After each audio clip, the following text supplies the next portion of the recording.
So let's make sure everything's good. X those out so you don't make pings. Always have to make sure to do that. Alright. Sorry about that. Alright. Get everything set up.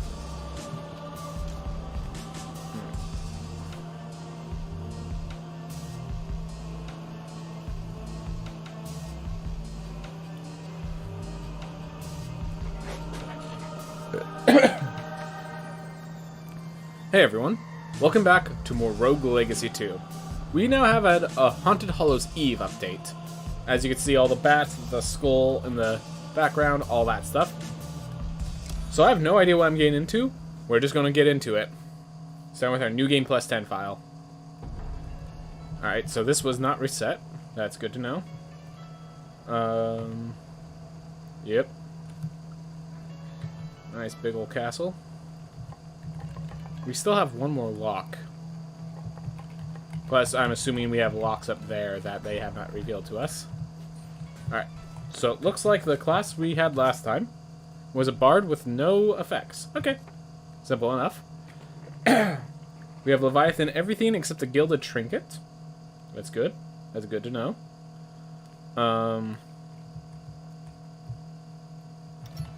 +5 rooms.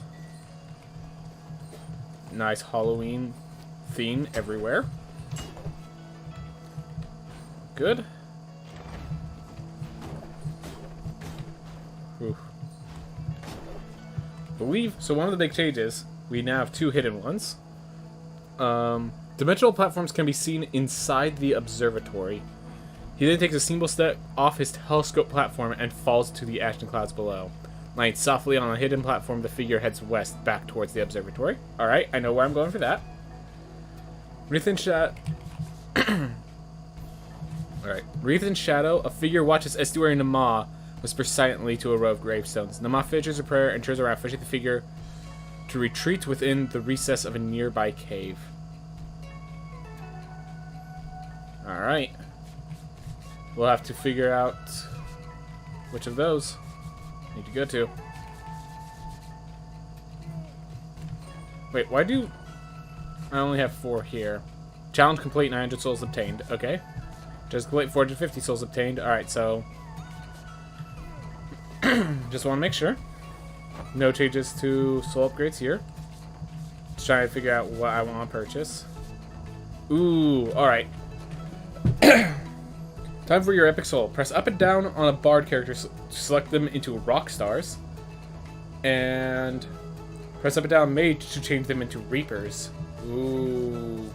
Alright, well we're buying one of these. The question is which first. I'm going to buy the reaper. I like my mages.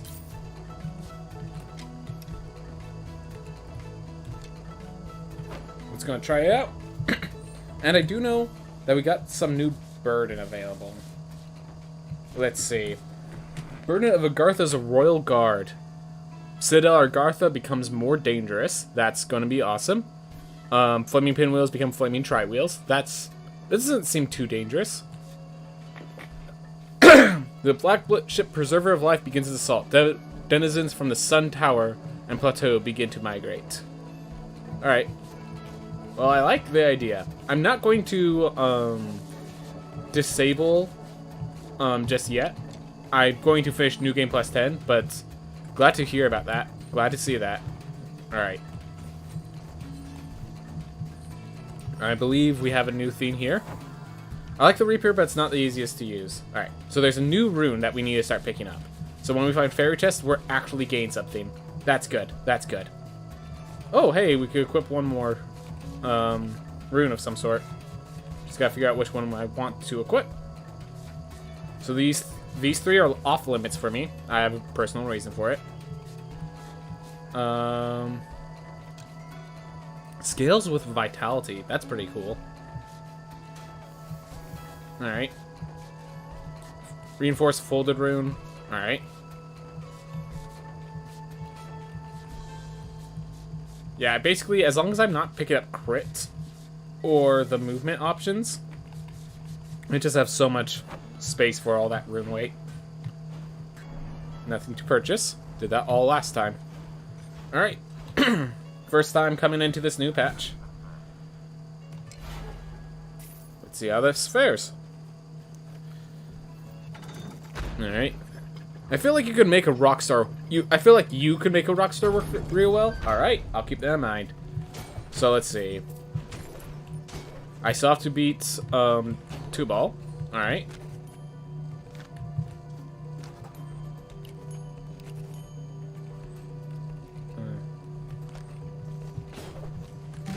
We have the music notes. And let's see, I have... One is in the study, one is in the Kerguelen Plateau, from what I understand. Let's go to the Kerguelen Plateau, see how this fares. So it was... The son and I'll go to some gravestones, and as they left, they had to retreat into an alcove.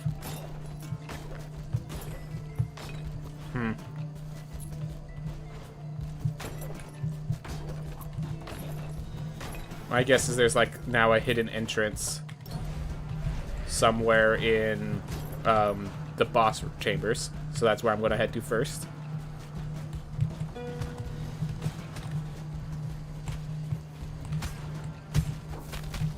Of course, the shields have no Christmas spirit, nor Halloween spirit, but... Ooh. Anyways, how's it going, Lambo Droid? Glad to have you here. Alright, let's see what this new rune is. Oh, it's the quenching rune again. Remove the faults and reveal the glory. Mana potions restore a percentage of your max health and armor. Scales with vitality. Hey!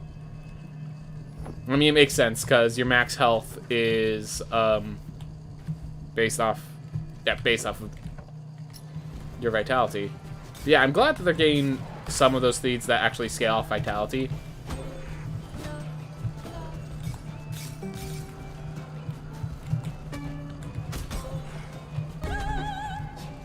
Can't kick those. Alright. That was a mistake then.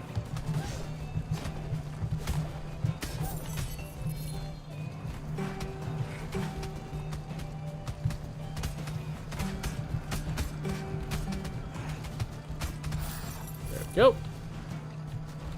Ooh.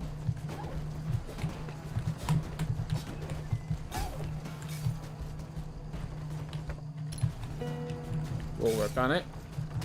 Process.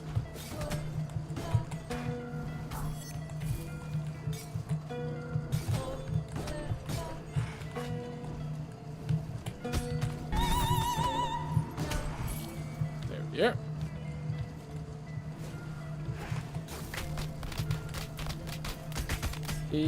Someone has a costume.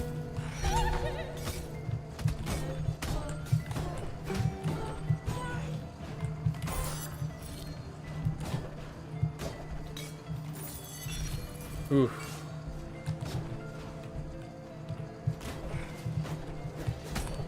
What's the guy? Chester's dad. They're dressing up as Chester's dad, which I appreciate. And yes, I will not take any other explanation of what that costume is. That's Chester's dad from Fairy Odd Parrots. Great costume, by the way. Great costume. Ooh.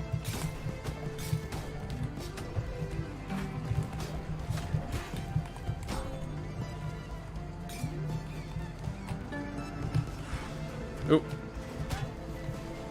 So that was a mistake. I did not mean to go through. I was meaning to actually just jump. Or, like, aim upwards. And I failed. Alright.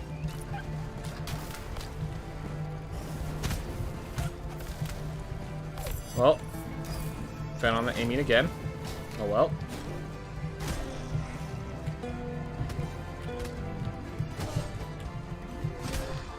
Here. And these do not heal me yet, but that quenching rune sounds like an amazing rune for me to pick up, so that will be my future. Still looking for Nama. There's a row of gravestones, so it might actually be connected to the room where Nama's secrets are. That could, which would mean a completely different room, but both are found here, so I don't like this room because if I accidentally like shout or something like that, they're gonna break.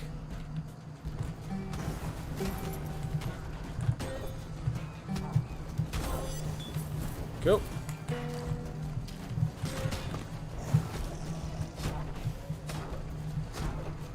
Ooh. Alright. Sure. Let's go this way. Lose no health. I do not have the talents for that, so we're gonna keep moving. Figure out what's here. Cornucopia. Listen, it's only 20 resolved. We have 230. Probably worth. Probably. Could definitely be wrong, but I'm gonna go with probably worth.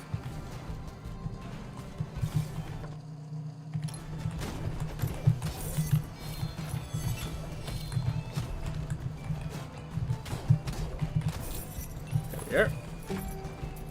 A little dangerous, but you can do it.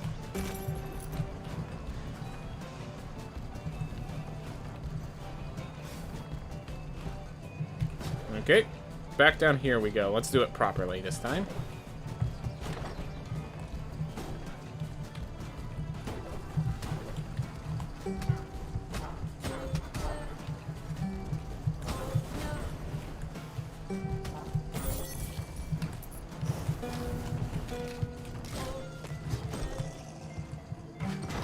Here, just kind of exploring around right now. Hate shields.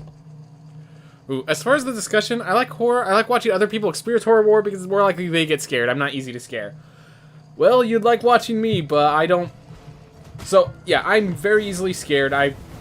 During Halloween, I do try to do something kind of horror-based. I did there was this game that I was literally just watching a friend play. I wasn't even playing it myself, and it gave me nightmares. So, I'm not really much of a horror person. I did not appreciate that. So I just find it interesting why people like horror sort of thing. Like, why is getting scared a positive, you know? That's kind of my big lack of understanding, I think.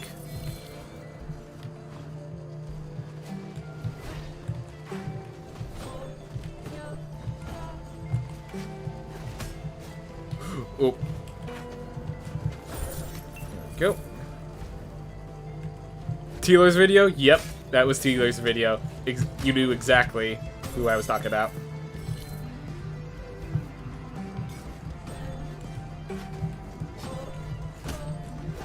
Ooh. The thing is that he's getting terrified, and yet at times he was able to just still hold on to his comedic timing and all that stuff. I'm just like, have you seen this guy? He's about, yay tall. Like when the thing first disappeared on him. But yeah, I did enjoy that video, but it was one of those things of, I'm definitely not watching it a second time. Alright, weird mushrooms. Gonna get weird in here. Alright, we got we got just another chest there. Not a fairy chest.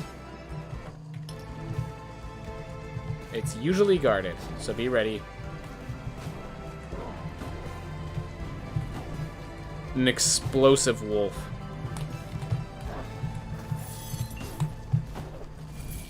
Yeah, you just stay in your pen and think about what you've done. There's way too little space for me to want to be facing that wolf. So, we're not going to. Hey. Thriller. If I'm correct. I could definitely be wrong. That was not of my time.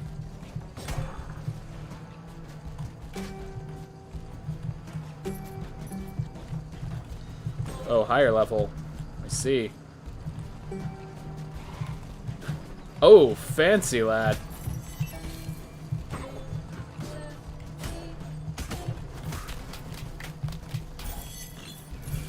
Yeah. Don't really like explosions, and don't really like super werewolves. So... Well, actually, hold up.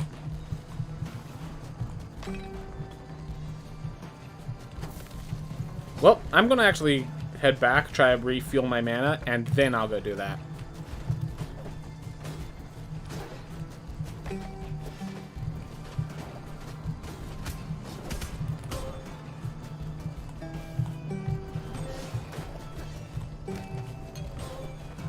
Alright, full mana. Let's try that warg one more time.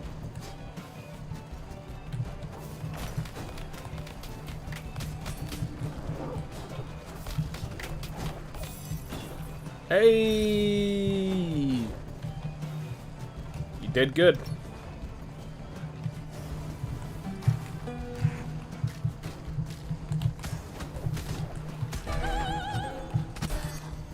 Woo! Alright, we have another elite, a chaser, one that's able to produce chasers.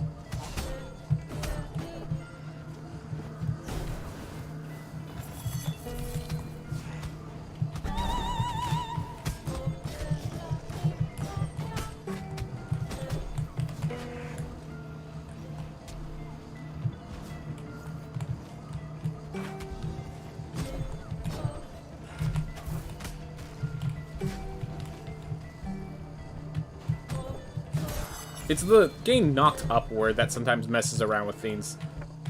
So hard. I've come to love capacity rooms. I used to not use them. Yeah, capacity, it's like... They definitely don't seem that good when you first look at them, but they just add up. I have no other way of saying it.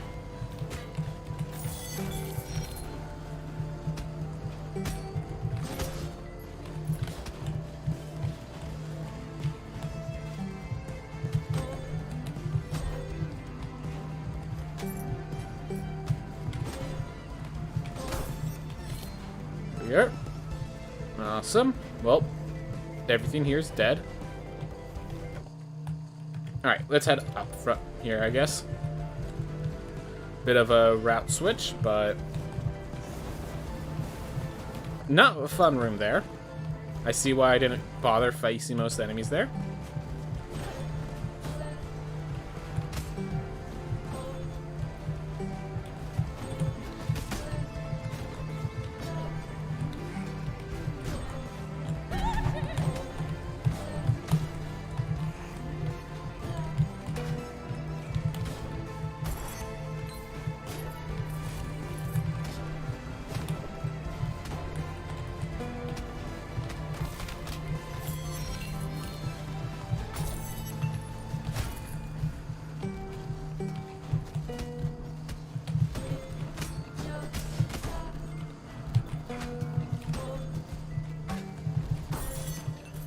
Whew.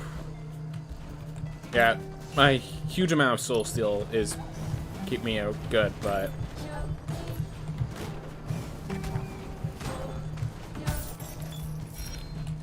whew. Alright.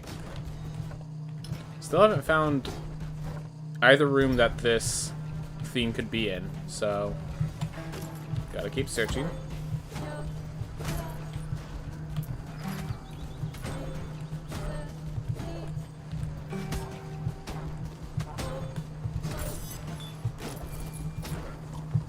Kick up their head, because I can. Oop, left too early. Oh well. Both new scars are great. Glad to hear. Glad to hear. I knew they'd have quality to them. Okay, you know what?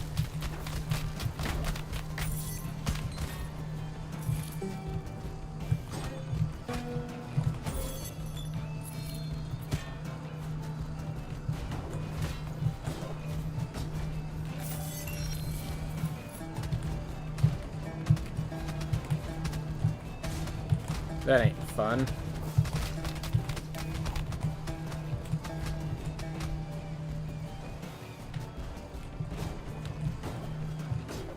Yeah. Not the safest room.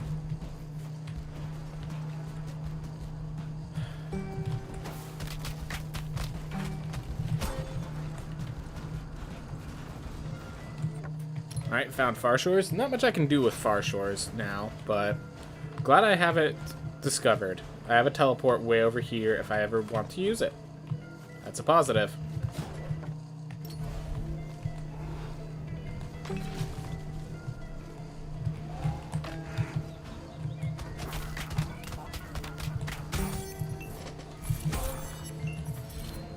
Whew. Let's head up. The new combat boss scar is relatively easy. Wait, get a lot of soul stones. Good to know. I have not found it yet. I am literally walking around trying to find the new scars. I have a good guess as to where it is, so I'm going to see if my theory is correct. Moving forward from there.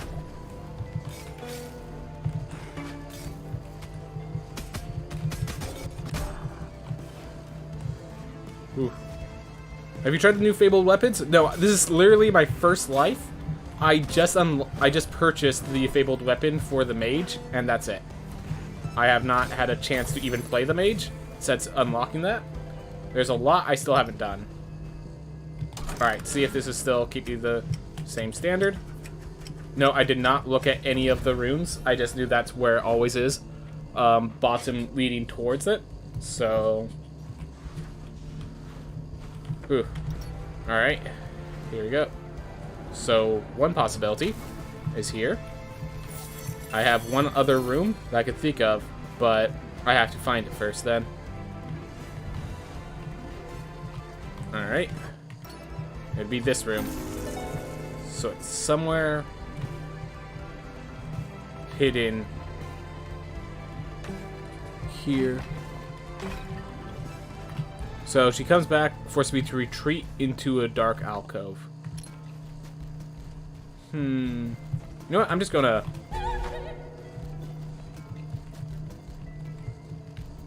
hold down, see if I drop through.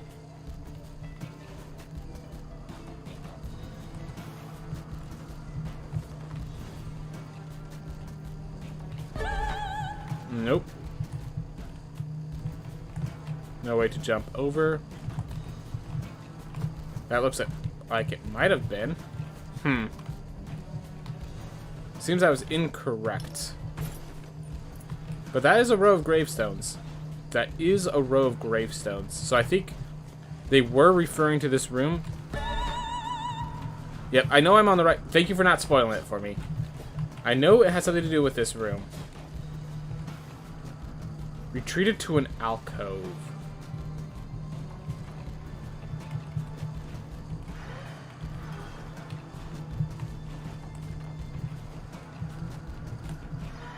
I wonder if I could just, like...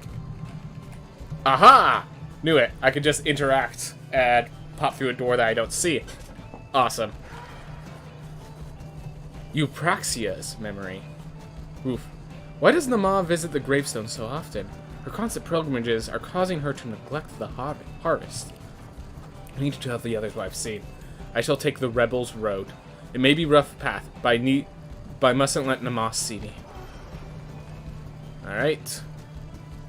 Took me a bit too, yep. Because I knew it was somewhere in here, but like that whole, you have to enter a door that you do not see. Like if I hadn't found the secret with Tubal, I would have never gone that, just to be clear. Like,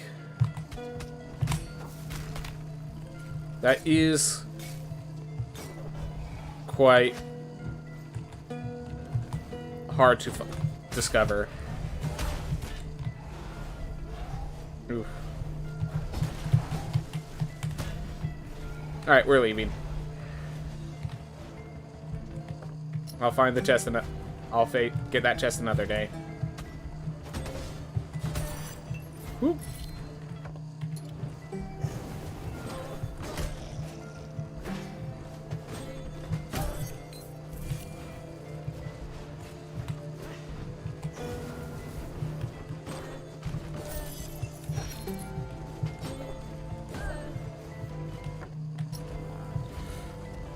Ooh.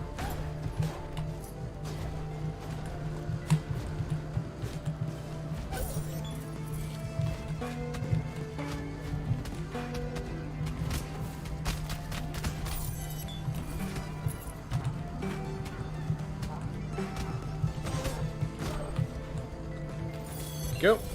Back to full health. It's amazing how fast you can re-heal using all these. So I have effectively 10 soul steel runes. So it makes sense that I could heal back as fast as I do. It's just still surprising just how much healing it is. Alright. Let's just go to Namaz. I really have no reason to still be here. So let's head over to the study and try to get that other room, which I know exactly Ooh. How's it going, Connor Cockers? We're just trying out the new patch. We just got one of the new scars, so we can start seeing all the new stuff this place has to offer. So now I have a good guess. I'm pretty darn certain I know exactly where I need to go for this one. So I'm just gonna go to it. It will take me a little bit to get there. Ah, come on. Jerks.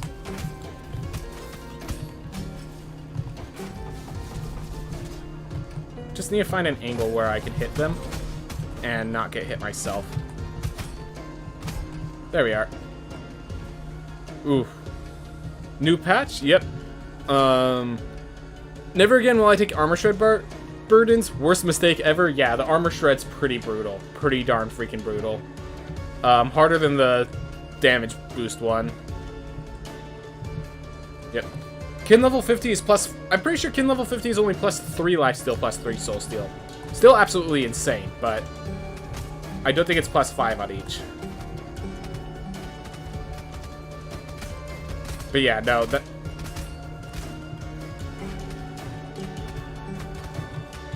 There we are. Get rid of it. Alright, let's see if I can get this. Not all the way down, but... Pretty nice.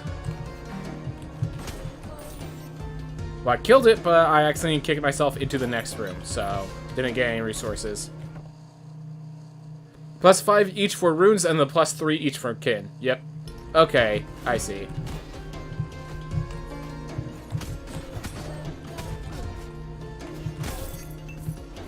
Oof. But yeah, one of the things you can see first off, Connor, is that a lot of the enemies have on little Halloween fiends. So like you saw that one with that with a hat from Fairy Odd Parents. Gosh, why can't I remember his name right now? But like his friend's dad who always has the bag over his head. It's that guy.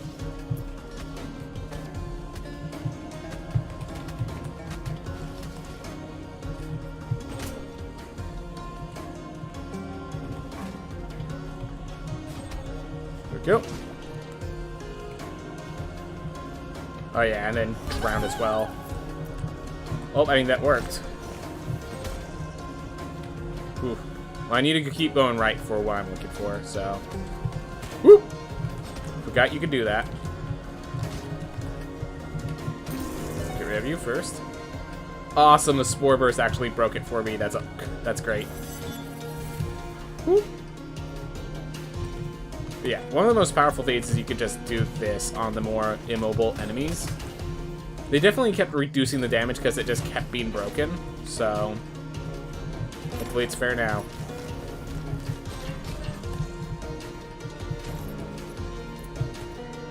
Thanks for the snail trial, buddy. Ooh, that was close.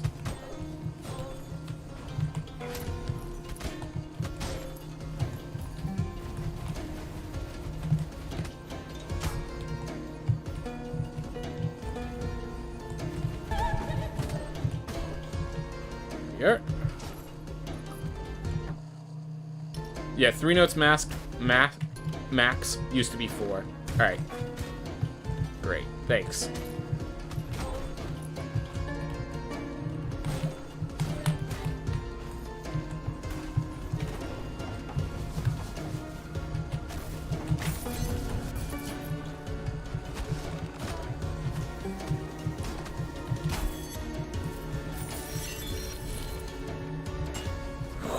Come on.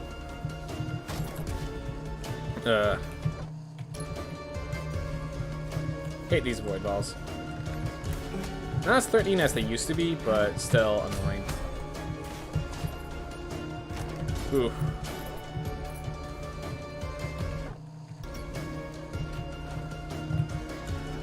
I'm not gonna take any risks that I don't need to take right now. Oh, before I do this, I should actually make the chest usable so I can actually get something for it. Alright, I guess you're wondering why I keep getting the same relic. It's because that relic or the same rune, it's because that rune was added in this patch, and I have every other rune. So,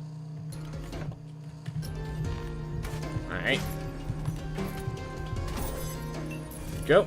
I do get a lot of healing from killing enemies, so should probably take the opportunities I have to kill.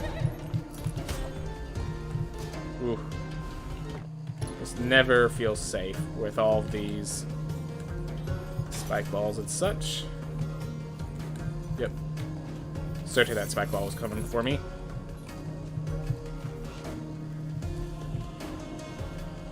Whew.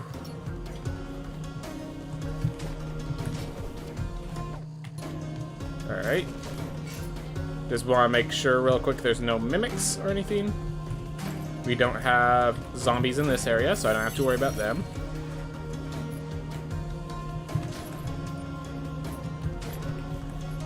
For the gold to come back. Hey! Cute little bunny.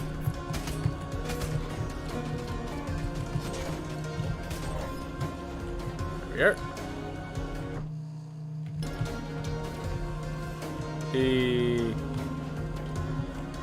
I want to increase my max health, but, like, look at my current health. It's probably a bad idea. Alright. I trust those are easy enough to hit enemies that I'm going to take the risk.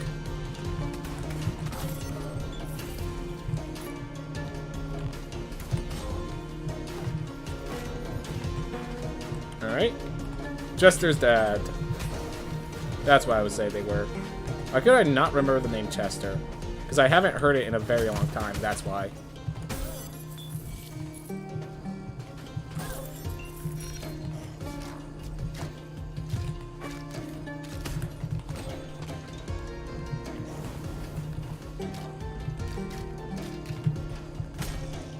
Here.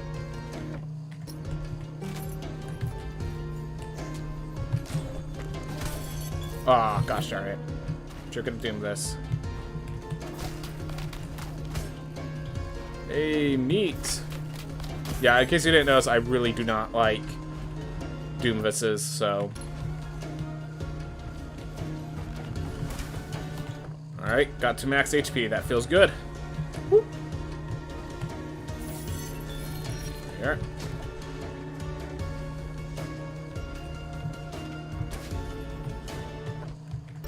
Alright, up we go. So in case you're wondering, the room that I'm looking for is always to the far right, so luckily I haven't found it yet. Oof.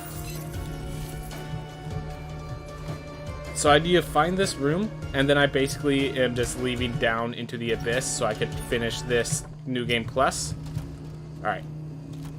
Just spend some time to figure out which ones are safe when. So that one's never safe.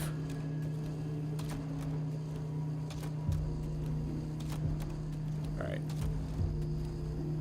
Got it. Alright, so it's here.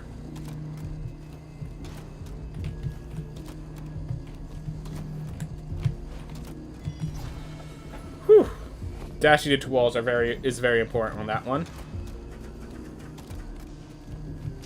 And it's just lose no health, so it's probably even more viable than it used to be.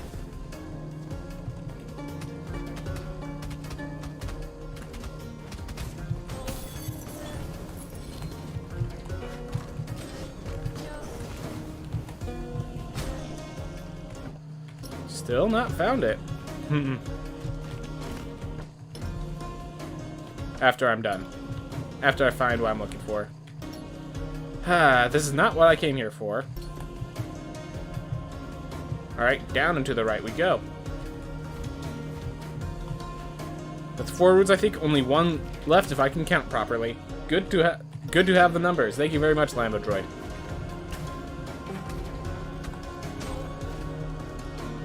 Whoop. Still no.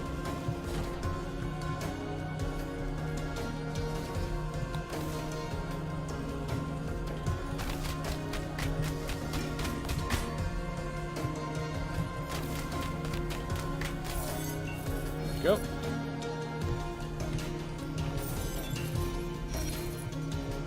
Whew. And also, in case you're wondering, I have every single equipment at this point, so... Well, we explored the entire right side, so I guess we have to go left and further up, because... I refuse to believe it's not to the right, the room that I'm looking for.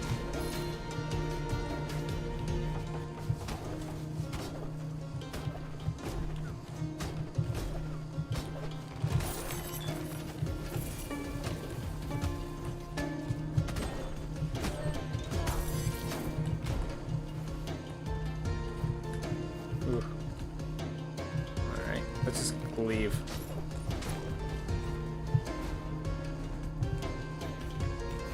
Alright, good chests. But I'm not really interested in that room right now. Again, we're just trying to find that room so that I don't have to worry about that. You know what, might as well increase my max health again.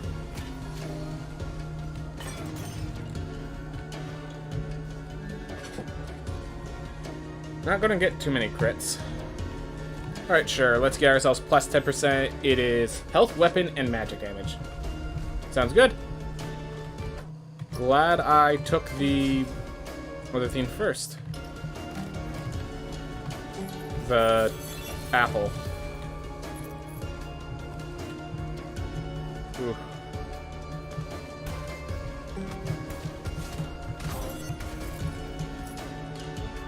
Ooh.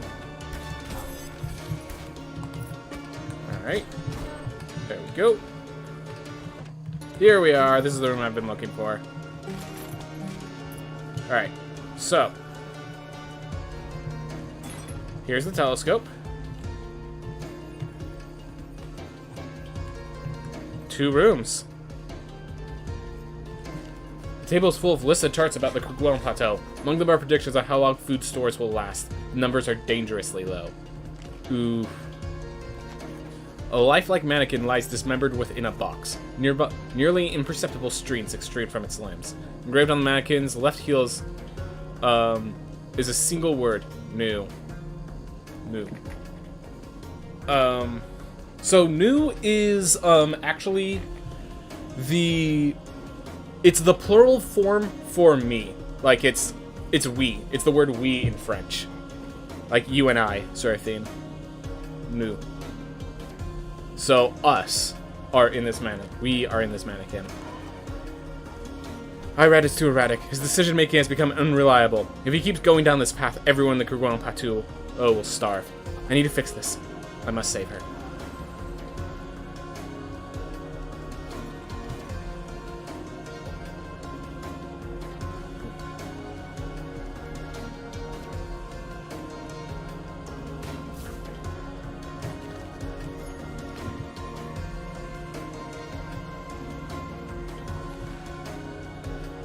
Oh, it's a pipe. That's what it is. Okay. Wasn't New named somewhere else? Well, let's see. We have Gonheads. We have... like... New... Okay, so let's start with this. New is not the name of an estuary. I know that much for certain. Alright. So there's a little trick to this. So we're gonna pop you off first. Alright. Then we move. Well, I broke the target. It was just there was a projectile in my face the moment it spawned. That was nice. So I did the job. I just also... They just spawned a projectile on top of the chest. I was unprepared for it. To put simply. Ugh. Oh well.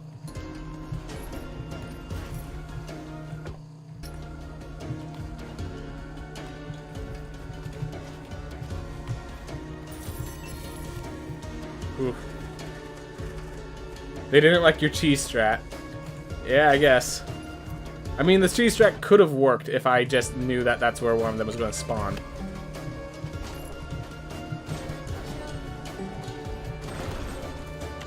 Those are fairy chests. They're supposed to be defeated with cheese. That is like, it's in their nature.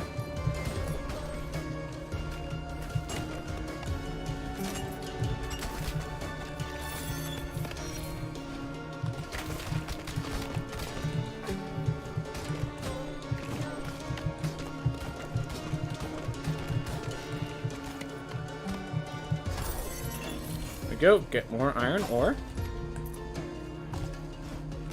I think they replaced the meat with candy. That's cool. I did not realize that. Either the meat or the pizza. Something got replaced with candy.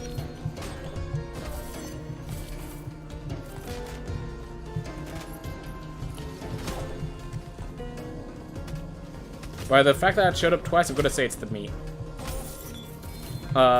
Pizza does not show up frequently enough for it to show up twice in a sequel room. With all but the greatest luck. And if I gave my greatest luck now, I'm going to be disappointed in myself. Yeah, 930 seems more like... At New Game Plus 10, that's more like meat and not pizza. Funny thing is, candy heals vegans for 1 health. Hey, that's cool.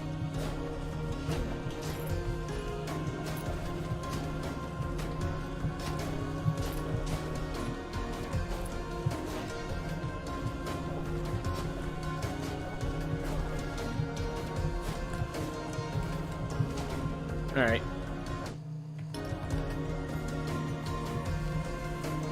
Alright, good.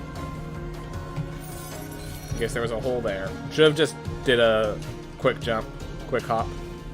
But my mind was not functioning properly, I guess. Alright.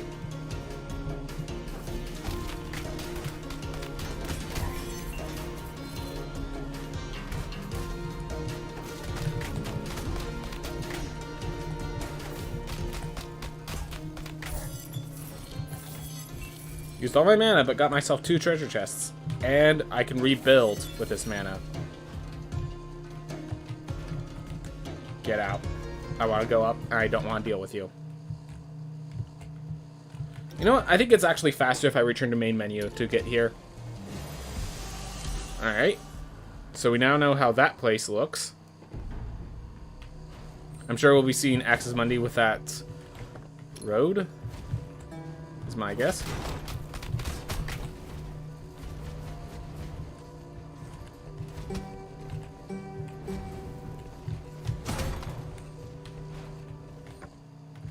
Hey, a pig mask. Nice little friendly farm animals. Perfectly fits those enemies' personality. Alright, well, we now know some of their costumes. So let's go actually finish the job over at Paishan Dry Lake. Possibly run into another costume. Whew.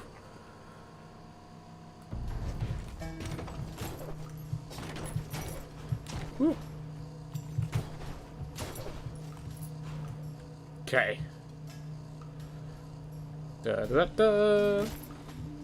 Alright. I'm assuming I still have mini bosses to face. Hey! What a jokester.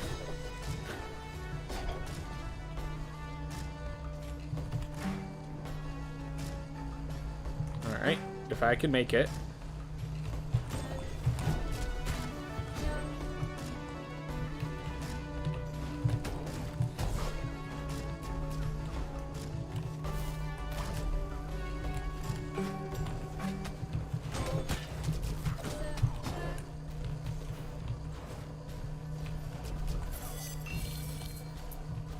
Took some damage, but with the healing, it seems to not matter too much. Alright.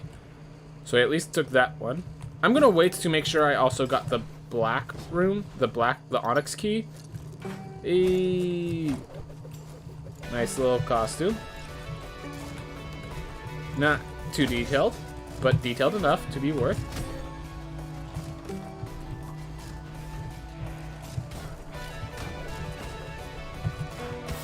Oh man, you guys could have been the heads of the Headless Horseman. You're missing out, Blink.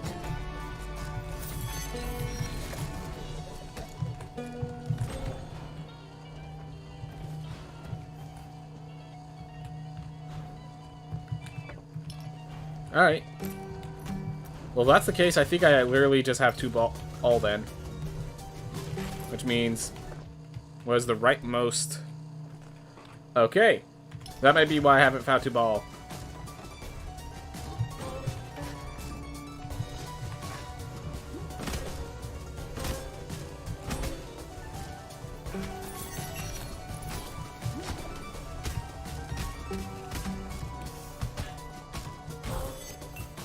Took too much damage.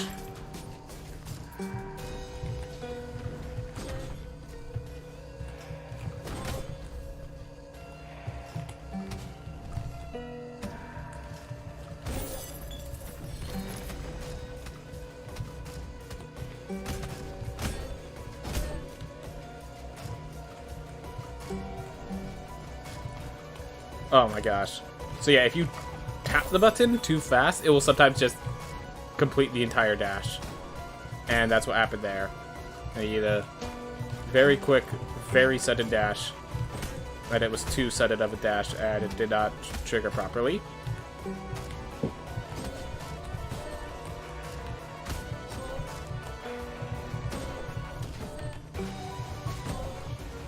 Alright. Stay right here.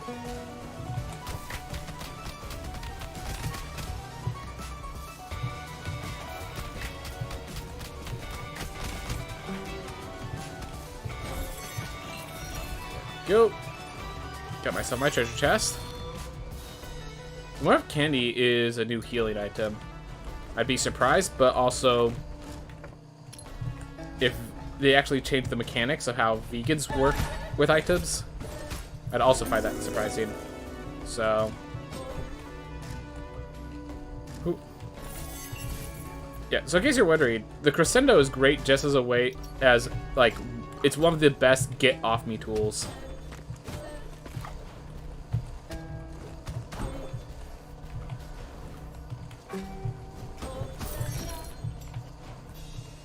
All right, that's probably gonna kill you.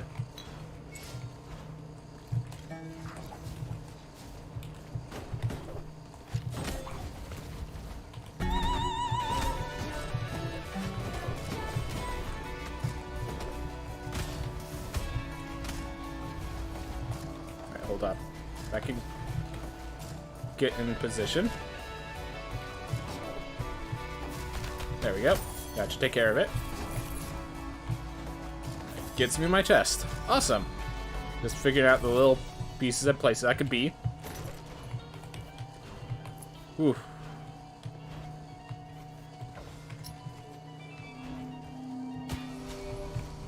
A lot of damage. Alright, we're gonna stay over here and let that blast happen. And then we'll blast you.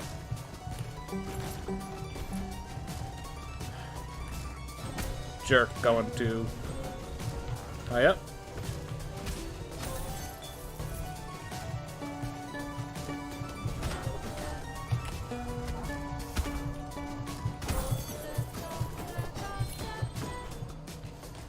Alright. We still need to go right, and we still need to go up. Which one takes priority? I have no clue. We're gonna go right first, I think. Alright.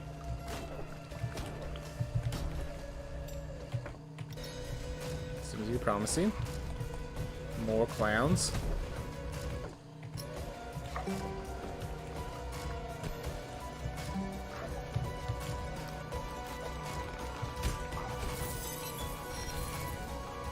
Well, no other reason to be here other than to take damage. Possibly heal myself, but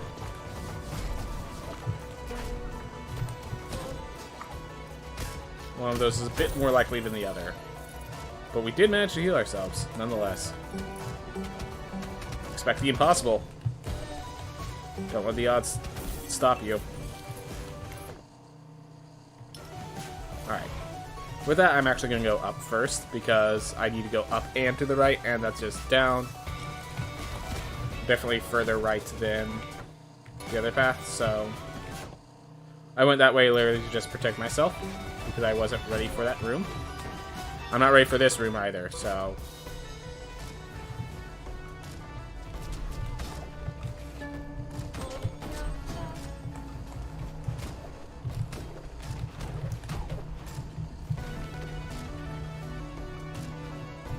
ooh.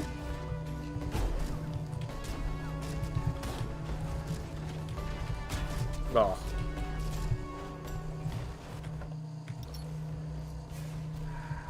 Alright.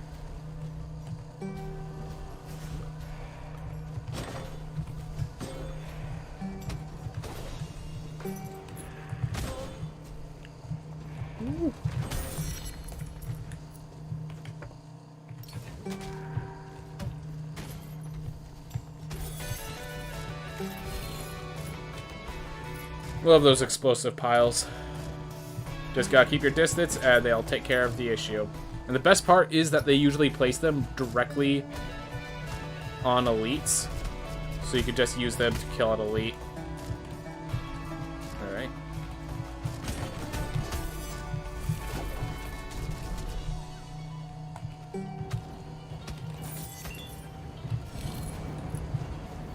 That was a lot more enemies than expected down there. Alright. Now it's just to the right. Wow, another empty vessel. How's it going, Cyrebellum? How's it going? Oof. We are, there's a new patch, so I'm just, like, trying it out. I mean, there's 2 chests. It's pretty tempting. Pretty hard not to go for it.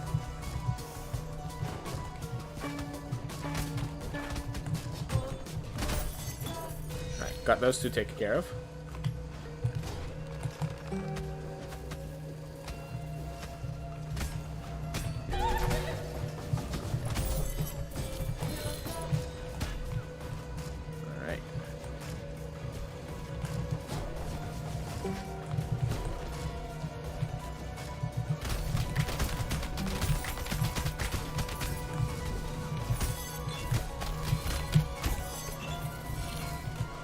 Whew.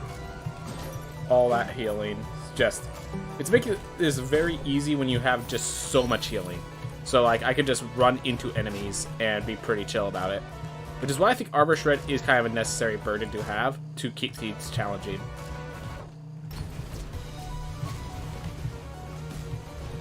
Oop.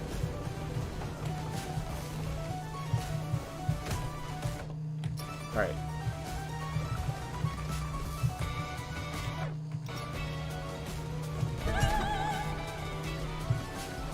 Okay. We're just going up to reset that. And that was not the... This is not the room I needed it to be. Alright. There's one more further off.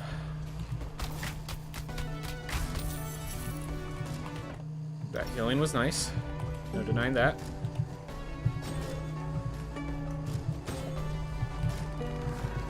Oh gosh.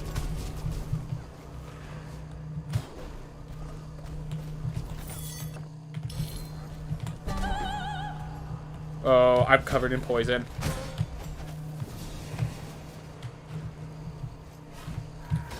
Some enemies are nearly dead, but I don't know which are which, and I just gotta leave this room.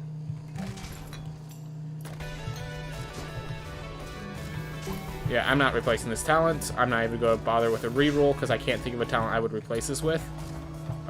Given the way this character acts. I wouldn't even replace it with a shield block. Okay.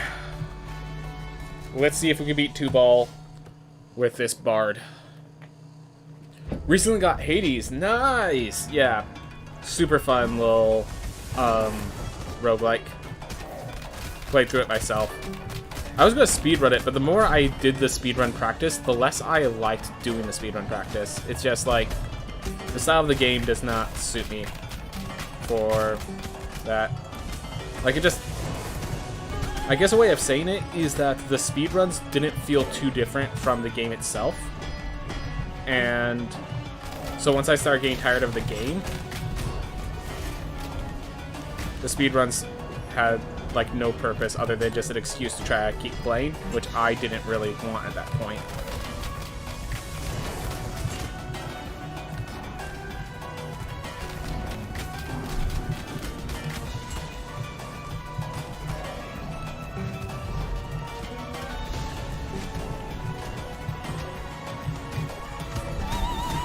There we go.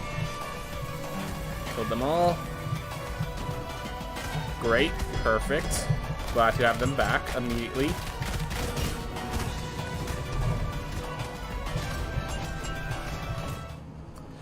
Alright, well, seems like the Bard isn't the person for the job this time.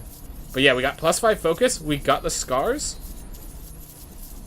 We now can access the boss if we want to kill the boss. We could try the new Reaper Scythe. We have options. Charismatic, muscle weakness. So we can... Oh, we also got the new Spoon. Spoon with Flame Barrier doesn't really synergize well, but... Okay, so let's see. First strike, skill crits, high health enemies. Second strike, skill crits, low health enemies. Alright, and we can Flame Barrier with Sharon's Scythe and a Magma Mass. Ooh, let's try this one out. But yeah, Last Life was good. Last Life was good. Sharon's Scythe. I like new Spoon better than old Spoon. Good to know. I'll be making sure to try... I mean, I'm going to try it out, so...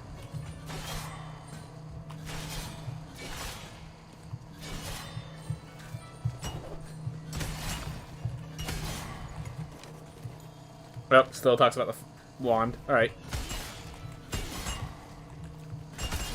So 136 damage, which is with 109 strength. I wonder if it's based off of strength or intelligence. Nonetheless, we have some runes to buy. Alright, we need one more. Oh yeah, Mana Leech is my special ability now. Do I have... I think I've maxed out everything. Yeah, I've got maxed out on everything. New Spoon does not deal Spore Burst. It has like some sort of bouncing trigger effect. I have that from what I understand. Alright, so the Rebels Road, the Two Lovers. Alright. Hey, they have difficulty ratings. Interesting. Blade Rose has a lower difficulty. Oh. Misread it. Alright, Two Lovers is difficulty rating of 10. Neuropraxis 5. Preserver of Life 4. Rebels Road 5. Let's try it out. Alright. This class is Ronins only.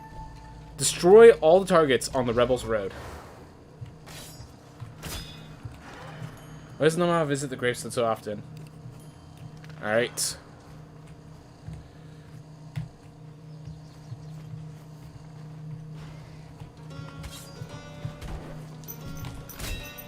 Oh, right!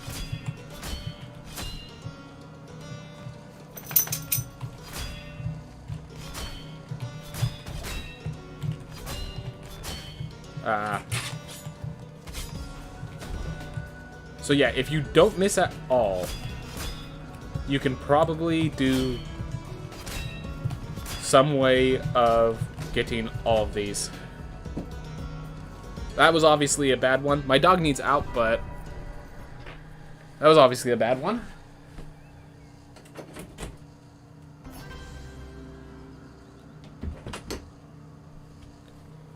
Pars 29. That's just for bronze. Yep.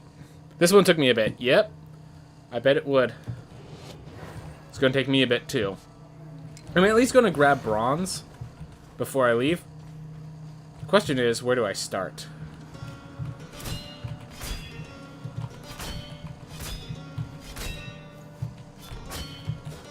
Alright, I'm going to restart from missing that.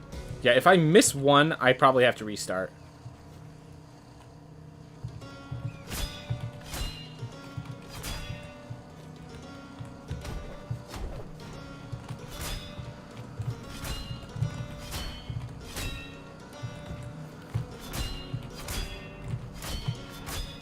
Alright, so I wonder if I can... Almost worked.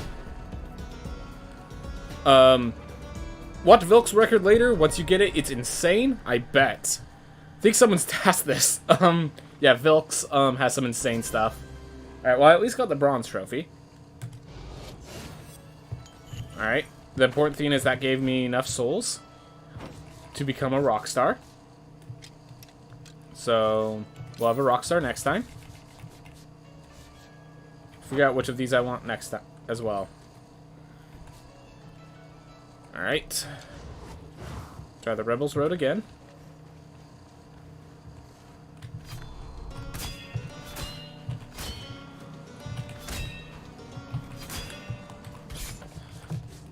Have to restart if you miss.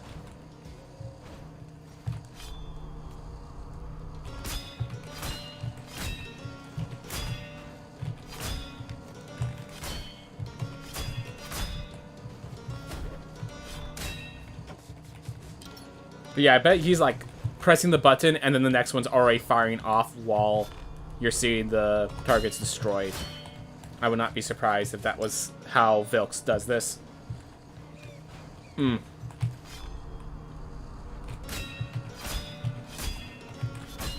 Ah. Have to do it fast.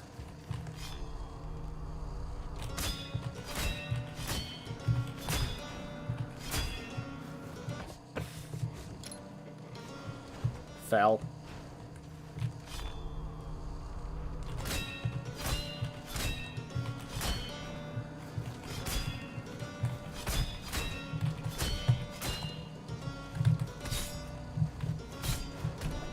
Well. Okay, so hold up. You have Thunderstorm spell too? Yep, I did notice, but I didn't find good openings to use it, so I'm just trying to figure out where to use it is another thing. I always wanted to use it at the top. Par is 18 seconds. I got 1841. Well, this is all just practice. All just learning how to do it. Yeah, I would not be surprised if Vilks got like actually a sub 10 seconds sort of thing just by like pressing it really fast, knowing what he's doing better than anyone else. Ooh. Oh, that 5 stars for where the lightning storm comes. All right. Try almost sub 5. Yep, that sounds about right. My God, sub 5. Yeah, because it's flash, flash, flash. It's probably just like dee, dee, dee, dee, dee, dee, and you're just seeing all the buttons fly off. Like, as someone said, basically TAS. I do want to get gold on my own, but I definitely want to watch afterwards. That was poor.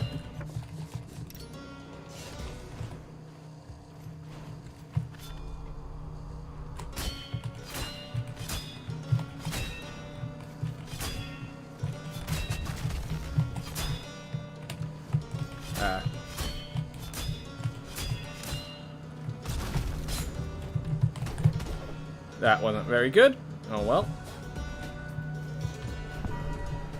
What's gold look like? Is gold sub 15? Sub 14? Oh yeah, just sub 15. Okay, yeah, I could definitely reach sub 15. For people that don't know, Vilks is Dummy Legacy over on YouTube. Cool dude. And he loves mastering these themes in a way that I don't spend the time on.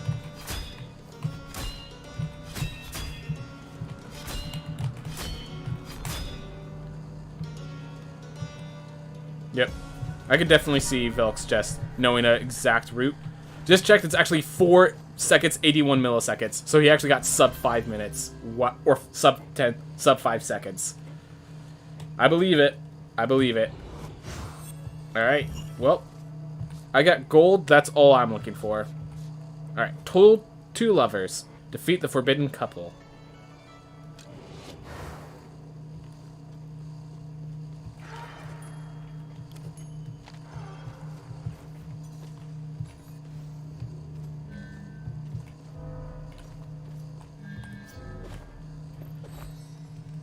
Let's see if I can do it.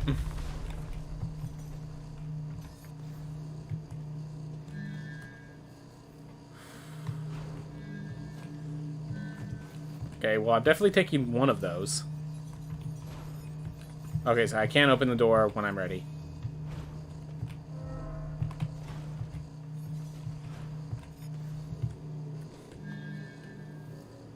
Yep.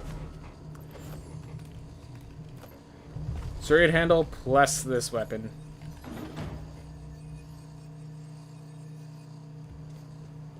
I mean, I could guess what the 2 lovers are just from story.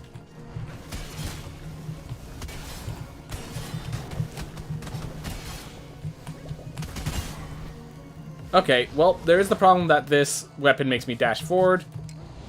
We're just gonna try it without relics for a little bit. But yeah, the dashing forward of this weapon plus flame barrier does not seem like the most synergistic theme, to put simply.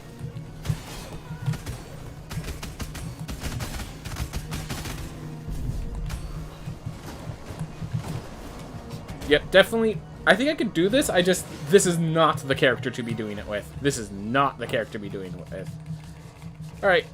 That's okay. Cost 300 for everything I want to buy here. So, we're going to hold up on that.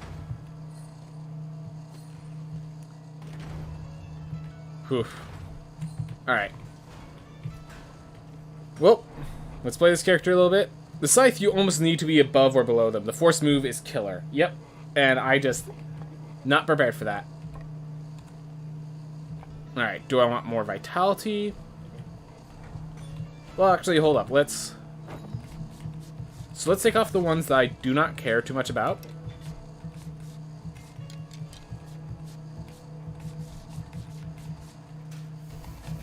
And now let's put on a bunch of quetching runes. Alright, there we are. The boss music used to play when Sticky and Steady was the Grand Academy. Huh, interesting. Haven't been keeping up with the lore as of late? Neither. Oh, Enoch and Nama are a theme? Yeah, so if you beat their Prime versions, they will talk about how they were together and stuff like that. Yes, yes. Not me. I haven't been keeping up on the lore too much, but I at least kept track of that much. Alright. Where do I want to put my upgrades? We're an intelligence build. Let's be an intelligence build. This is where intelligence build, let's get some focus.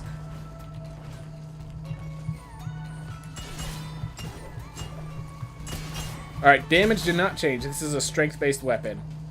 Just with good damage for a strength-based weapon. Alright.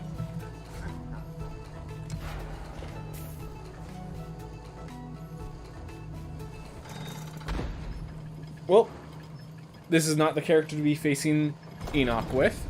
This is not a boss fighting character, it feels like. Like, without the... If I got this with a pugilist, like, that would be, like, I could see this with a pugilist.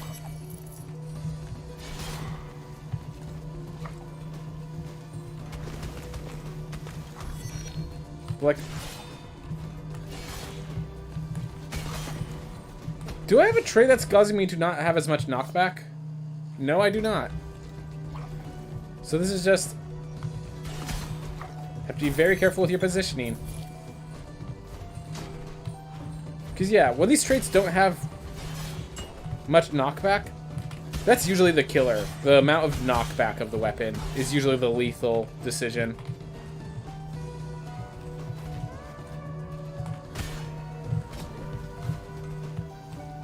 And like with a weapon that pushes you forward, not having knockback and pushing you forward, like, there's a design issue there. There's a design issue with this weapon.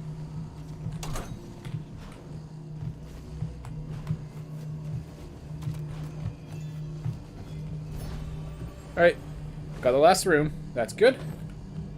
So now we're good on that set. Right?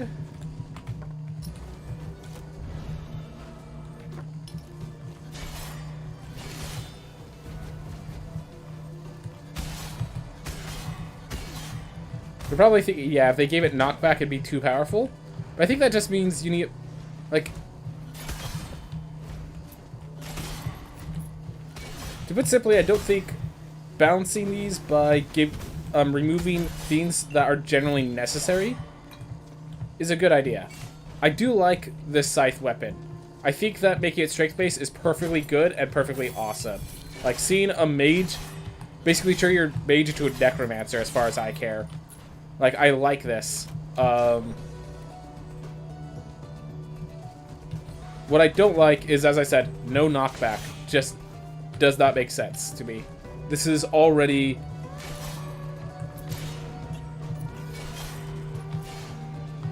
Second hit can be cancelled. Alright, good to know. But it's not the kind of hit. It's the lack of knockback with a momentum-based weapon.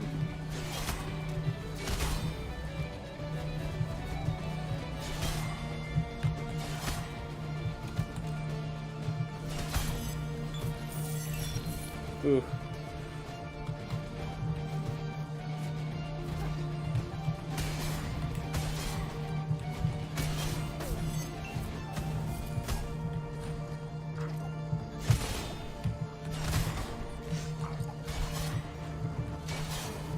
Ooh. Yeah. It's like for a weapon that moves you. Like, let me put it this way. When you're using the,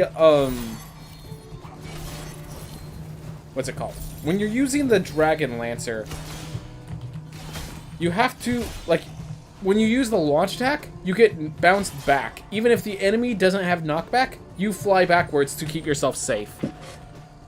That doesn't happen with this weapon. I would honestly just have when you strike and hit, it knocks back the way that would with, yeah, so that's what I would do. That might just be all I need to make this weapon good.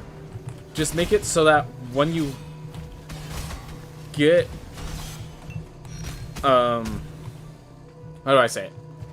When you hit, you bounce off the way that you would with a Dragon Lancer. You wouldn't even need knockback with that. And then that way you could, like, make the set... Whether you hit with the first or second attack depends on whether they're at low health or at high health. And becomes considerations like that. You would even increase the damage of the second swing a bit more, though I'm not sure that's necessary. To... like, make it more interesting to try to get your the proper distance. But yeah. The amount of danger. Which... It's like... It's not danger as in I chose a threatening weapon. It's not the enkindled gauntlets sort of danger. It's the... The game doesn't consider the situation sort of danger, and I'm getting punished for it.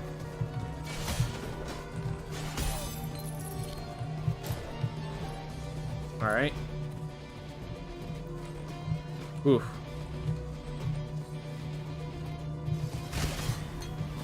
This is all the makings for an awesome weapon. Let me just start with that. This is all the makings for an awesome weapon. And I like that this is the mages to give, like, the mage a different style if you're, like, strength-based. Like, I actually brought this up, that if you're strength-based, the mage should have something. And this is, like, the perfect melee strength-based weapon for a caster. This is the necromancer sort of weapon. So I love the style of this weapon. But it just needs that little piece, that little change.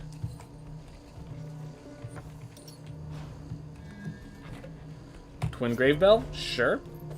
Just, how about we don't die since we're already a Spectre soldier?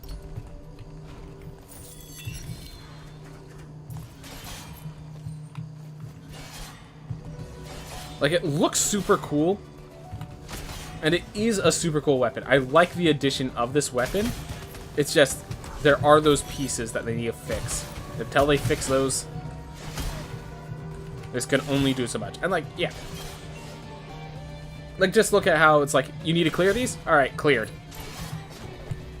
It's a great weapon, just needs a little more... Needs that one little consideration of how much knockback. What other thing do we do so that when you fly forward, you don't just get yourself killed?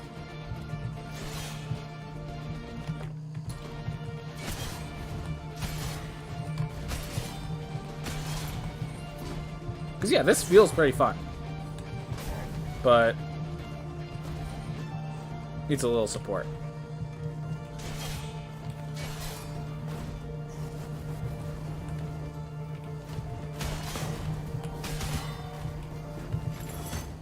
I was just trying to grab the gold and run. Alright. Well, we have now seen the scythe weapon. Well, the electric loots, unfortunately, we're going to see with a pacifist. Unless... Actually, we got this one here. Requires kinetic injury. Spin kick objects to gain kinetic energy. Gain kinetic injury. Also grants charged. Alright, that's super cool. But I love my pacifists. So I'm going to go with the pacifist first, actually. Plus 10% super crit chance. Didn't even realize what their passive was. Alright. Finish off the intelligence upgrades. Or not. That's fine. Oh, I forgot to buy the last upgrade there. Whoops. Oh, well. Get a pacifist through here. Just have some fun. And then after that, we'll check out the electric guitar.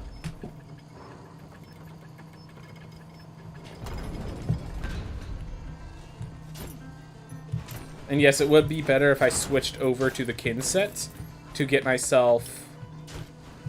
Yeah, in case anyone's worried, it is preferable to have been kin sets and gotten that free revive. But I'm not changing out my suits for one character. Not right now. Push you away.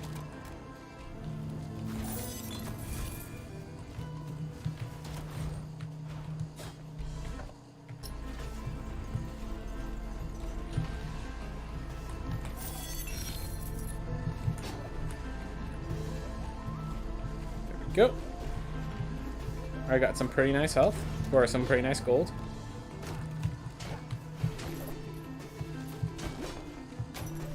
Back off. I love that you could just knock them away like that. Can't wait to see you use electric loots. Let's, by the sound of it, I think a lot of people have said that it's a boss slayer weapon. And if it's, like, if it does what I think it's doing, I think there's a good reason for them to say so. Well, we're about to see very quickly. Thank you, Death Trap. Alright. Electric loot.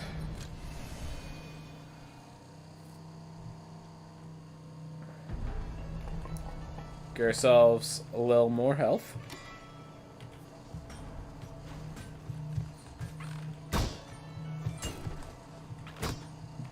So, no charge.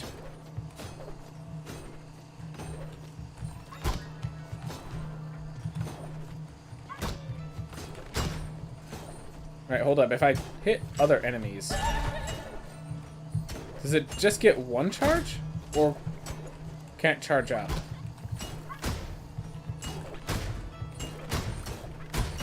Oh!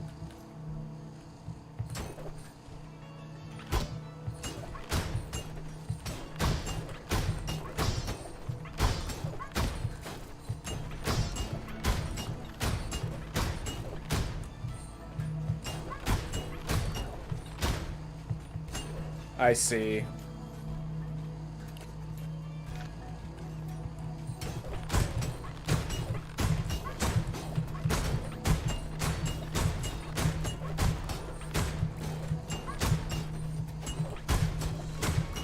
And kicking makes you charge, so you're just doing this and blowing people up.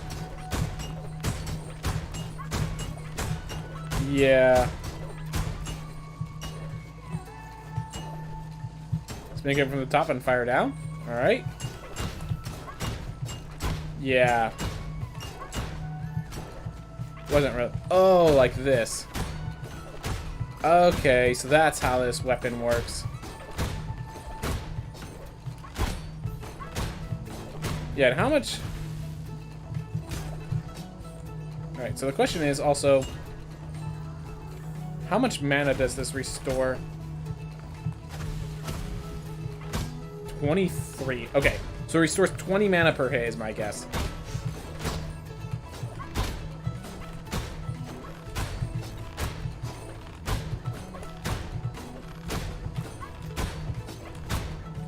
%85% strength. More damage than the Barbarian Axe. My gosh. Alright. Well, let's see this loot in action. Also, we don't know about this thing's knockback, so we're about to find out.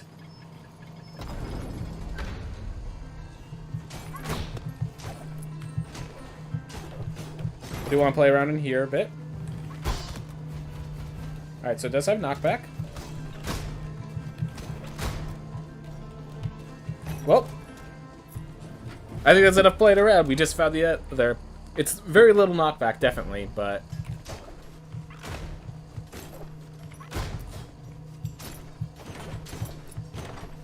Oh, this makes Clownthropy actually okay, because if you have Clownthropy with a bard, with this item, you can kick off the ground. That's where Clownthropy is supposed to be used. Got it.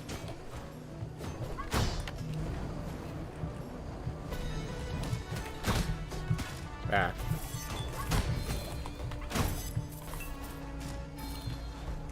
Oof.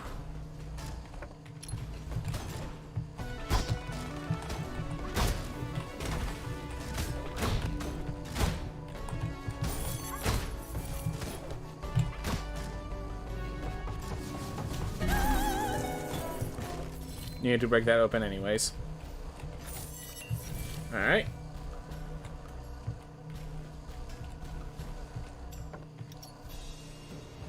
It seems like...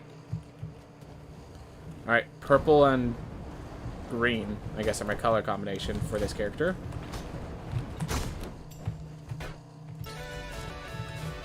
Definitely a little hard to find the openings for it, but definitely a lot of damage when it works.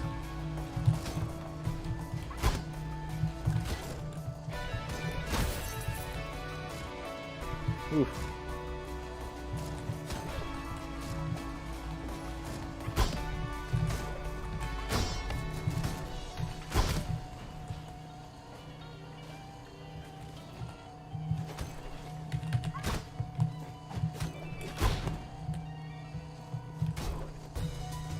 What do you think about Darkest Dungeon 2? I have not played it yet. I've heard good, like, I'd have to have played Darkest Dungeon first, is basically my theme. I actually have not played a lot of games that you'd expect me to have played by now, unfortunately. I've been trying to, like, start fixing that. Like, for example, I started a playthrough of Dark Souls, but, the version I had some sort of glitch error that I need to deal with. So, I need to, like, install an update that was, like, a mod that someone made to, like, fix some issues with it, because it's just, like, it was that broken. So, like, I haven't gone back around to it just yet, but... Oof. So I could see, yeah, as I said, I could see electric guitar being really amazing, but... Definitely like the rest of the bard. A lot of work and understanding or to achieve results.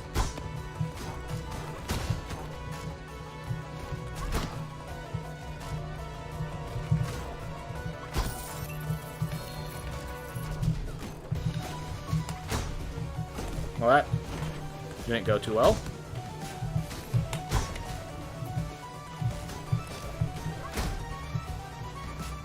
Ooh. Oh yeah, I picked up the first Dark Souls for the Xbox 360 the other day for only $5. Nice. As usual, when a weapon has great boss potential, its clear potential isn't the best. I mean, the Ronin, but of course that was because the Ronin was broken.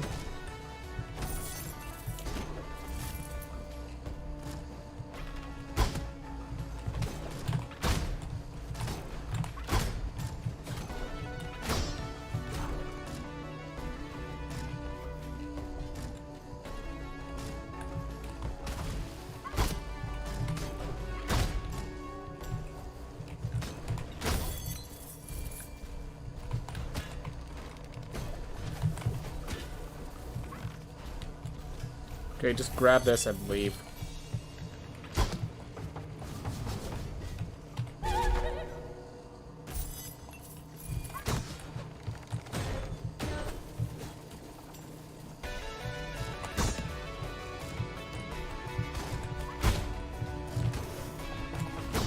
Oh. Locked. Alright. This could have some problems against 2-ball because the mooks and all the little minions could block the attacks. That was actually the only path. The only path is this left route. Which, note, I am trying to go to the rightmost area of this place, so... Not exactly the most in my favor sort of route today.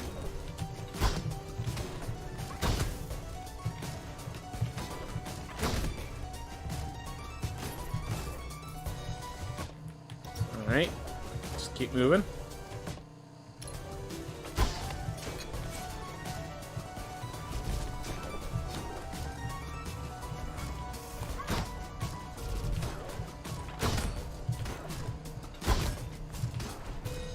How does this work with Heavy Stone Bargain? Does it have a 2-second timer in addition? Or does it become 3 kicks, breaks, or something like that? I'm curious about that.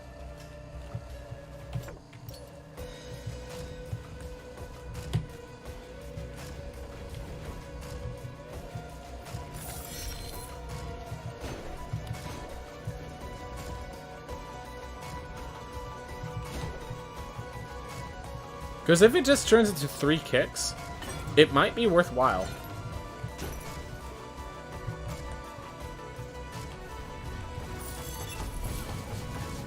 Definitely an interesting weapon, but I'm not... I think in the long run, this will not be considered the better of... This will not be the better of the 2 weapons. Do want to note that. Definitely interesting, though. And, like, unlike the, unlike the Scythe, this doesn't have, like, any, like, huge problems that prevents people from playing with it. So if a person enjoys it, they can just enjoy it. And, like, play with this weapon. And that's good. Doesn't have a random mechanical issue.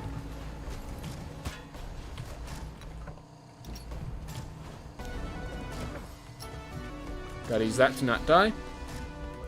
In answer to the week's discussion, I prefer horror films rather than games because with games you can expect what's coming after a while, where a film still leaves you unexpected for things. Alright. Yeah, so my whole thing is... I'm weird in the sense that I do not understand the appeal of horror in any form, basically. I've tried it.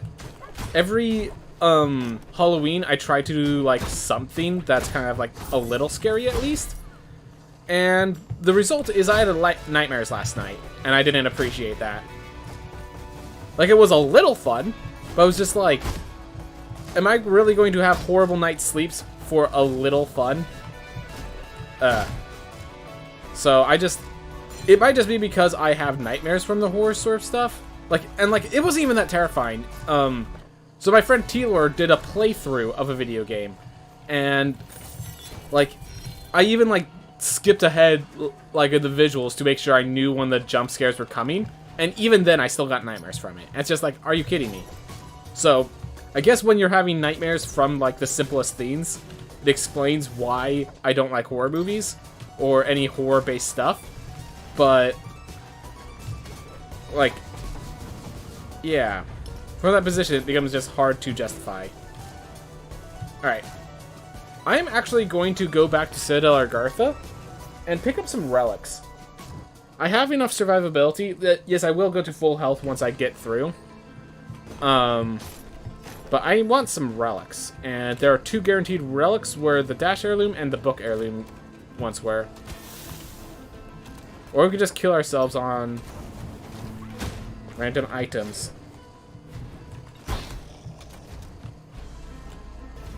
Did I just nearly kill myself? I think I did.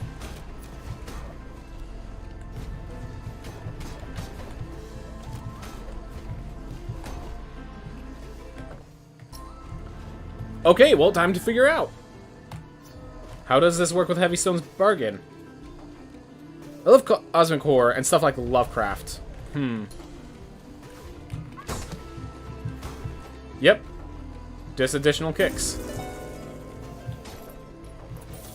That's cool. Oh, hi. Thanks. I appreciate it. I think if it was 200% damage instead of 100% damage, that would actually be worth.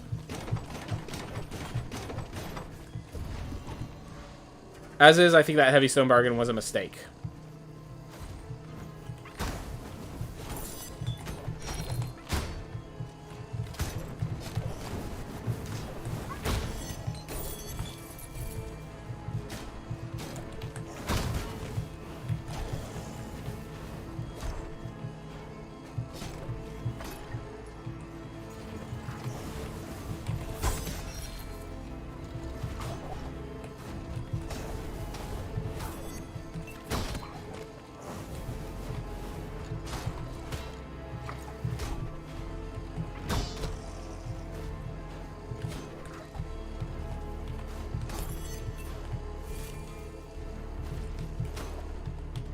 here.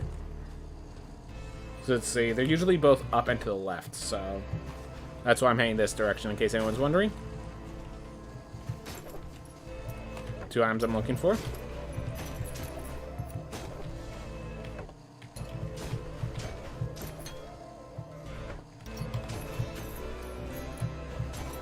Here.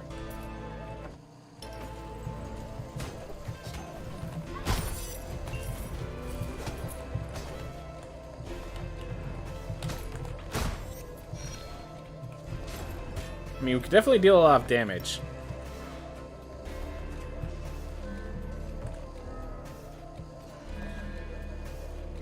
Alright, well, this gives me the ability to have more mana. But that also means I have to stay here fighting for a bit longer.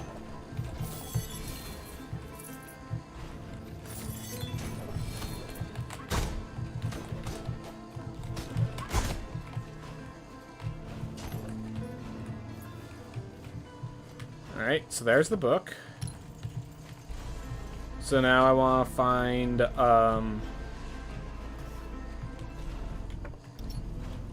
defeat all enemies, lose no health. We'll try it.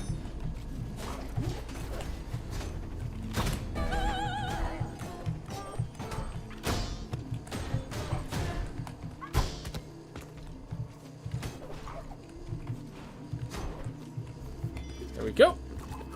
I feel like with, yeah. Double damage for 3 times the time needed does not make sense. Yep, it needs to be 200% or it's not worth. I feel like with a game you need terror and fear rather than pure horror and shock, because terror is the idea you know the frightening thing will happen, but you don't know when or where it happens, keeping you on edge, where horror is just a sudden shock like a jump scare. Yep, I will definitely... Jump scares are stupid. Like, there's a part where you're like, you think that there's the monsters in front of you, and then like steam vents shoot out to your left. And like, because it's a jump scare, it's like, that was unearned. You just did that because you could, not because you should, not because it was actually worthwhile or did anything of value. And I definitely felt that while watching my friend play. So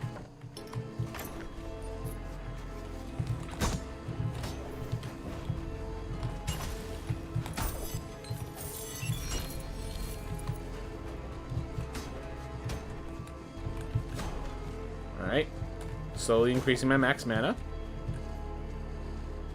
I don't actually know how high this is going to be able to go, but I have Gnawed Bone and... Yeah, I have Gnawed Bone and Dreamcatcher, so I think my best thing is actually to just keep going into these areas and trying to find meat and the like. I think once I explore this area and find... Yeah, I think my plan is actually to go all the way to the right. Get the large amount of chests and stuff in the entrance of Axis Mundi. And if that doesn't... If I don't find meat there, I pop over to the Kerguelen Plateau and try again. Kerguelen Plateau, the reason I want to do the Kerguelen is because...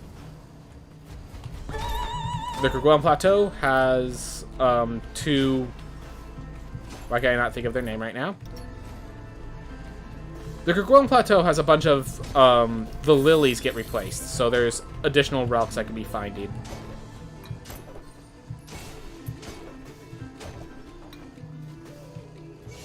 Sadly for me, Resident Evil 7, I found the beginning scary since I was being chased, but then later on I lost that feeling since I knew there was a chest that... If there was a chest, it meant a safe room or an upcoming boss, so it's like, all the surprise kind of dissipated.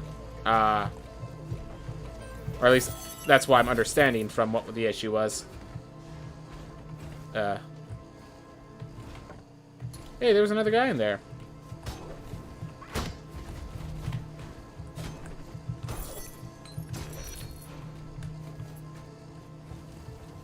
Alright.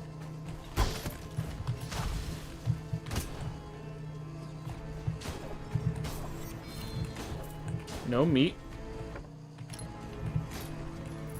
I feel like I'm breaking a lot of objects. And yeah, I'm not kicking off of those, in case anyone's wondering. I say as I kick off one of them. But that was a skill kick.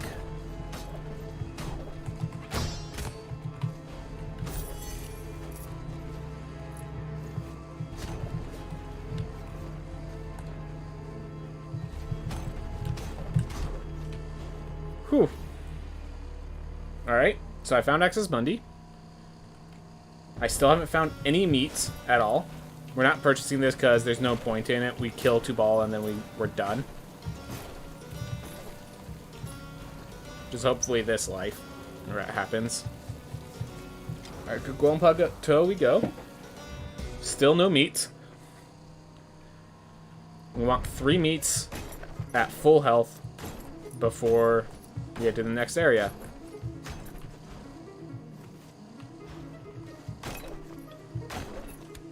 I believe these are meats. Yep. Awesome.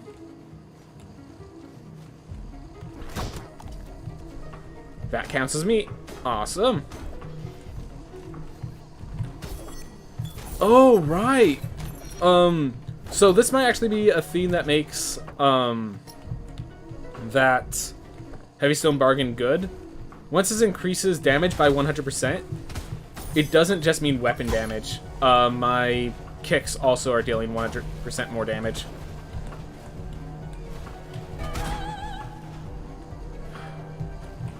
Of course, you would be the one to break that. Break my health. Alright, you get back at full health so I could start mining mana. Fun fact, the game Luigi's Mansion 3 has horror warning on the box, but Bendy and the Ink Machine, an actual horror game, doesn't have that rating. Also, I still will never understand why Minecraft has a fear rating.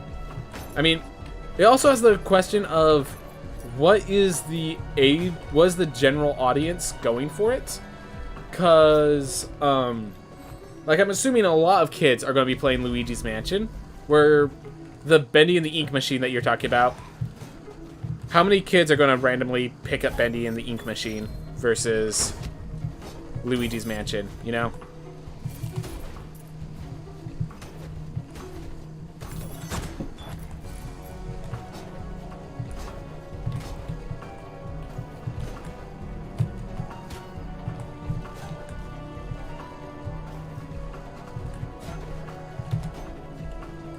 Ooh.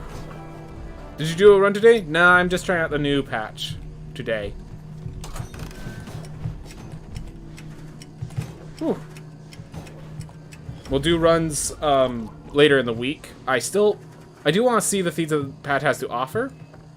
We just saw...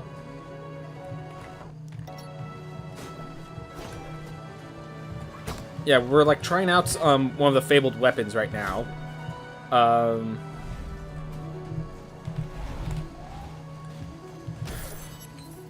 Can increase my max mana if I can't reach full health.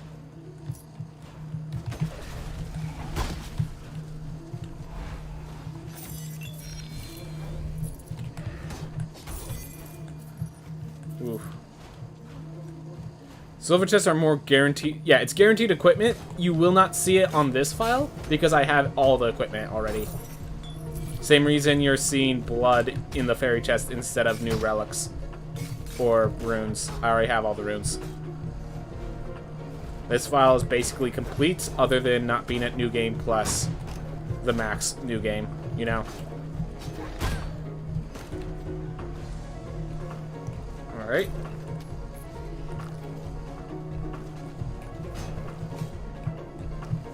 Not interested in Hermes boots.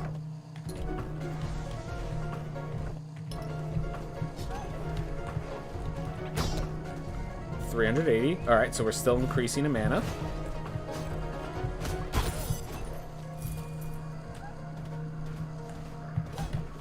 $395.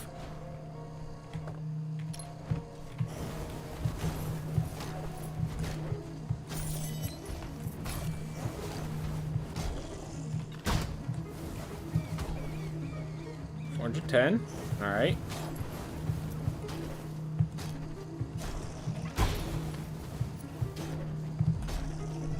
$420. $425.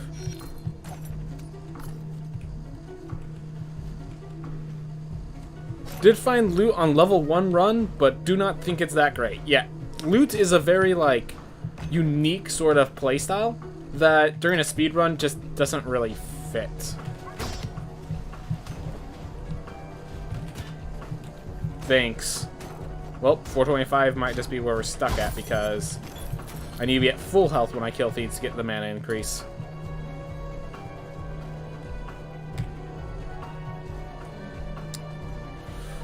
Sure, Catalyst. Benny and the Ink Machine is designed in a style of 1930s world, and the bold textures and ink.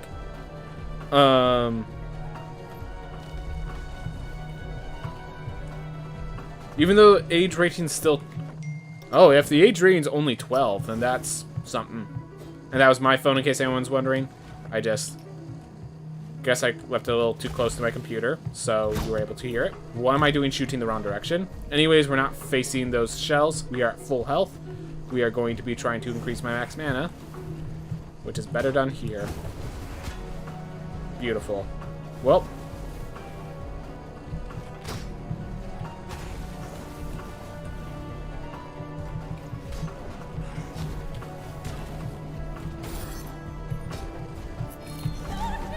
Well, I chose the worst possible time. Like, projectiles everywhere, and the one time I shoot it, the only projectile's in a wall. Alright.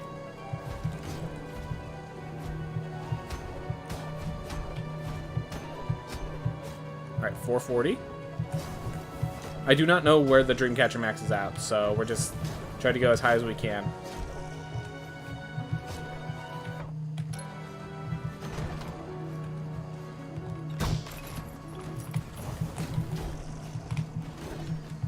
$450? $450.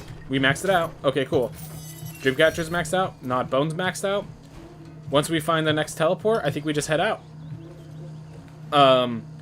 Multiple Dreamcatchers allows higher mana pool. From my experience, multiple Dreamcasters just gets you the higher mana pool faster. It doesn't actually increase the height of the mana pool.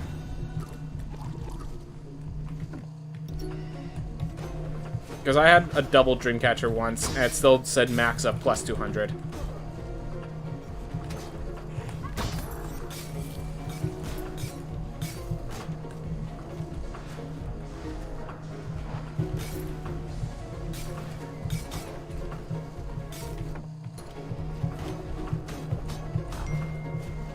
Ooh.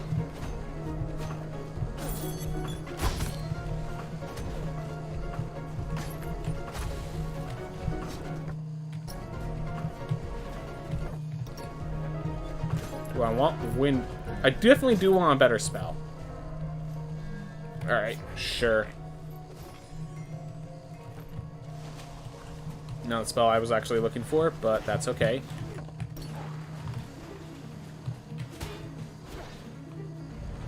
Alright, found them all, and that means I found a teleport. Let's do it. I think we have enough relics. If this works, it works. If it doesn't, it doesn't. Heavystone Bargain, definitely. I think you were mistaken? Possibly, but I do remember it saying max was at 200 when I picked 2. So, could have been that they changed it recently, could have been that I was wrong. 2 possibilities.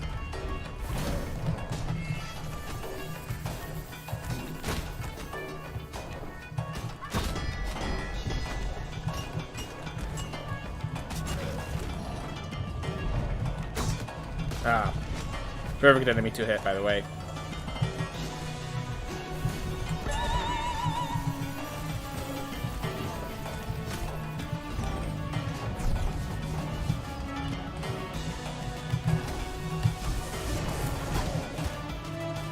Missed. Are you kidding me?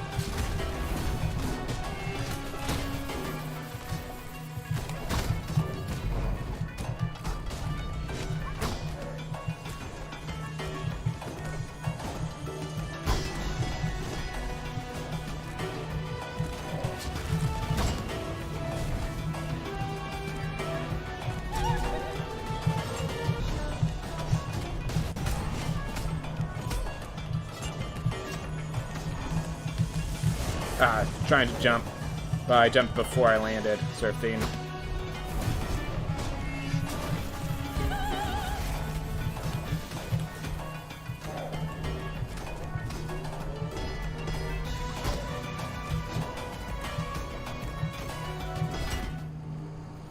Alright. The one game I'm always terrified to play is Subnautica, because 1, I dislike big open spaces, and 2, I dislike the ocean, so put them together, it becomes stuff of nightmares. Yep. Whew. Well, we tried the new electric guitar.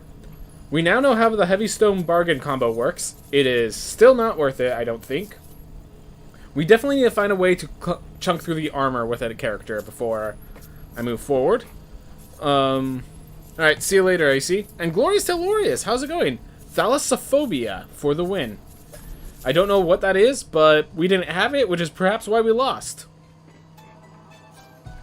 Alright. Duelist with Flame Barrier. Or just a gun.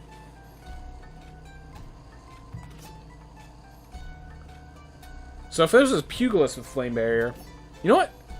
That's what we should do.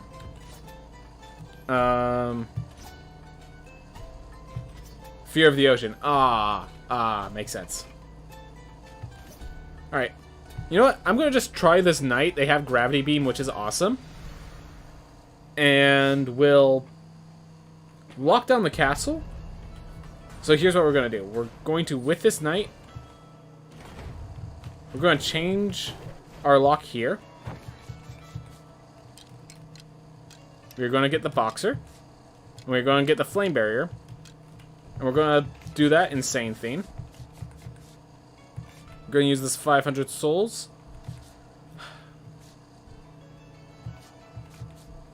I think I just go with this because of the gold gain plus.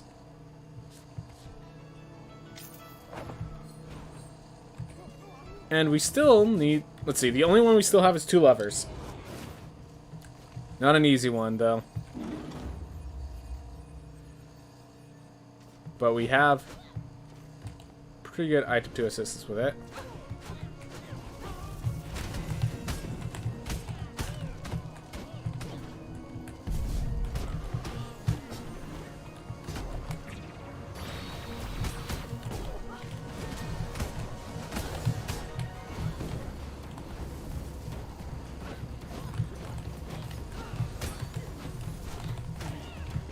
Ah, cooldown wasn't ready.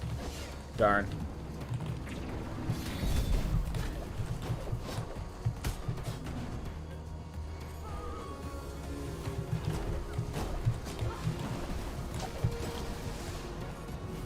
Well, definitely not an easy fight, but a doable one.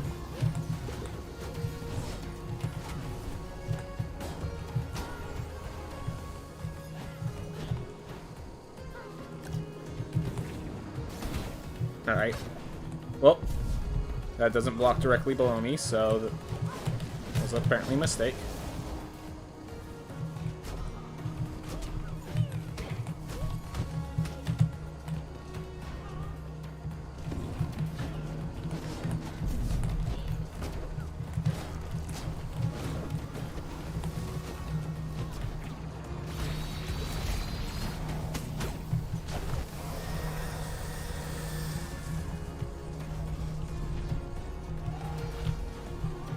I mean, we knew that that was going to be a challenging position, but, like,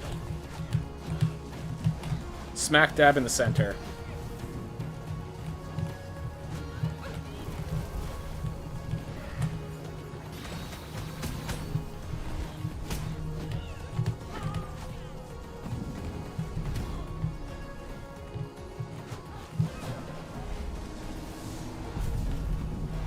Yeah, I think killing him off first was not how I'm supposed to be doing this. Just trying to find a point where I can actually reach the nightmare without getting swarmed by projectiles. Get down, get down.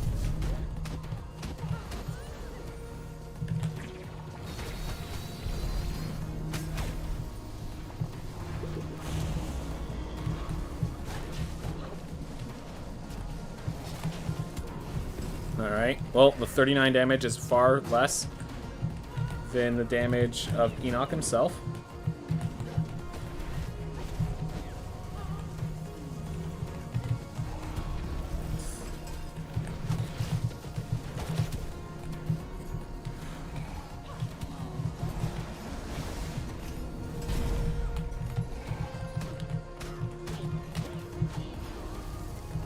Alright, well, this is a tough one. Gotta say that much.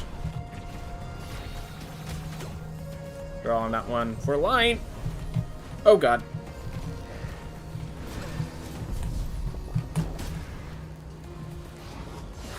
I can do it, but my gosh, that's a tough one. 2 lovers.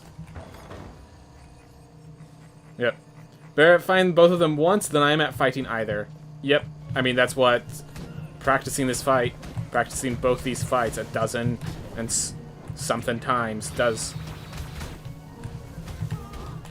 Alright, we're gonna face Enoch first instead of Nama. I am much more scared of the projectile in the center of the room than of a few additional chasers around his body.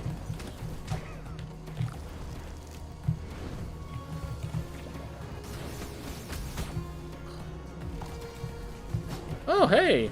Didn't even realize I had that. Oh, God. Not the time to use it, though.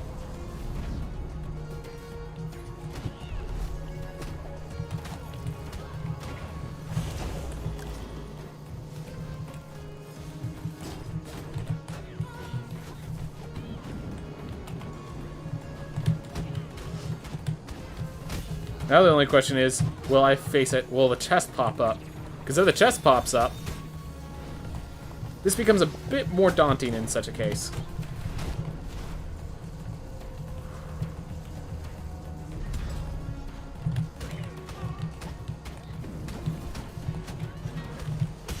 Missed time because of the weird hitboxes.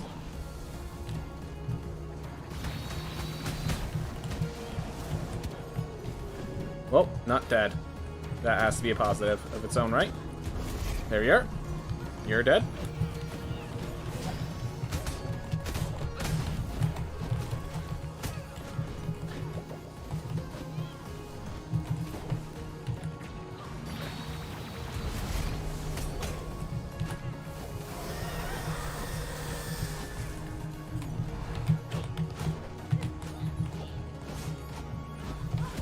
Ah.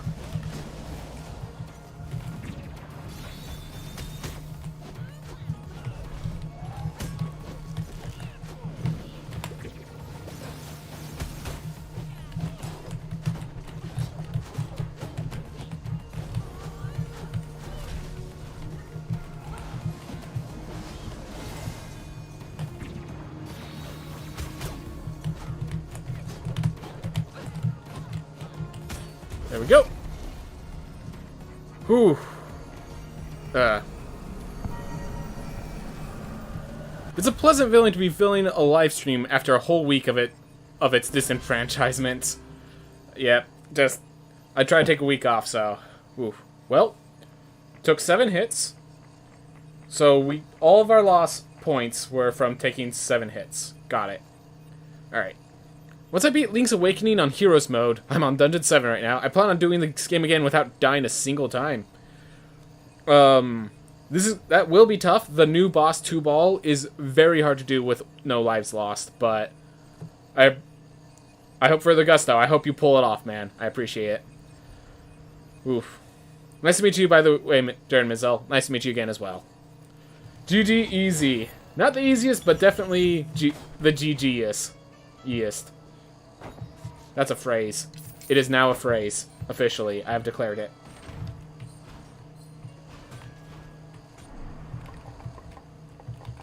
And this is what I'm looking for.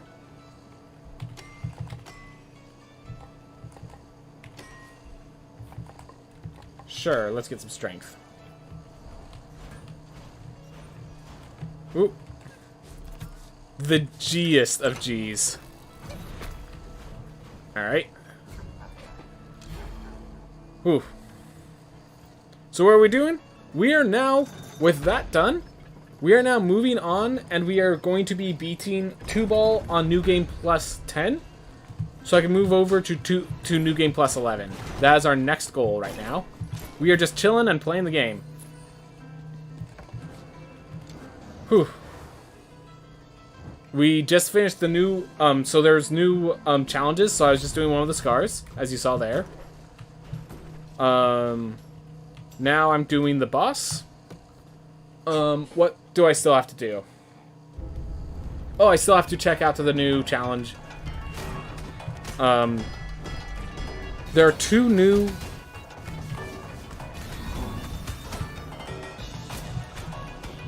Oh, man.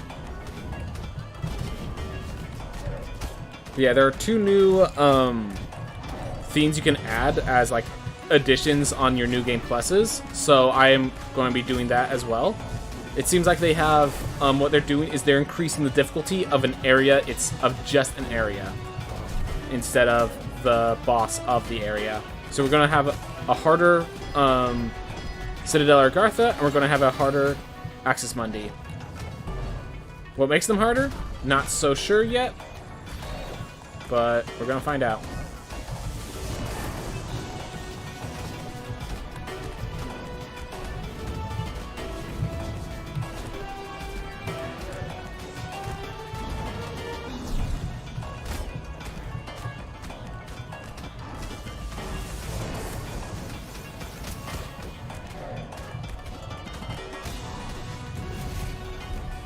Now imagine if there was a challenge to fight 3 of one of those bosses at once. I mean, a 9-eyed Irad sounds pretty legit if you have enough space for it.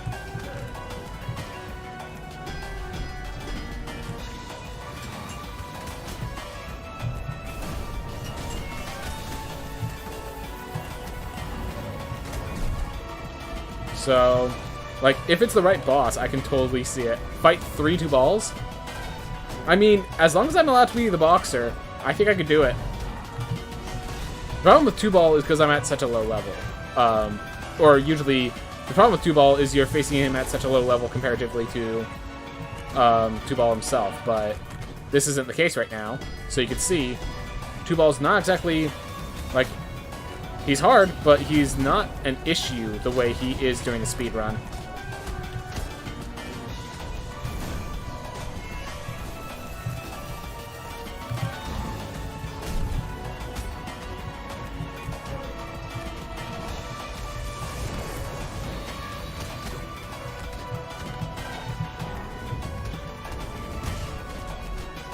Three of them mimic chests at once. You just live in the skies then. Your plan is just you live in the sky. As long as it's not 3 closed space mimic checks. The difference of the size of the room is quite significant in that fight.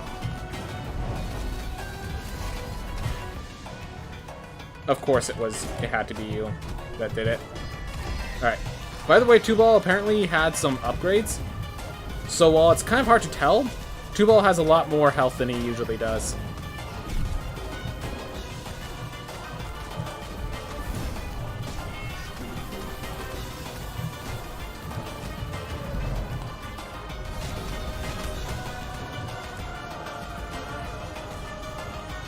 I used it prematurely. Because, yeah, I want to do 2 shots here whenever I can.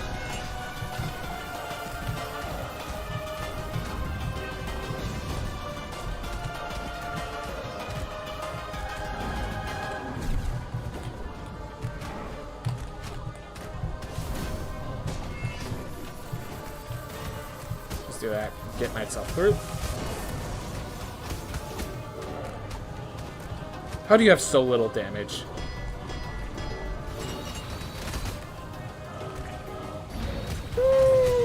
Just barely in time.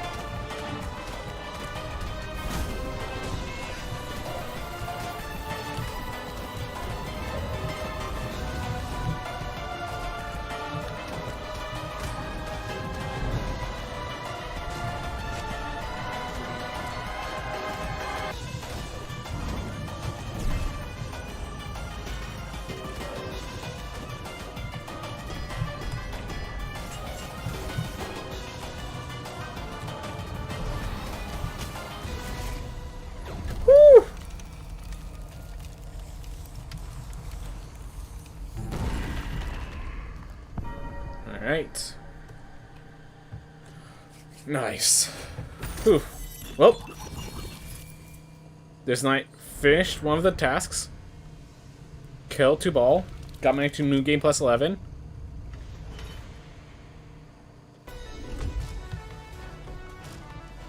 They should make a little detail where the more you defeat, you deplete two balls health, the more of his art starts breaking off, since that could also be used as an indicator during the fight. The problem is that it just involves a lot of additional programming of, like, if they'd have to have, like, the designs for each of the little break-offs and stuff like that. And to do, so it's just I think it's a cool idea. The problem is just, like, it's a bit more effort than you'd expect for the idea. And the whole thing is that this is an indie studio that is doing what they can, leveraging corners wherever it makes sense and isn't cheap escaping, you know? And this is just like, it's a corner that they could cut without significant notice. The health bar is enough for me to tell when it's going on. Also, it makes alexithymia and similar traits not as much of a penalty if you can tell by visuals what these are breaking off.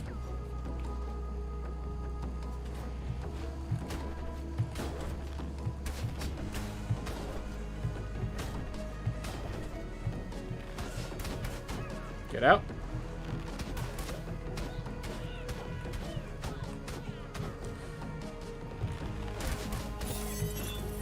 Ooh. Be less of programming issue and more an art asset one. Yeah, that's why I mean that, like, you have to develop each of the pieces of broken armor. My apologies if I... And also, he knows, Connor Conkers, in case you didn't know, he knows a lot more about programming and designing games than I do. I just have a general concept of how they work, and use that to, like, lean on that as a knowledge base. But yeah, if Connor Conkers tells you I'm wrong about how to develop this game, listen to Connor Conkers before me. And devs before Connor Conkers, of course, but the devs themselves haven't made a statement on such a thing. Also, I believe someone said that they had a trade idea that they want to share with me, and I was just a little too busy fighting to ask about what it was.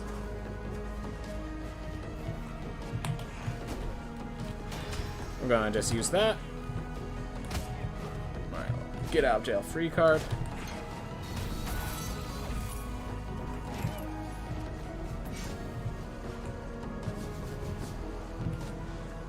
Well, we found what's causing those, but we also need to reset because there's too many now.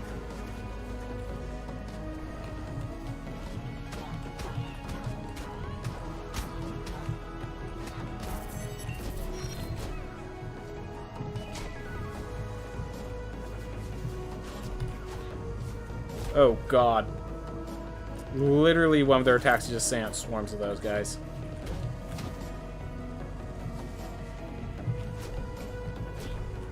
I hope you like chasers.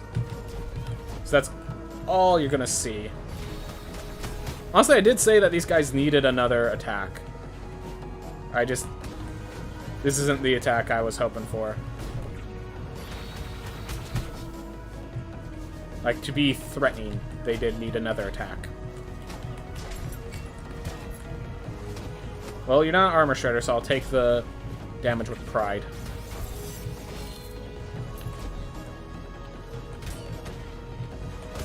It's kind of funny, he's bigger, but his projectiles are not. Actually makes him easier to face.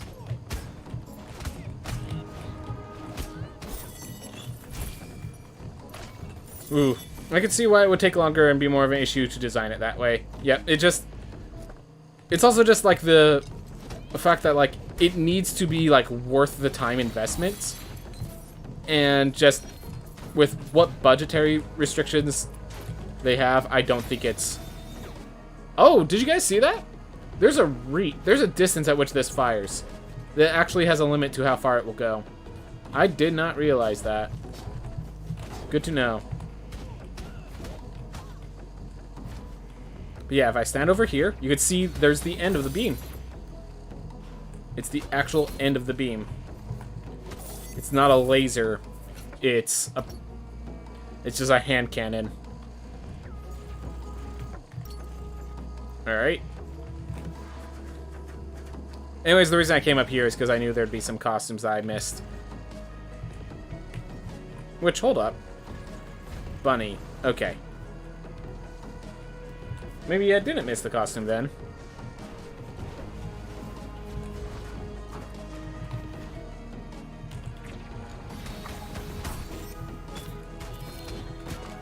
Whoa, why didn't you get knocked back on that last one?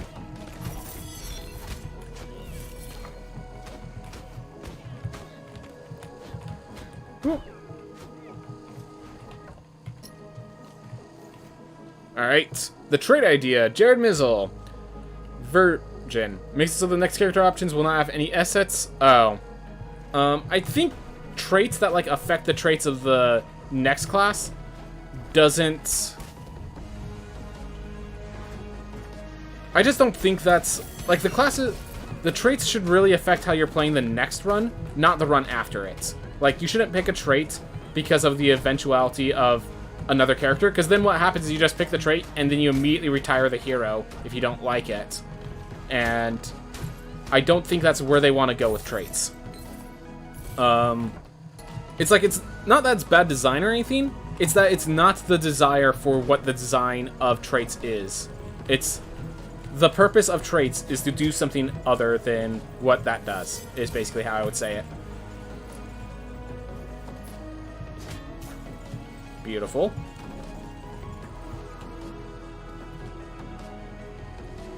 There is a new weapon for the wizard. I did try that first. It's a scythe. It's a pretty cool weapon, but the thing is it lacks any knockback. And without the weapon moves you forward when you attack. Which means that a lot of the time, it runs you straight into the enemy you're fighting.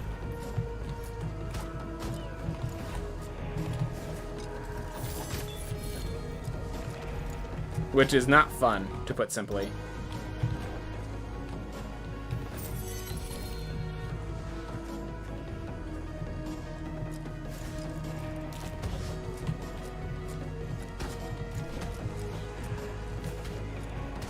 I was trying to kill that without threatening that big guy. I might just pick that because, yeah, I need to move to the next life. I'm low on health. Let's just do it. Future successors bargain. Get myself a little more money. Alright. Thank you very much, Lady Julia the 15th. Man, I've been playing for a while. Whew.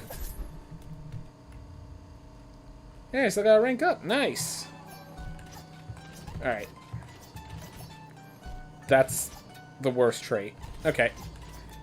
We did it with a knight. Let's see if we can get a character. What's with these boxers wanting to be aerodynamic? I don't appreciate it. Exploding casket syndrome. Okay. Let's try the new trait. Oh. There's a new enemy in Axis Mundi. Right. I think I know exactly. I know what you're talking about now that you bring it up.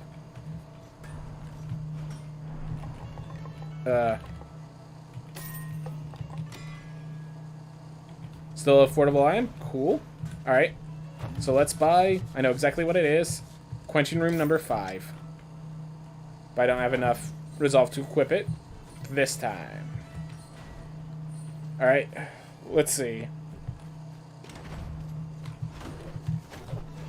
So I gotta figure out what classes I want to face this next thing in. But yeah, Hollowed Reaper.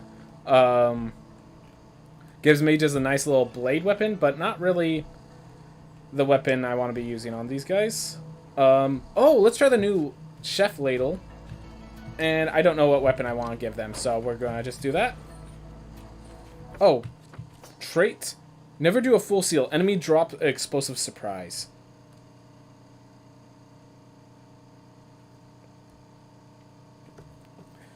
It's, I mean, kind of. The main issue... So, Destiny Bound, I would kind of compare it to it. The main issue is you always dash forward. There's no knockback, and if you run into the enemy, you get hurt. In other words, to hit the enemy, you have to get really far back, or you have to take damage in the process. And I don't like either. Anyways, let's continue. Two Lovers. Tale of Two Lovers. Oh, by the way, boss is going to be frozen now.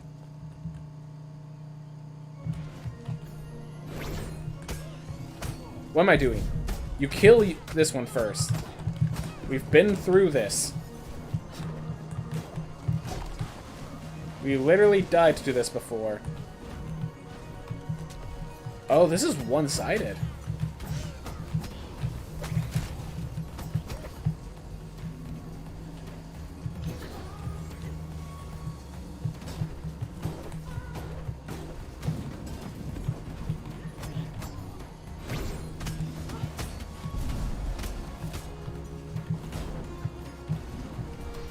Get out.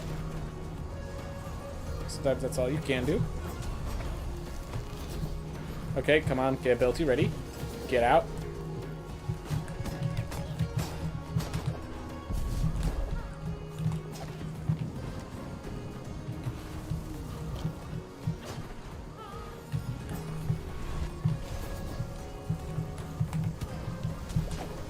I don't know if I'm getting unlucky or if I'm just, like, not really properly preparing for this fight.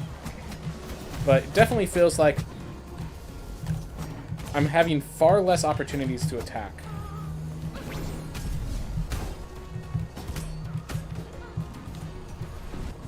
Like, I'm far more surrounded by projectiles than I'm used to, even for this fight.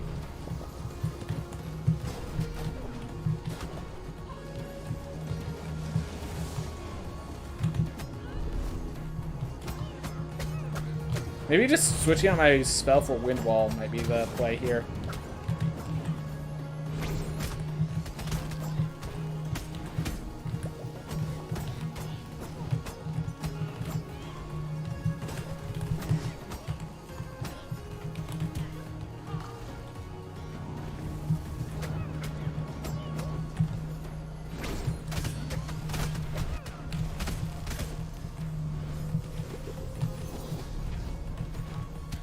Oh.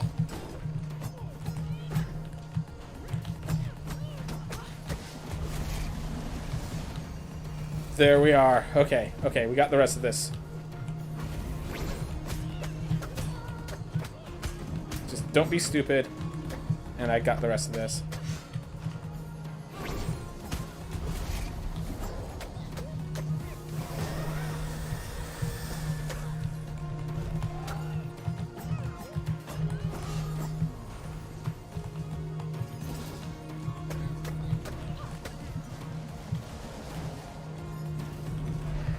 Yeah, I was waiting for that to go off. Alright.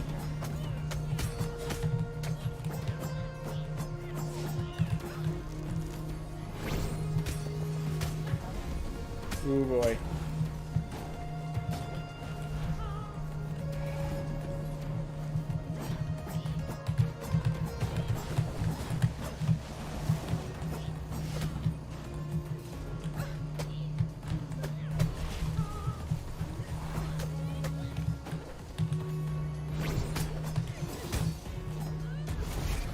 Ooh.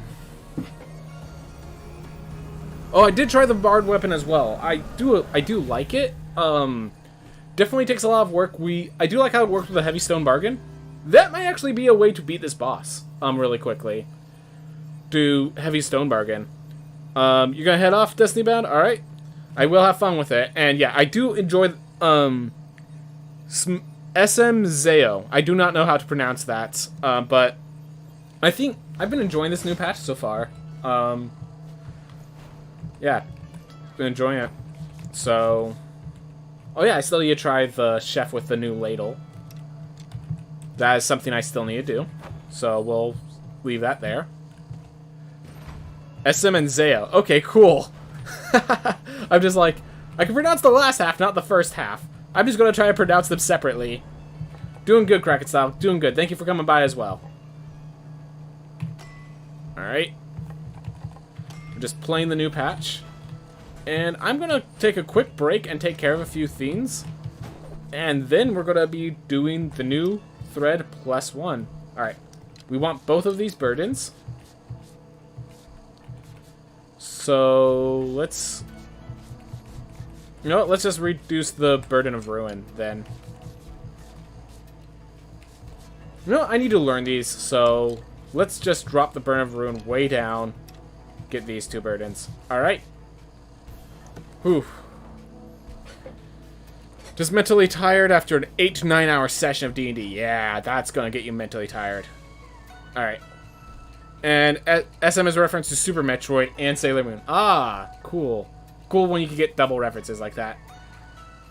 Anyways, I'm going to go take care of a few things before we start this new burden. So I'll be right back.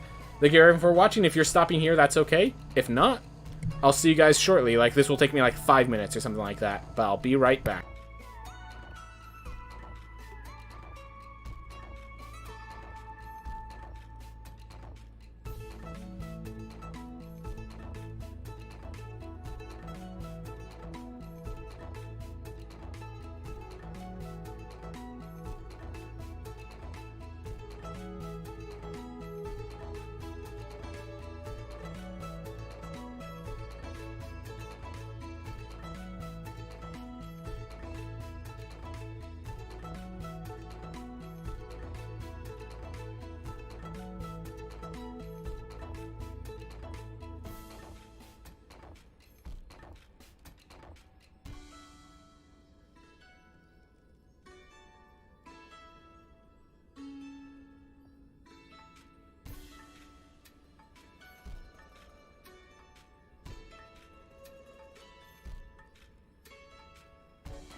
Alright, so that everyone knows... Oh, hold up. I just realized. Get this world lock off of here. I want my money. Good money. 420. Alright, so that everyone knows what's going on. New game plus 11. We have a single burden of ruin, 5 burdens of scale, every single burden of every boss, plus burden of Agartha's Royal Guard, which makes Citadel Agartha more dangerous. And so the Royal Guards return to Citadel Agartha, and Flaming Pinwheels become Tri-Wheels. The flagship Preserver Light begins his assault. Denizen from the Sun Tower and Plateau begin to migrate. Alright. So those are 2 additional changes, and we have all the boss burdens. That, just so anyone asks, that's what we're doing. New threat awaits. New items, lore, and more awaits discovery. Alright. Remember, stick the landing when you arrive.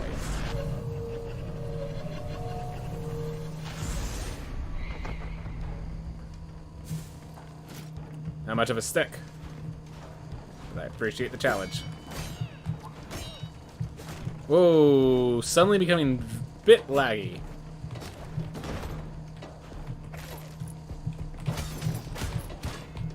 Good thing you can't take damage on this. Ah, so that's the... So I have a trait that makes those bombs show up, so... Just a nice little slow bomb.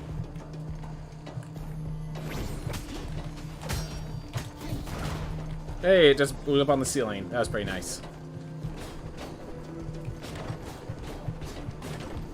Oh yeah, and this also shows you everyone my controls if anyone's interested in what I do. I do not recommend you switch to my controls. It has hurt me in the past. In the past, it will hurt me by speedruns. I know these facts, and I do them anyways because it feels comfy. Do what you think feels comfy. I just find this comfy, and it bites me in the rear for doing it. So, that you should know. Halloween candy. So what do you think about the gunslinger? I personally do not like it. Simply contrasts... oh, the theme of the game. I never thought out that way. I mean, I enjoy the gunslinger seems very fun. So I use arrow keys, not... so I can't really play the gunslinger all too well. But when I have played it, it seemed like a fun class. Yeah, if you could use the controller, keep using the controller. I use keyboard because I don't feel comfy with the controller. So, definitely if you have a controller, keep using the controller. But I actually do like the gunslinger, but I do recognize what you're saying where it's like, the gunslinger feels like they came from the future to this game, and that doesn't make too much sense. So, yeah, I can see your argument of gunslinger not really fitting the lore of the game, but...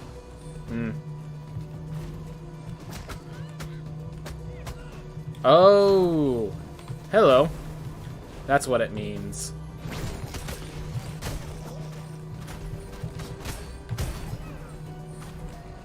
That's cool.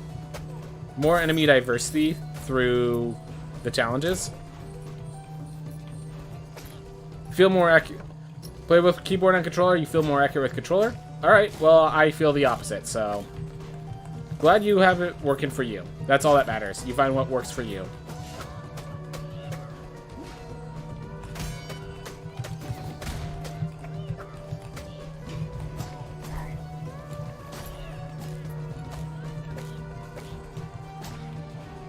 Ooh.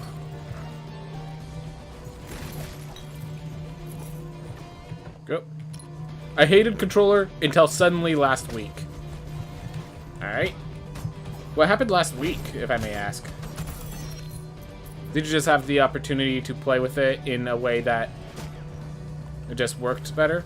Okay, well we have guard plus explosive. I don't like that room. I'd rather go here. Alright. Well, we fight in Chief.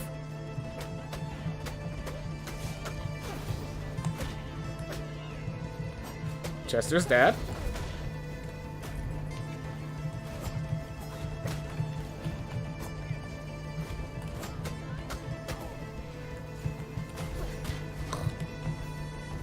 Oh, yeah, those guys can now show up in these because... Oh, well, that was my fault.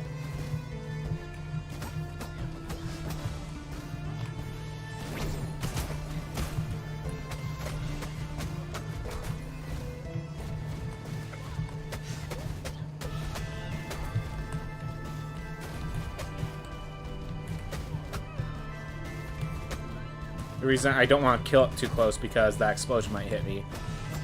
Alright, well, we have enough healing that seems like we're coming out of here positive, so that's good.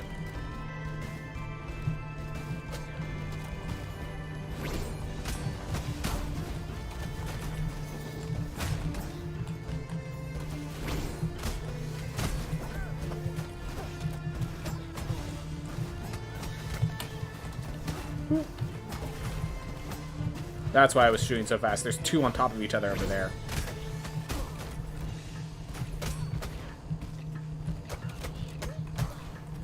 Go.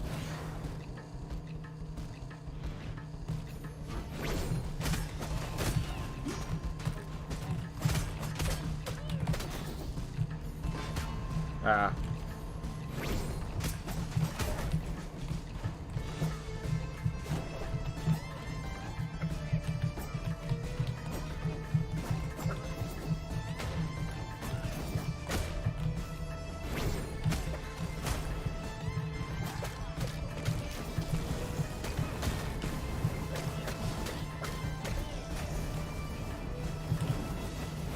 Alright, that gets 3 of them.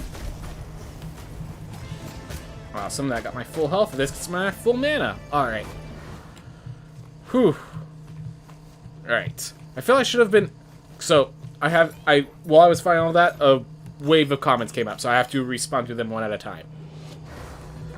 I feel like it should have been implemented in a way more creative way, just to be clear. I do not oppose the idea of weapons like guns into the game, but thought they should fit the theme more. Would have preferred if they add something like a musket, as at least it was within relatively same time period. Alright. I mean, I will state that when you... I never thought of it, like, the time period stuff. But yeah, when you bring it up, it does make sense, your concerns with Gunslinger. Now that's here, I think it's cool. I don't think they should remove it, of course. But as you're saying, like, it feels a little weird. I feel like muskets should be the fabled weapon for the Gunslinger. I think that's what I want to see with musket. The dynamite, like, when you decide you're going to bring in a Gunslinger, the Gunslinger is definitely, like, a Westerner. And everything that plays around with it feels like a Westerner, and I do enjoy that personally. I do see why others would dislike it by a long shot. Alright. I was not used to roguelike controls until how Hades used the R button to confirm. Then my movement felt better with controller, but I gave a controller another chance. Oh, yeah. Hades, you have to use controller with Hades. I cannot use keyboard stuff with Hades, because you have to use the mouse as well. Yeah. Alright. Roguelikes are still a new genre for me, technically. Yep. They're basically new. Like, really, Rogue Legacy 2 is the main genre I play of it. I played some Hades. I played through Hades. I liked playing through it, but it was like, when I finished, I was done. I didn't want to play anymore. I'm like, oh, well, speedrun usually breathes life back to the game. Speedruns were just an excuse to keep playing, it felt like. Less, like, with Rogue Legacy 2, speedruns are a completely different theme, where with Hades, it was like, it's the same theme, except faster. And I was just kind of... I was doing the speedruns to try to re-experience the love I had when I first started playing the game. But I got 200 hours in, I'm like, that was 10 hours more than I needed, you know? What do you think of the new burdens? I just started trying them now, so I can't really give an opinion yet. I think they're positive. I do like the idea of harder biomes and stuff. So I do like that concept. I do not know if they're, like, fully where I want to see them, but we have to give them the opportunity. Alright.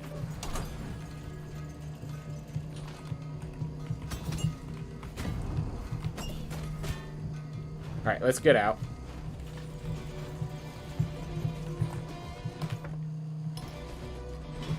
Oh, wow. Even you guys are here. Oh, that's the upgraded ones. So yeah, that's an attack of the upgraded version of that.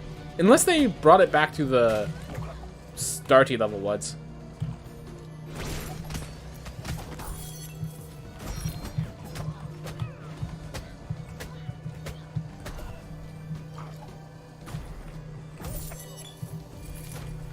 Ooh.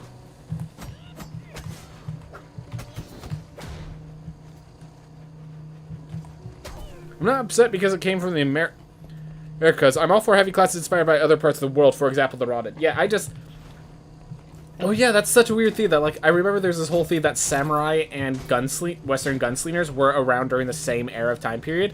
So, like, a gunslinger and, like, a Ronin samurai sort of D&D party actually is a legit theme that could have happened in reality.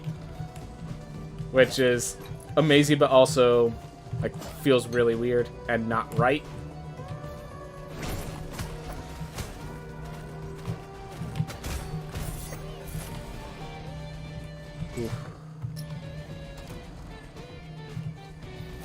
But yeah, also, as you say, like, a 20 round...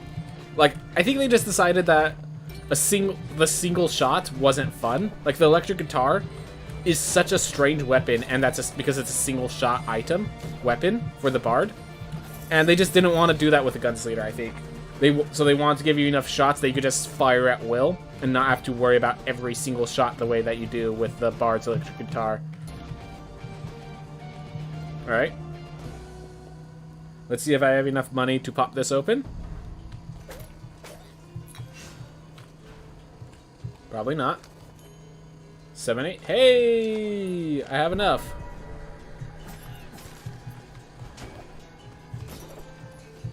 So my big problem is that we've made Citadel or Gartha harder, but I bet we have not made Stygian Study any harder.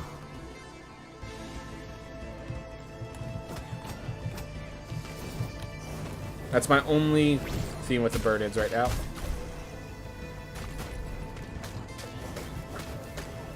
Which is a very lesser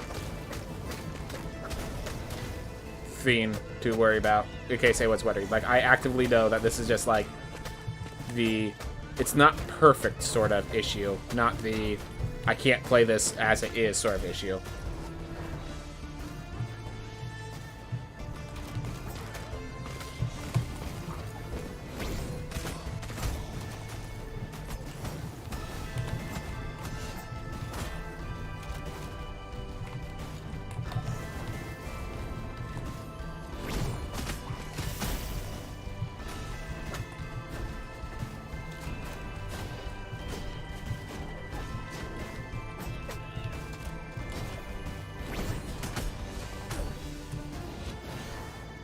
Oop, now I don't have enough mana. Gotta be careful.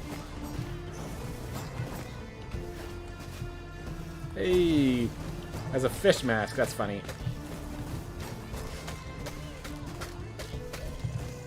I mean, if you're gonna just sit there, I'm happy to let you. Woo!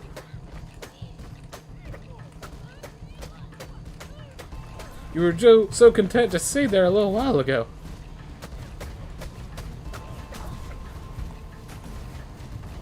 It's always the ones near the ground you want to take out first. That way, now, we could just move around as we see fit. There we go.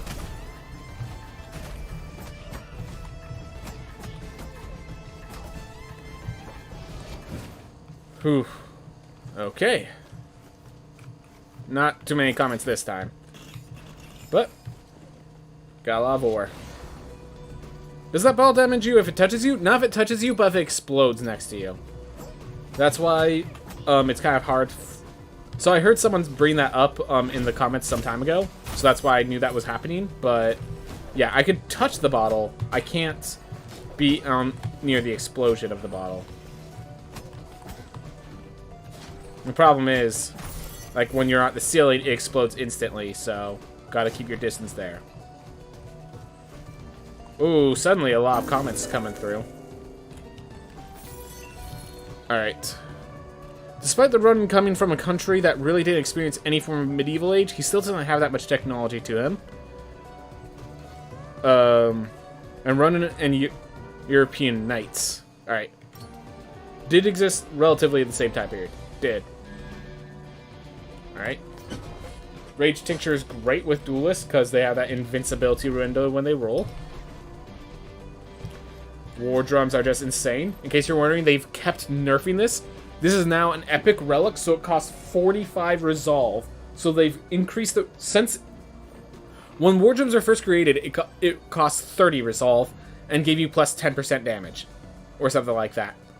Since then, they have now halved the damage, almost, and increased the resolve cost by 50%. So it's 45 resolve and only 6% damage. And it was still the obvious choice there, because it's so good. Just to put in perspective how awesome War Drums are.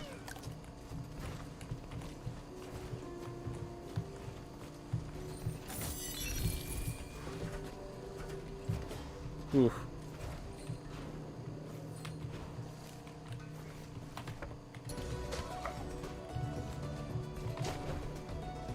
So I'm not sure this is the guy who kills Lamech, but we're gonna try to make him that person.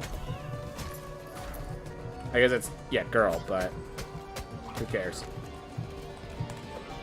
Woo. Eat. All my money.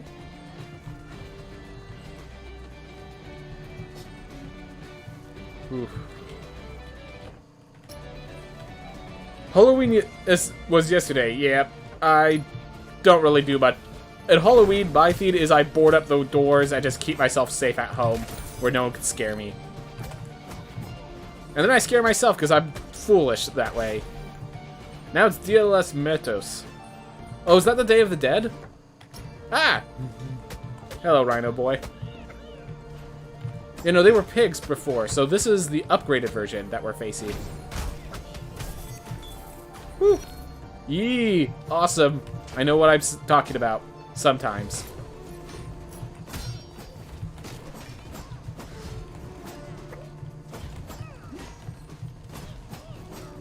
Get out of my way. Appreciated.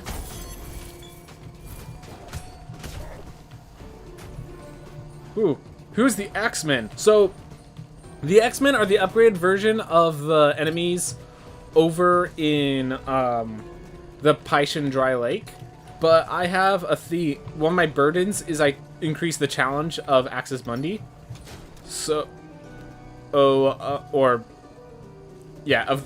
one of Axis Mundi and one of this area here. And so, this area here now has those Axemen. But those usually are left in the Paisha Dry Lake. I'm pretty sure I'm also facing the upgrade versions of them as well. Just to add an extra layer. My god. Alright, I'm gone. Got my money and I'm going. I didn't get all the money. I don't care.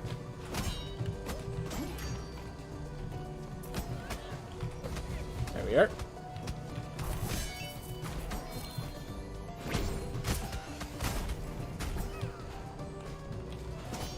Ooh. Do you like the Halloween event?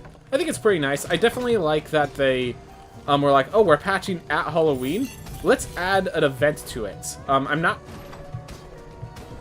sure if they're going to do this for other events, other themes, but I just think it's a fun little thing. Like, most of what this event is, in case you're wondering, the limited time stuff is just the visuals. All the mechanic stuff will disappear once Halloween's over. Just so you know. Or, I mean, will remain once Halloween's over. Just the visuals, the little masks and stuff will dissipate. I think it was cool. I think it was nice that they did it. Do you think they're adding a fabled weapon to every class? If so, what do you think the fabled weapon for the Dragonlance will be? I think they're going to try to add a fabled weapon for every class. I don't think it's like if it doesn't happen, I don't think they're going to be like, oh no, we have to hold off releasing the game because we don't have a fabled weapon for every class. I don't think that's going to happen. But, if they do, I think the Dragonlance, they're literally going to find a way to make the Dragon Breath, the weapon's going to be like Dragon Breath or something. And I think they're literally going to try to, like, with that fabled weapon, you have the dragon from the first game. Because I think that perfectly fits what a fabled weapon should be like.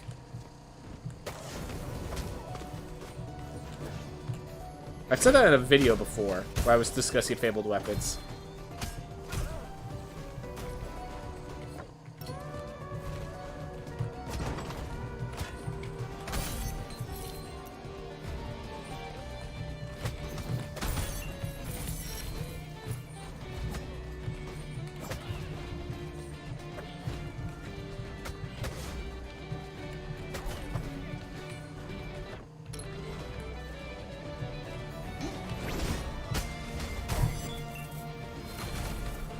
Oof.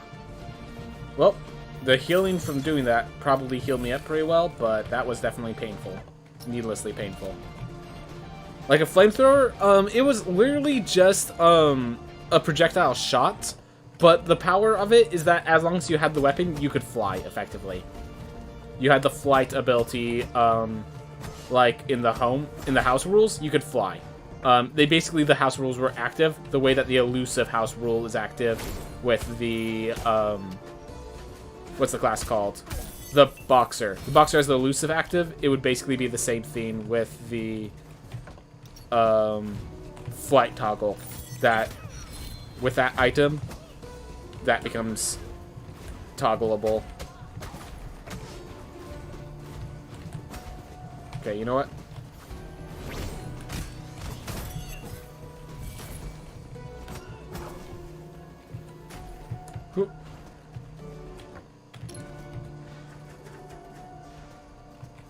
It wasn't a flamethrower, it was like a specific kind of weapon. It was basically just a pea shot in front of you, but as I said, like, it's the flight toggle that made the class it was. Alright. Well, we did miss that path down. But we'll just come back to the entrance when we want there. So I'm just going to keep going.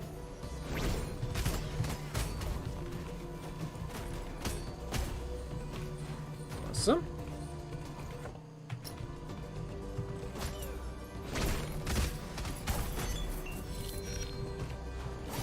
Man, this spell solves all my issues. That's why I like the theme. Just to let people know, I'm okay with having fabled weapons that are more modern because they're supposed to be unique and non-canon in a way. Yep.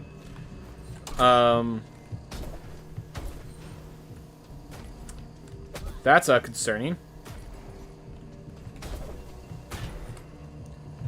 That ruined me because I took the damage and couldn't jump. I did say that was concerning. I thought my concerns just wouldn't end up occurring because pessimism, you know? Or perhaps it was, I thought it was pessimism and not me being not occurring being optimism.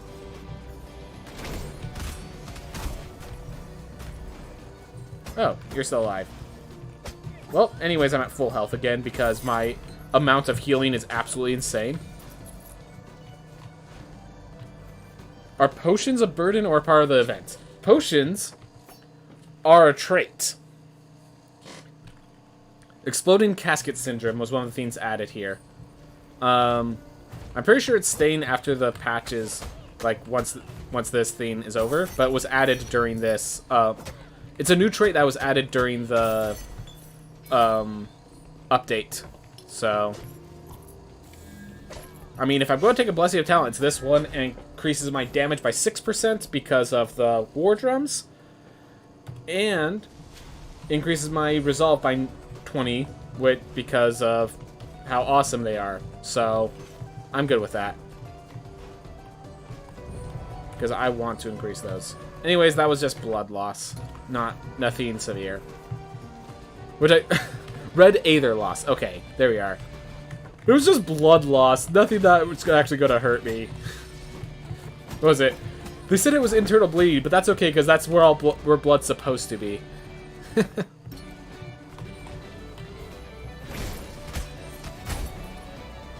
Ooh. So assuming that every update is only going to add 2 classes, what do you think will be the final 2 before the game releases? Assuming it's the next update. We do know that they were trying to get the, So, we do know that they were trying to get the Lich as a playable class. Whether or not they've abandoned it or not, we don't know. But I do know that there was an attempt to try and make the Lich a playable class. So that's one. After the last one, I'm just clueless. They're probably... The only thing I would say is they're going to try to do something completely unique. That doesn't say much, now does it? And no, I do not buy this teleporter. Let's go buy the Sun Tower teleporter, actually. And let's see what the challenges are here. So apparently... Oh! Hello. So that's what it means by we have the ship is attacking. Okay.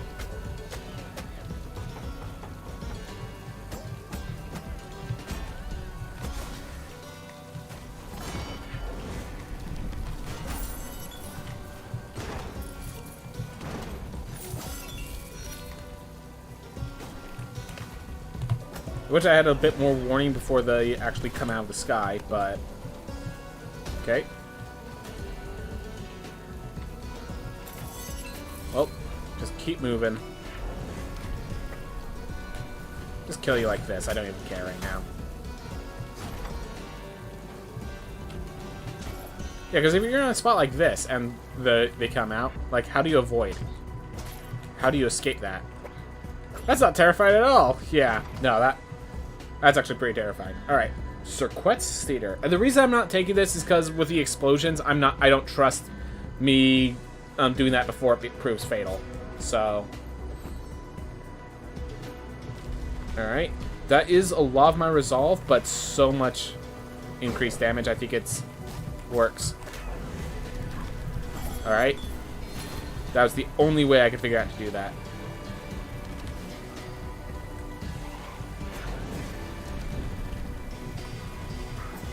So in case you're wondering, it's it is a burden that's allowing those guys to appear here. Both the cannons and the zombies are part of my burden, not part of them making this harder. Oh, that's also the burden, in case anyone's wondering.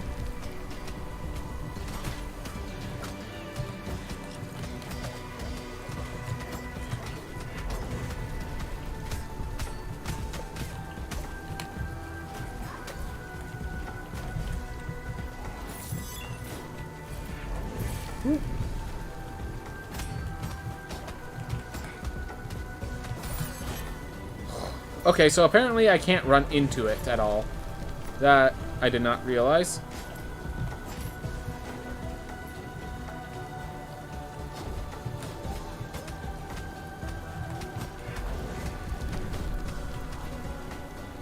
Oop.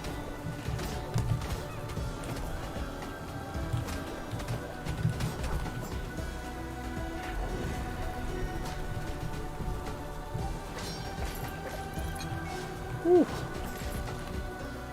I do like this challenge. This is a fun challenge, but definitely a challenge. No denying that.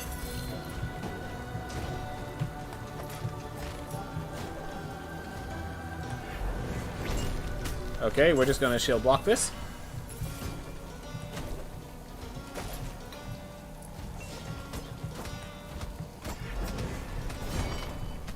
That. Let Sir Kretziner do the job for me, I guess.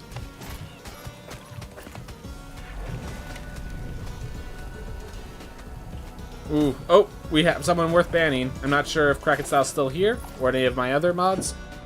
I just gotta take care of that real fast. I'll become famous.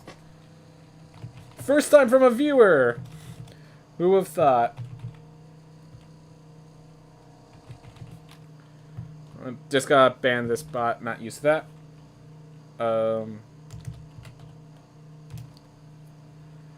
Alright, the X's Monday with that burden became a real terror in a cool way, I think. Yep. Risen looks very cool, definitely. Only VIP for Fly Ragey, unfortunately, so you cannot help me here. Thank you very much for the offer, though. Ooh. Alright. I really think we should add the Spelunker from the last game. Think about it, the pickaxe is the obvious choice skill by hitting the enemy at bomb. I do remember we were talking about... A lot of people do love the Spelunker. The idea is that a lot of what the Spelunker has to offer was redone with the... Like, what does the Spelunker offer that the... Like, it's usually gold gain, but... Like, gold gain is taken care of by traits now. I think there is a space for, like, a trait that recharges whenever you open up chests. Stuff like that. So I think there is space for a Spelunker-esque theme, but I'm not exactly sure how to do it. Oh. Ah, this is the new enemy that you were talking about.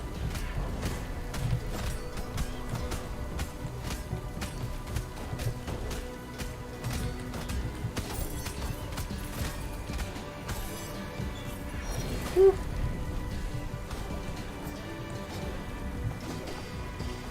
Well, they definitely made them intimidating. I'll give you that much.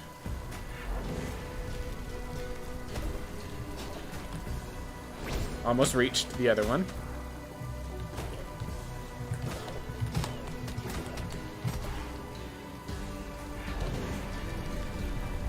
Whew. That battle made you work. Yep. Yeah.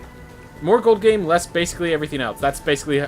That's the theme. Like, gold gain is taken care of from traits. So, like, I will say right now, you are not the only one who suggested bringing the Spelunker back. It's just no one's been able to really define what makes the Spelunker unique. That was lost in the traits don't already cover. And that's the main issue with it. Like, how do you make it the Spelunker is basically the issue.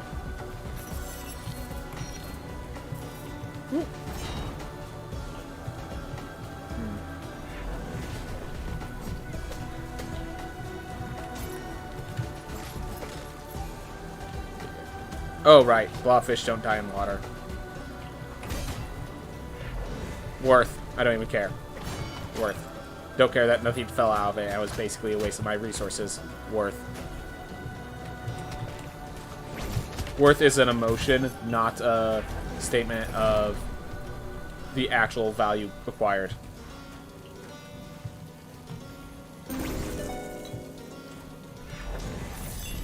Well.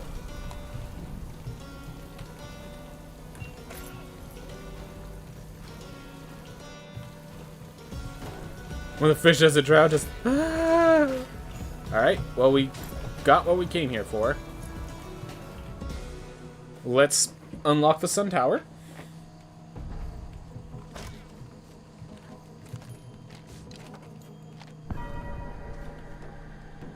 Oh yeah, we lost the headlamp. So, we actually have... The headlamp is now an heirloom. You get it for beating Irad. As you go down to Paisha Dry Lake, the Nameless Knight gives you... This guy right here gives you the... gives you the headlamp, effectively. So...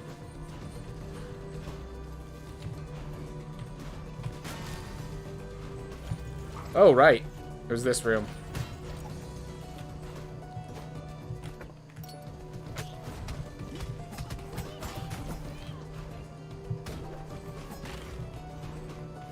These two new biome booms implies the other biomes will get some kind of burden change as well. Yep. And I'm hopeful. I don't know how they're going to do it, because like one of the things is they brought in the enemies from the more dangerous biomes. And like that only works as long as there's a more dangerous biome, you know?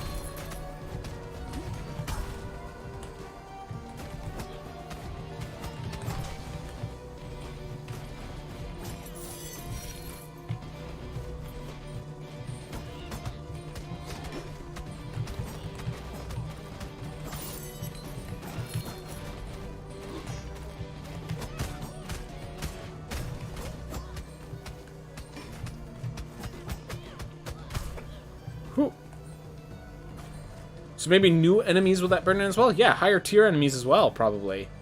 Who knows? Maybe they actually program in an additional, a third mini-boss into Paishan Dry Lake just to give us absolute hell for making the decision of taking that burden.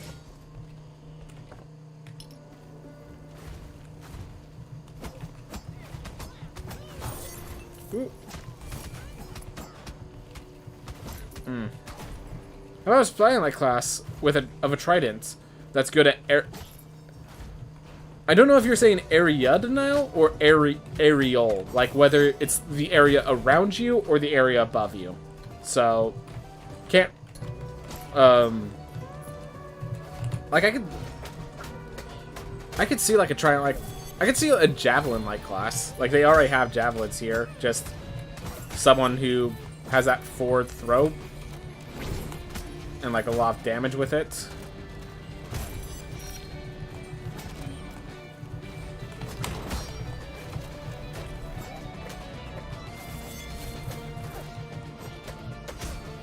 Ooh.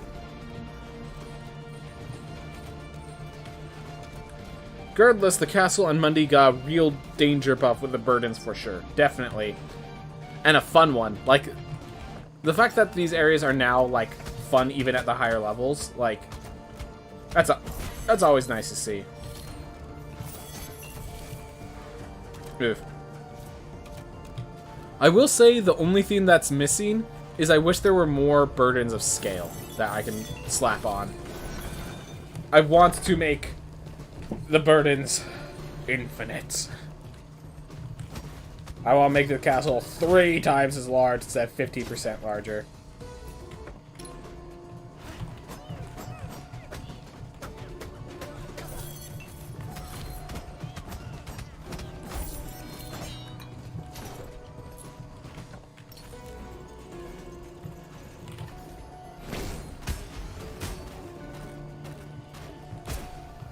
Basically a puzzle.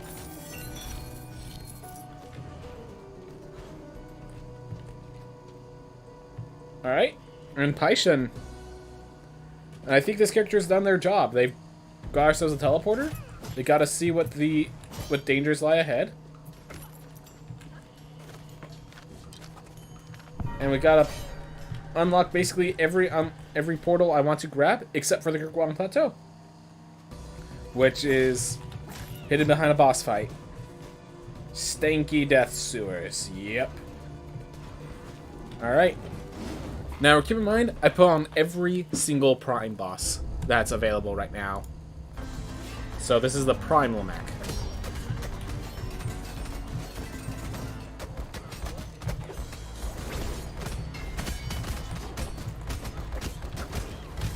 Ooh, right. These chasers are going to be kind of scary.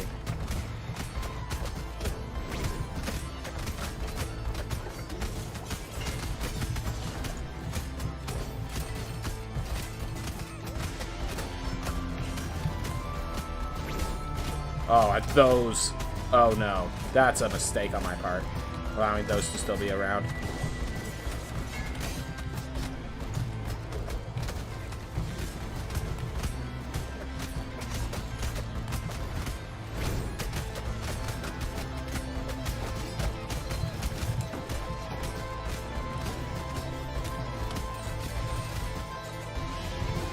Yeah, I will lose that damage to get that taken care of. Alright.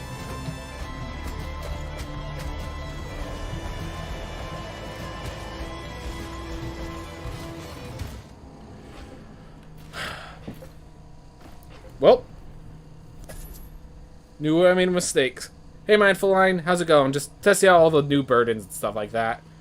That was actually a good life, but just chose a bad timing for it. Alright. Well, time to try out the new bag of spoons. That's the last thing on the menu, I think. New bag of spoons, plus get gold on that challenge that needs multiple fights. Alright. Lady Emily the 10th. Let's go, Miss Emily.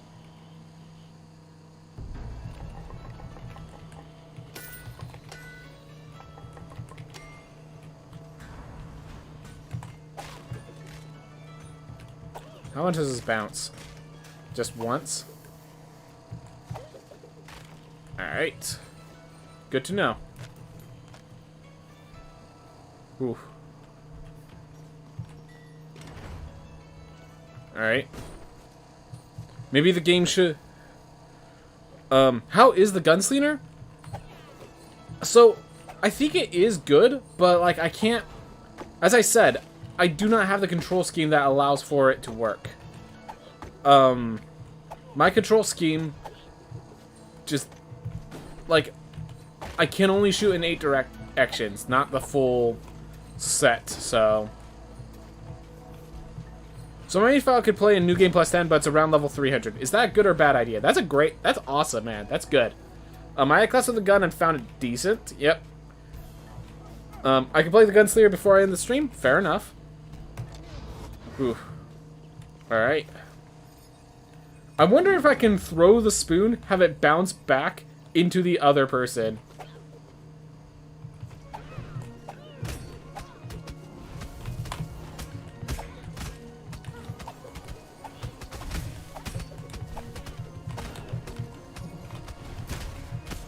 Whoops. Oh well.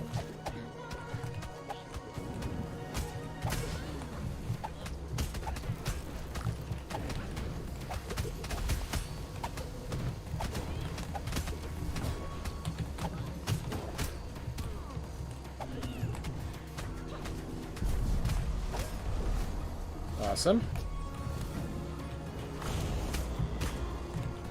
Not so awesome, but we can manage.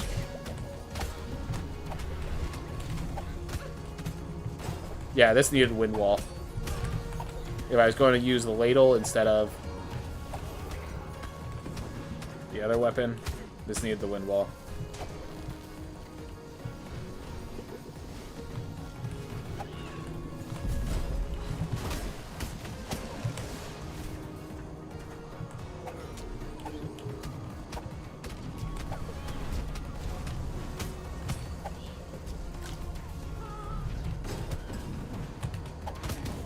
Oh, right, I have meat that I can be studied. I haven't even used my talent.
Here.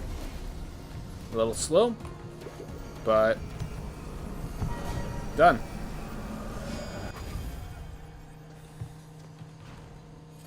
I generally want to see a mod that turns the bag of spoons into users into hammer bros.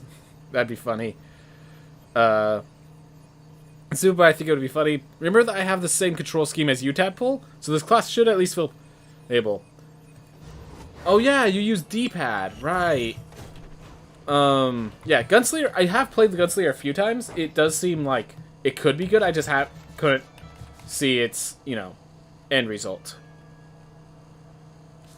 We're gonna get one limitless potential. I'm gonna see how that feels.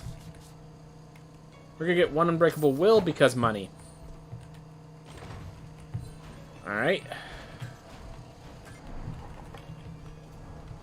And just to make sure that we do find a gunslinger in time, let's grab a gunslinger with wind wall.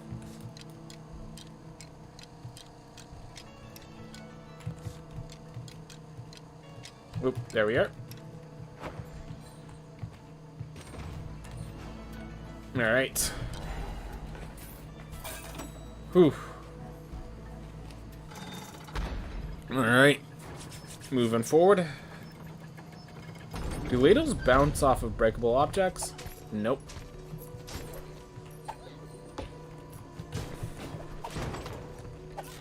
You know, I actually think this ladle is better. Like, just superior to, like, in theming, this ladle is superior to the old ladle. Damage, it's not superior, but the old ladle got broken with the last patch. In theming, this ladle seems superior. Just hearing that thunk against that. All I needed to do was hear it thunk against,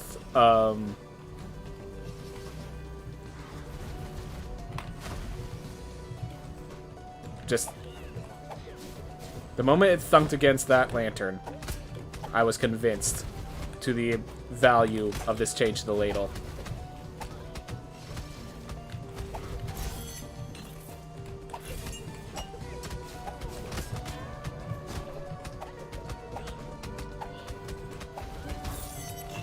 Yep.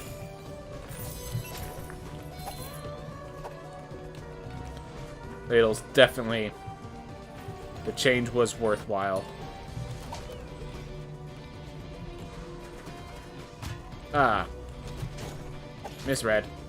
My fault. Will I misread this one? Chances are no.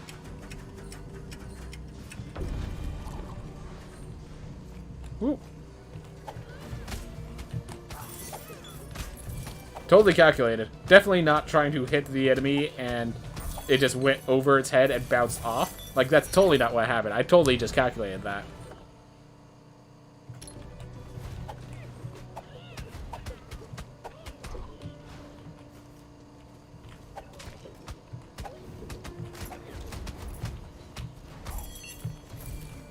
Just there's a beautiful comedy to seeing the ladle just bounce off their head.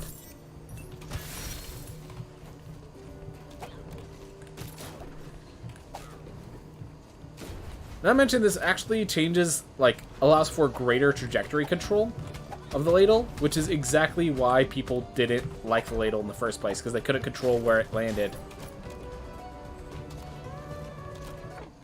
Skill crits after the bounce, correct. See?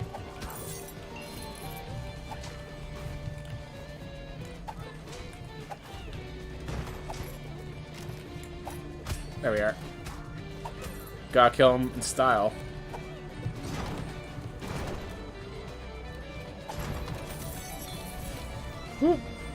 Alright. But yeah, you can tell because when it bounces off a wall, it changes, it gains a glow. See the glow that's added when it bounces? That's how you can tell that that's when the crits are available.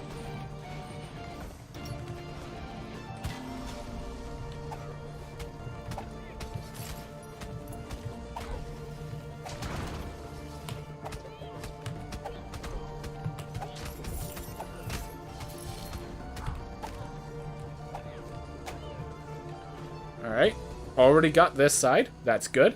But I do want to face the mech before I leave. Now, that being said, I do have a bad spell for Prime Lamech, but I need to get good at facing Lamech when I can't destroy all his projectiles for free. Because that's something I don't have as much skill as I should have.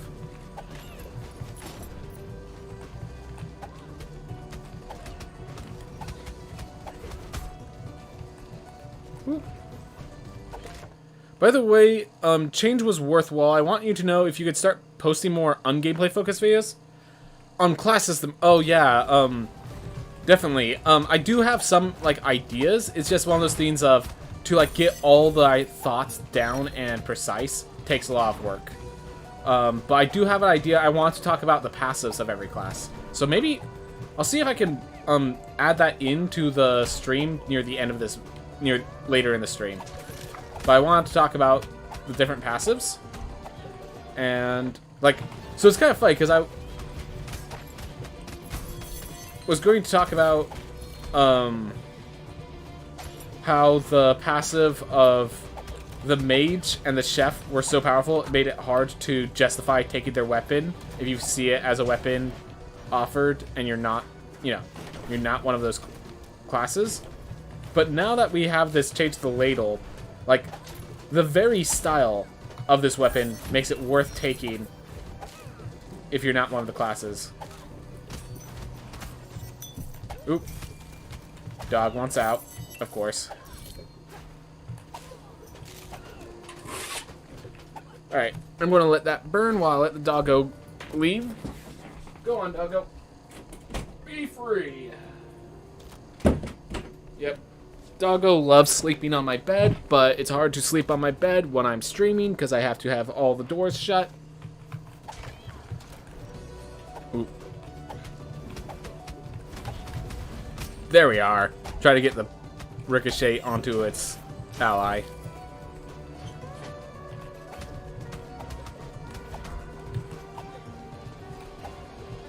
Oh, and that bounce even has changed trajectory. So yeah, this could totally be controlled with enough experience. That's awesome. Well, unfortunate.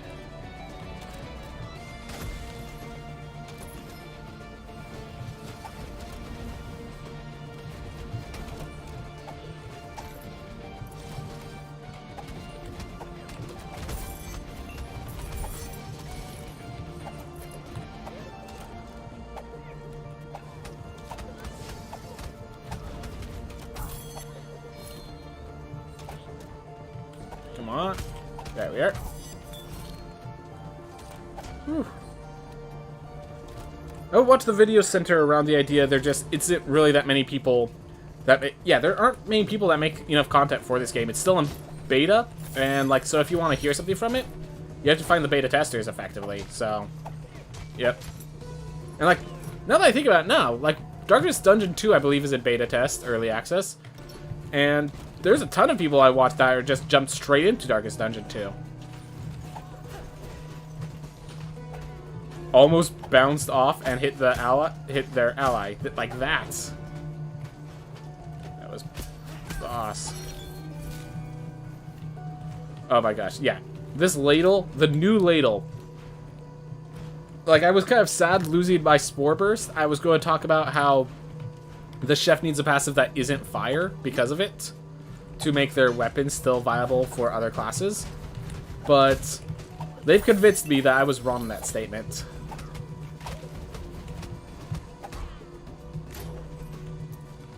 It's amazing how good this game is despite 1.0 not even being out yet. Definitely, yep. Whew. Yeah, no, like, once this game is fully released and people have their first experience with it complete, like, some people are just gonna be like, this game is freaking insane.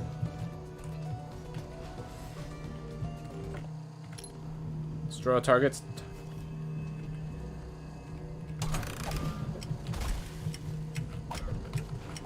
Yeah, I need a trait to help with this. There are traits that help, but I don't think I have one of those. I got close anyways. I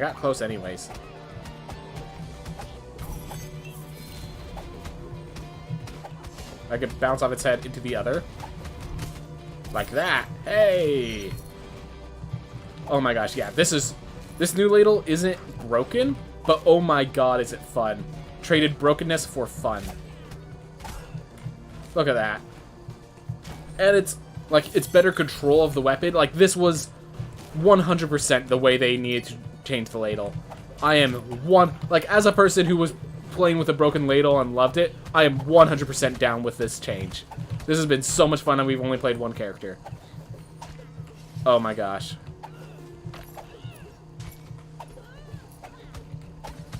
Whoop.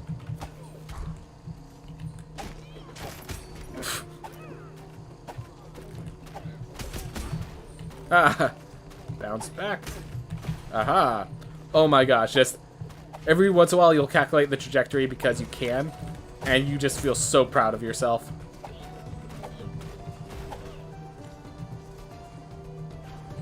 Oh. Well, lost some armor. In a very costly way as well.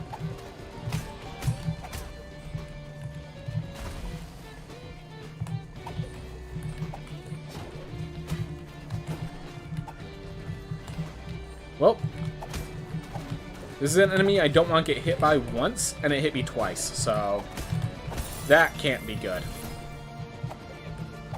Though I blame myself. Yeah, I do know that obviously Darkest Dungeon was more well known. I do understand that element of it all. It's still kind of sad. Like, this is such a good game. Like, I wouldn't even say Rogue Legacy isn't unknown. It's that Darkest Dungeon is more in the I think the term is zeitgeist. Like, Darkest Dungeon, it came out, like, not only a few years ago, where Rogue Legacy came out in, like, came out back when I was in high school, and I've graduated college since, so that's more what I would say is the cause.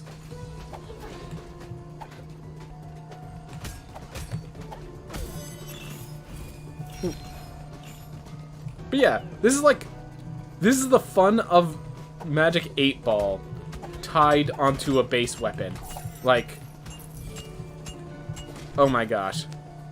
There's a Darkest Dungeon 2? Alright, well I guess not everyone's heard of it. That's cool. But yeah, they started the early access for it, and like a ton of people have been playing it. So. Woo. Get out.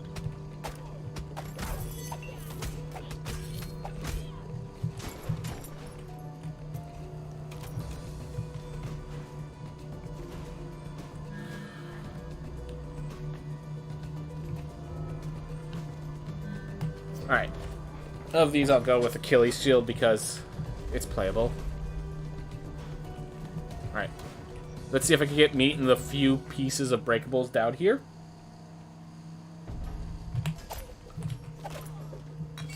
I could.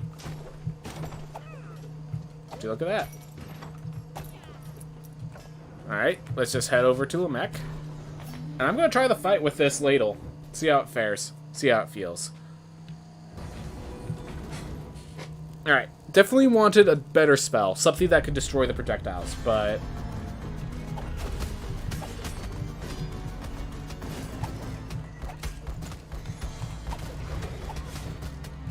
Thunk, thunk, thunk. Yeah, this is what I'm worried about. These projectiles. Almost here. Like, I just have to leave them there, basically.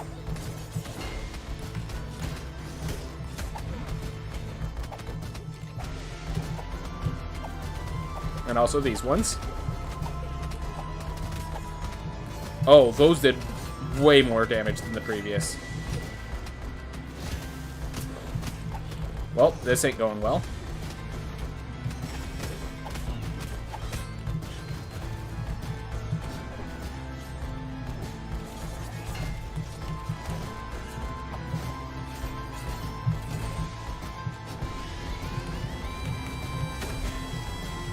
Use that time.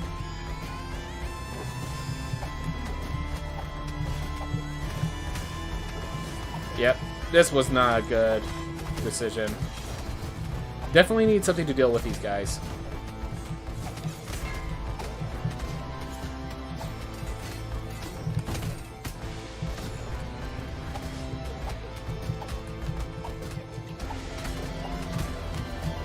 Whew. Yeah. Because, yeah, right now I feel like if I can't deal with those,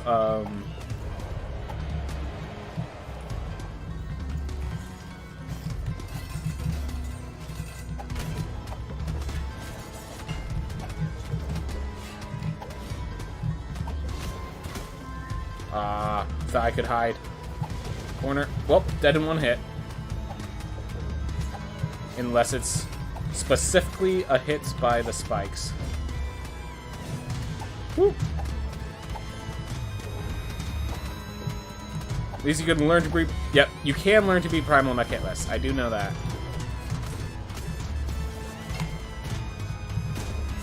Okay, I guess on hits it deals less damage. But, yeah, that was rough. That was a little rough. Alright. Chronic fatigue syndrome, and a gun. Yep, we go for with gun.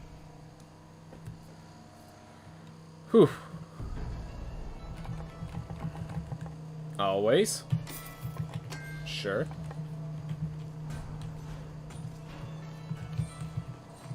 Rat-a-tat-tat.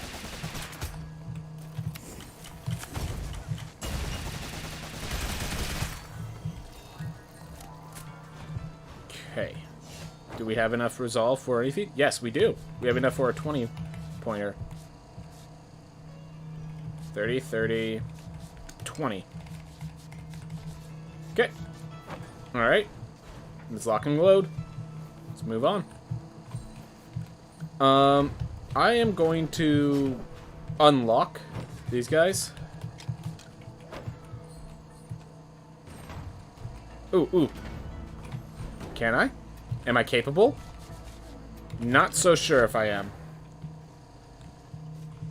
I just want to say I've enjoyed Rogue Legacy 1 way more compared to Darkest Dungeon 1. Simply way too stressful for me. Yep. Also, I didn't like... Yeah.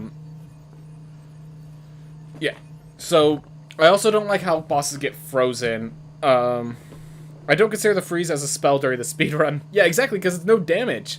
Like, it's just... I mean, yeah, I guess you might get a crit whenever you land it, but it's weird. Yeah.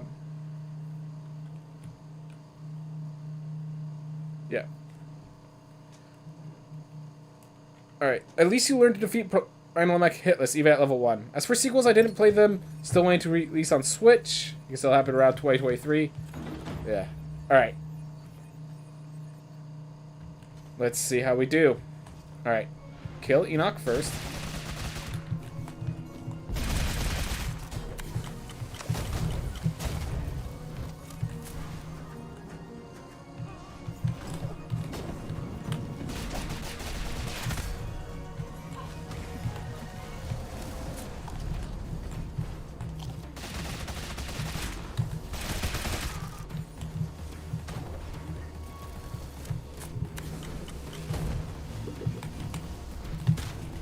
Alright, well, it's the lesser of the damages.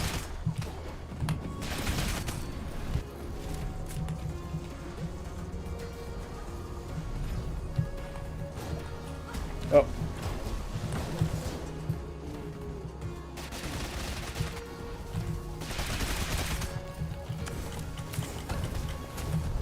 Definitely not something I could do easily while first learning the class. Definitely a decent class, but not strong enough to just, like, pick up and play. Which is what I'm trying to do right now.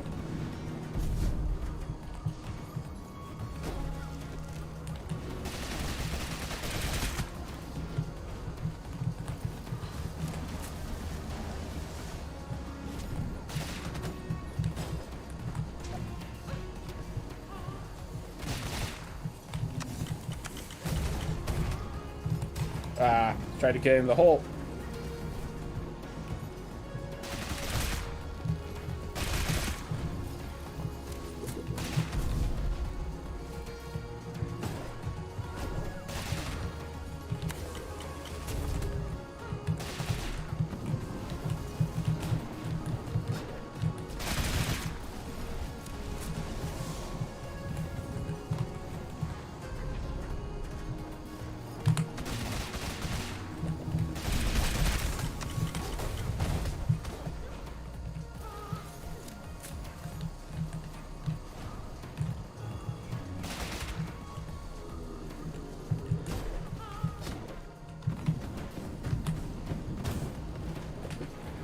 I think I can do it. It's just, like, definitely I need to get used to it.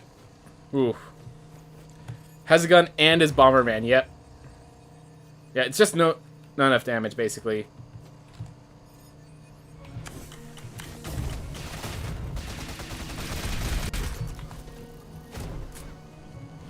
Reloaded just in time. Accidentally grabbed that.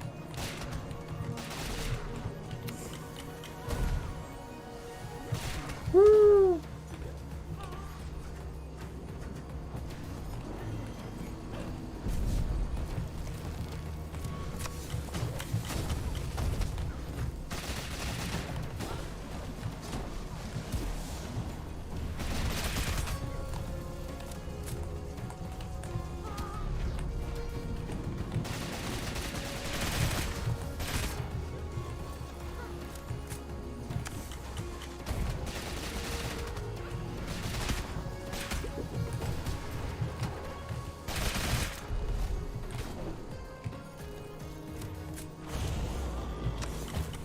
Well, that was short-lived. I can do this. I know I can. I just want to say before leaving, I think it'd be a good idea to start playing classes that you don't normally play on stream, so that way you can learn to use classes, and at the same time, we can laugh for you all dying. Fair enough. Well, it's like... I feel like Ranger isn't, like...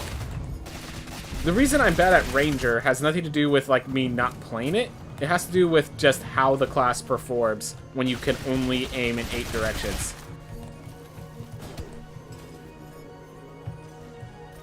And really, the only reason I don't play a class is because it's basically doesn't work with my control setup.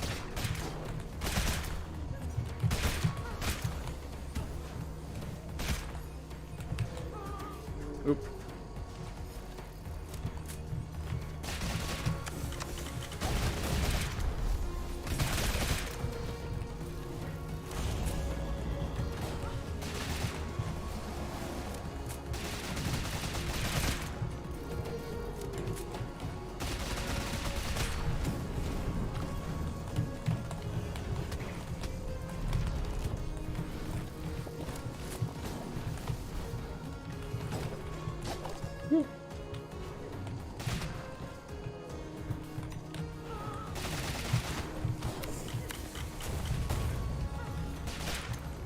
Alright, let's just go in here.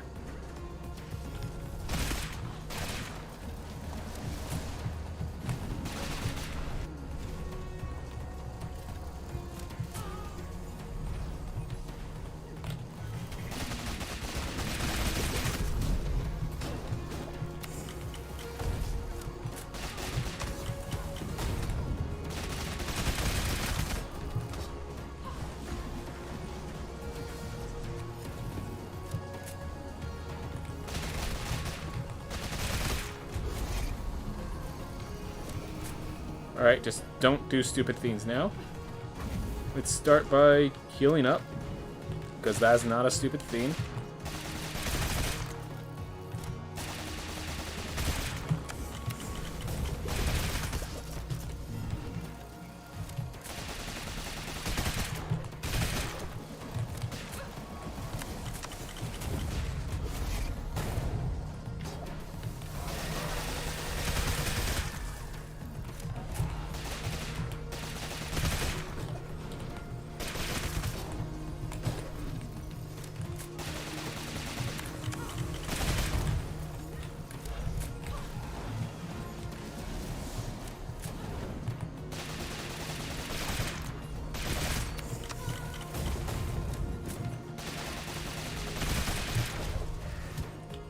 Well.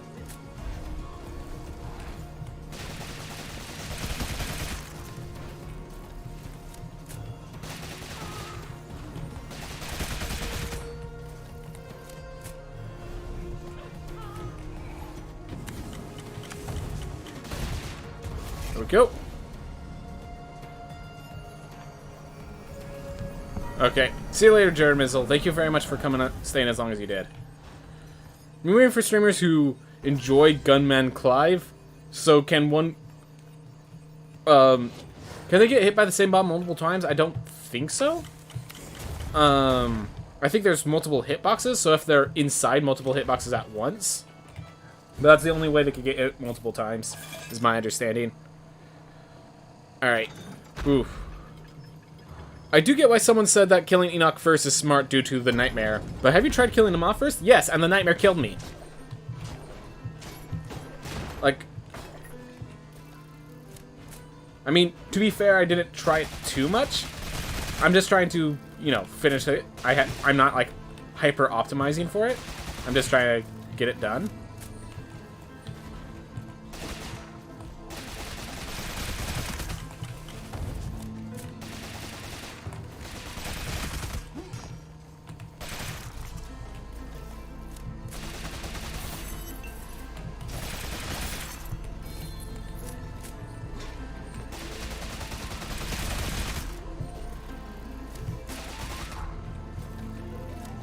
Like, I think, yeah, killing them all would be faster, but I think Enoch is just causing more issues when I play.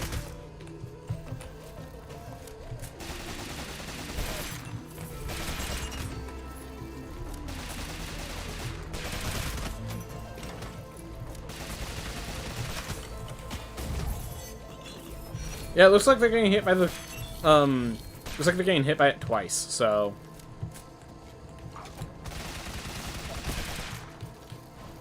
The bomb. Anyone curious? It just looks like the mod causes more issues. I mean, maybe you can burst her down fast enough, but very least this is how I learned to do it. When I tried bursting down the mod, it did not work. Maybe that's just my experience. Maybe when you try it, it will work for you. I'm not gonna say, like, this strategy that I cooked up after, like, playing 3 times is the optimal strategy or anything like that, you know? So, but that's how I do it. And it's more comfortable for me facing Enoch first than it is facing them off first. And in case anyone's wondering, I really do like, Gunslinger has no knockback on their weapon, which makes Doomvesses terrifying. So, if anyone's wondering why I'm not dealing with any of the Doomvesses, that's why.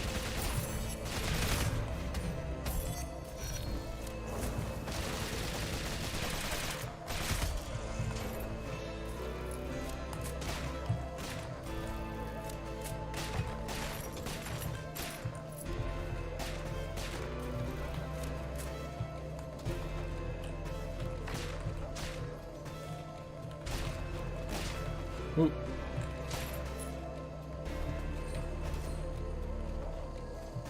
How much health do Doomvesses have versus Dynamity? I do not know the health numbers. I believe Lambo Droid and Acelot are usually the 2 people that I know that focus on damage numbers of things like that. I am not. I just generally go by instinct, and we very rarely face the elite fights going like through our speedruns and such. So I wouldn't know what to tell you.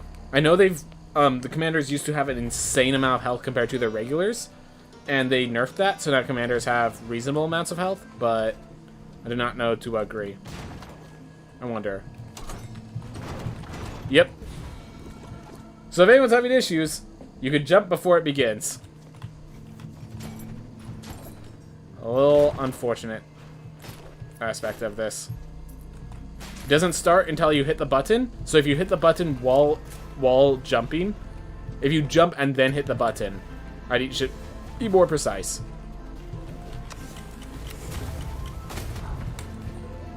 You jump while hitting the button.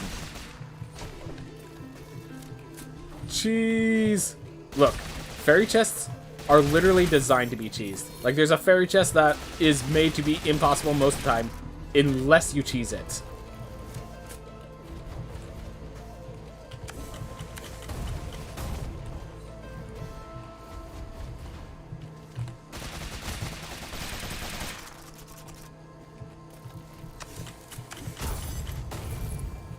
Ooh. Got some nice damage. Good to hear. I actually cannot see my numbers very well, but it's... Yeah, I do know that the explosions do really good damage, so...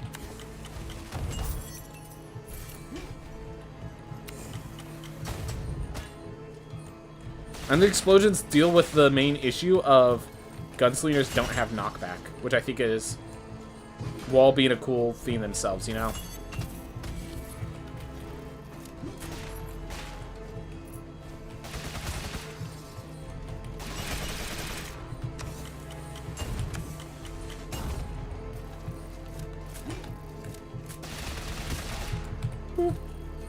Alright. Let's try and find Lamech.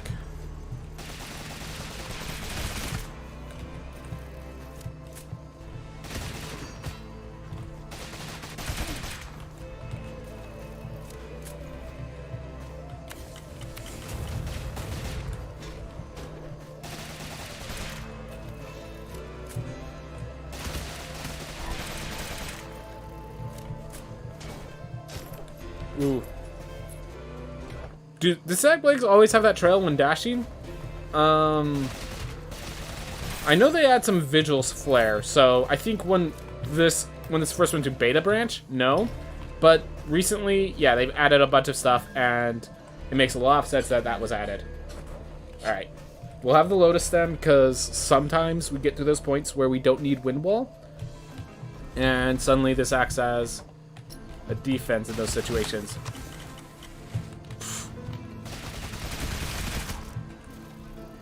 Do you think they're playing content beyond Plan 1.0, as in DLC? They did say that they want to do these kind of themed holiday stuff more than just this time. So normally I would say no, but after they said that, I feel like it could be a yes. It very well could be a yes.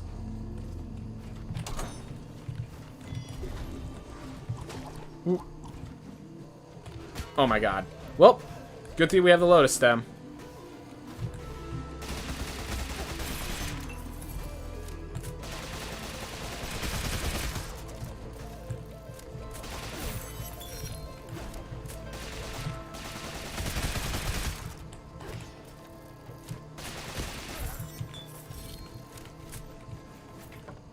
Alright. In case you're wondering, the reason I haven't gone to any of those areas is, as I said, I'm trying to find Lamech so I could face him.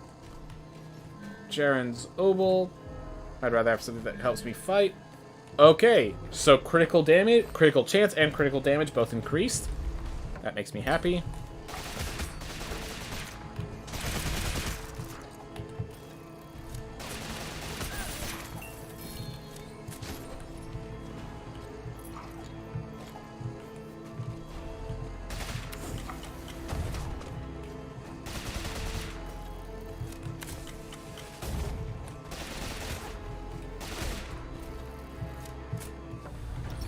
There you are. I do want to get a potion to refill that lost stack of Lotus Stem. Which actually means I should waste my mana so that I don't lose Lotus Stem charges, because I will be healing up my health. Chose the worst time.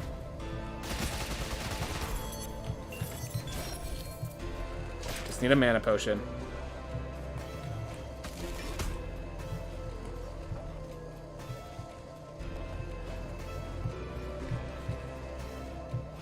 If I lose much more health, I think I am going to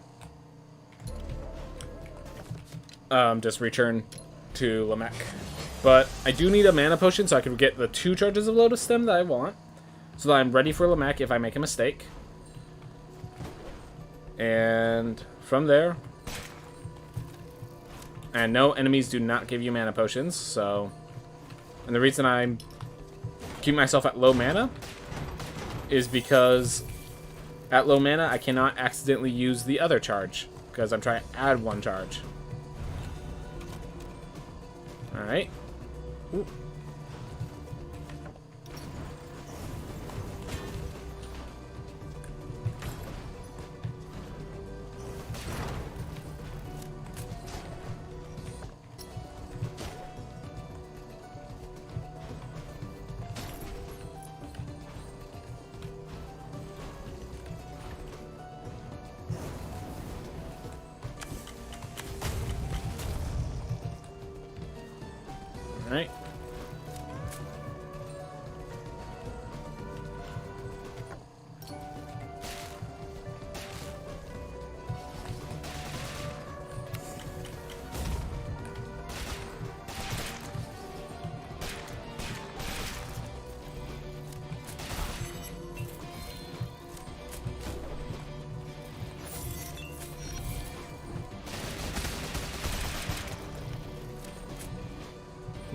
Just gotta be careful.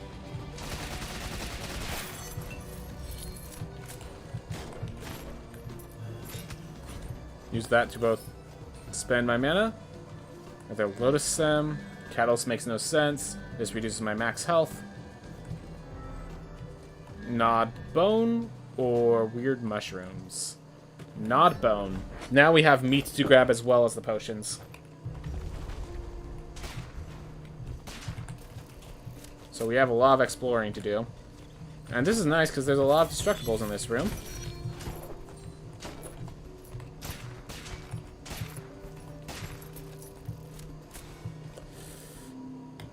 Well, this is more max health.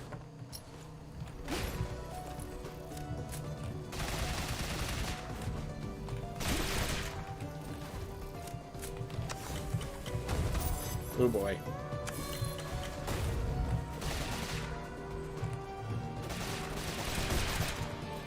Ooh, wind wall really helped me there. It'd be nice. Didn't realize it'd be that nice.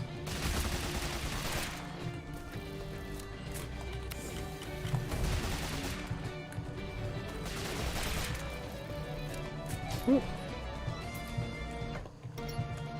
Whew.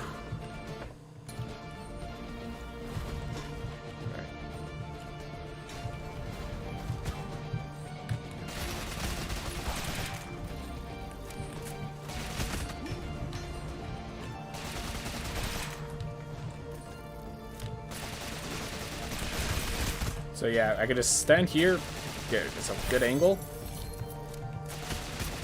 take care of them, and we're at full health. We still need to find things other than gold in these objects, because both potions and money and meat are both appreciated.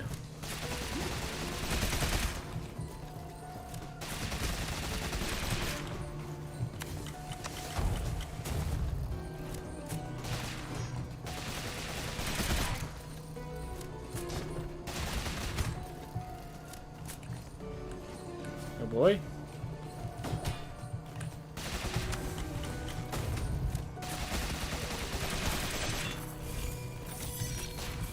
Oh my gosh, I just lost my other Lotus Stem charge.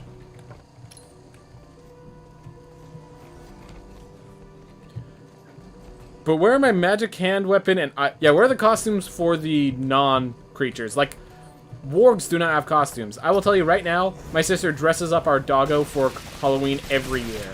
So, that's just lack of knowledge as to what is a proper doggo costume.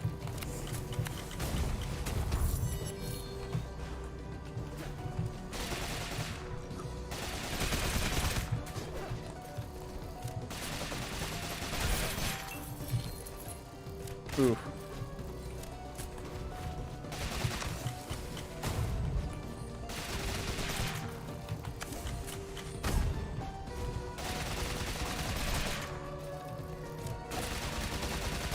Well, there's my first meat. We still have 2 potions, 2 meats. One potion, 2 potions, 1 meat. Alright.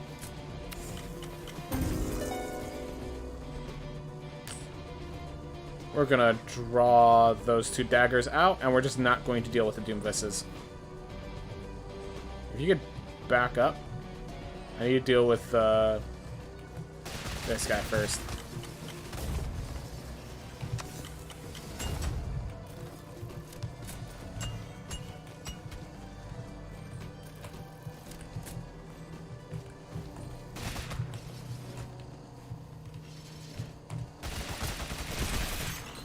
Here.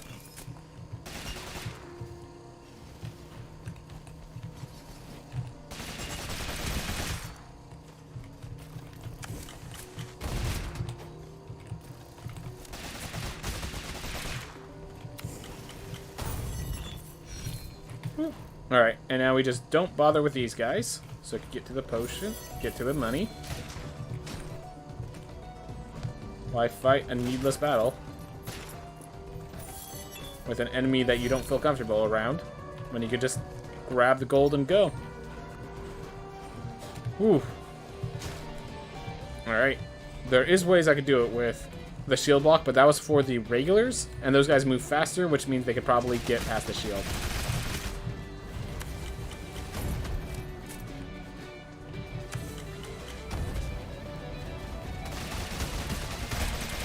So that only worked because they were in the wall, basically, as you can see.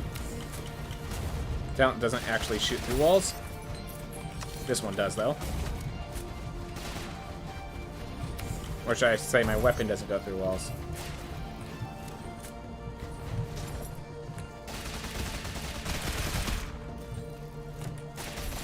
Whoop. Did they actually change Gunslinger aiming? I feel like you didn't used to aim diagonally nearly as much. No, that... I mean, I didn't play Gunslinger much at all. They have not changed the aiming as far as I'm aware. Maybe I got good, maybe I just stopped using a certain style. No idea.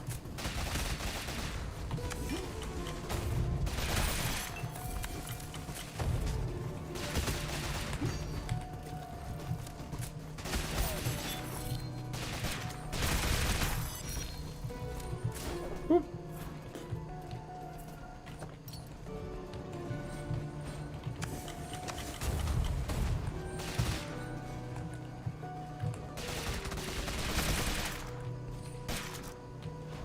Last shot, missed.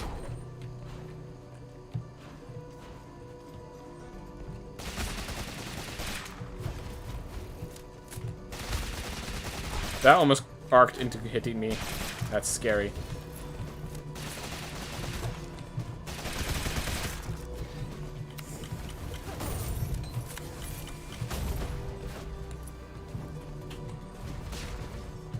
Well, apparently if I can place my bombs properly, I can kill Doomvisses quite... or at least the base Doomvisses quite easily. Ooh. Still need potions. Nothing over here.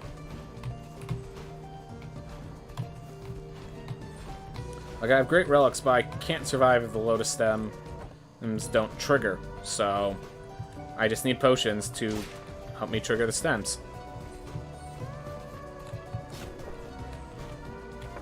Alright. We have a big room.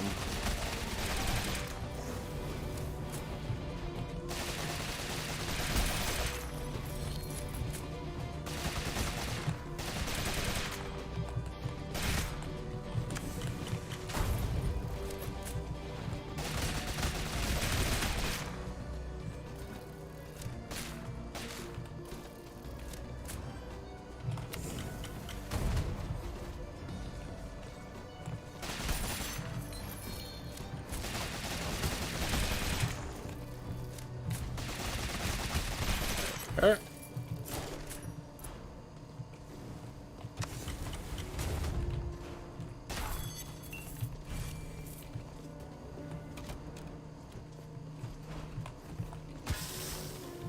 Well. No items this time. Oof. Down we go. Still some over there. And we are killing you, both to make you this place a little safer, and also to get myself back to full health so that if I find meat, I can actually get my trigger. No meat.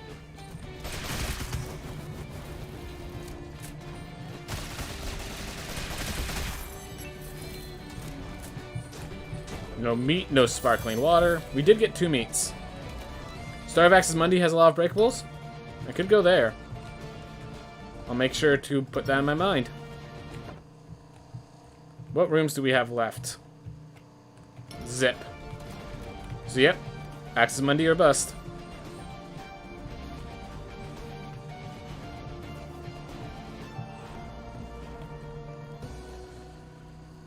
You have one at the left side. Thank you. Did not see it.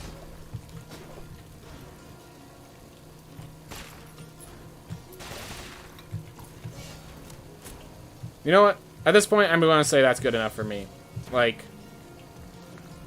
Well, actually, no, you're right. We do have one at the left side. But before I use this, to be clear, to make things clean. There. Now I can't accidentally use my Lotus Stem. I will take damage first.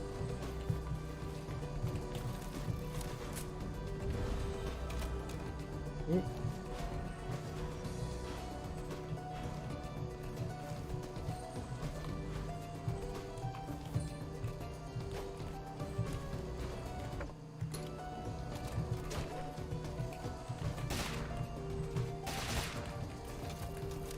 Awesome.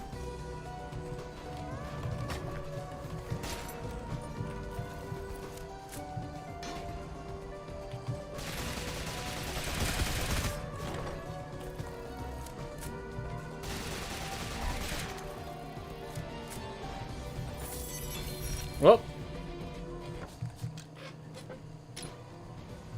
we missed out on one potion and one meat. We needed one more of each, and I'm okay just going in without. We need to beat Lamech at some point. And I think this character has what it needs. Definitely an awkward character, but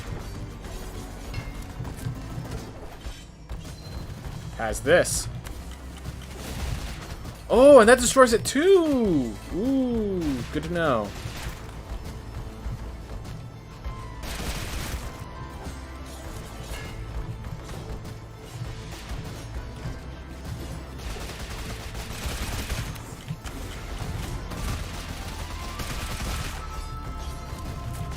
Oh, was not ready. The ability was not ready is what I mean. I wasn't ready.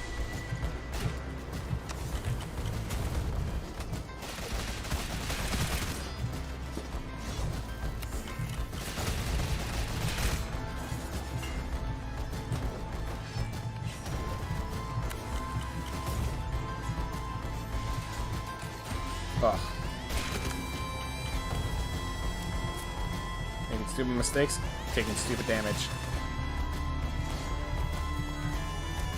One inevitably leads to the other. Oh! That was great timing.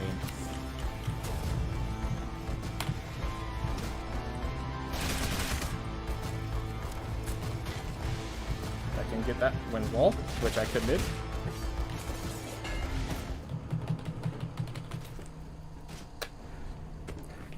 Well, I'm not the best at gunslinger, I guess. Alright. So we have the boxer. Oof. Nostalgic. Alright. I'm going to take a deep breath. And then I'm going to try to make just like a quick video, see if I can just get it all in my head, basically.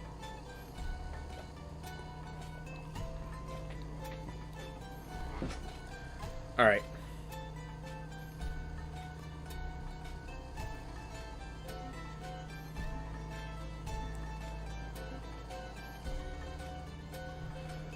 Hey everyone.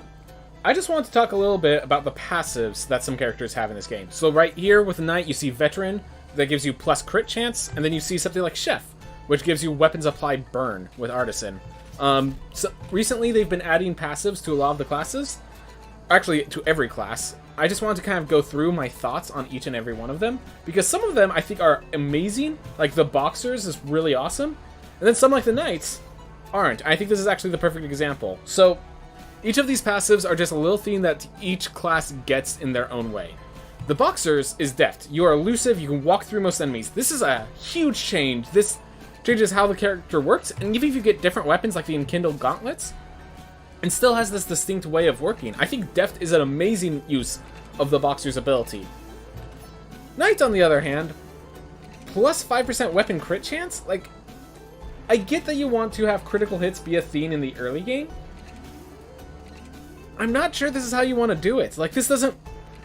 The Knight isn't distinct with critical hits the way it is for, like, the Assassin or anything like that.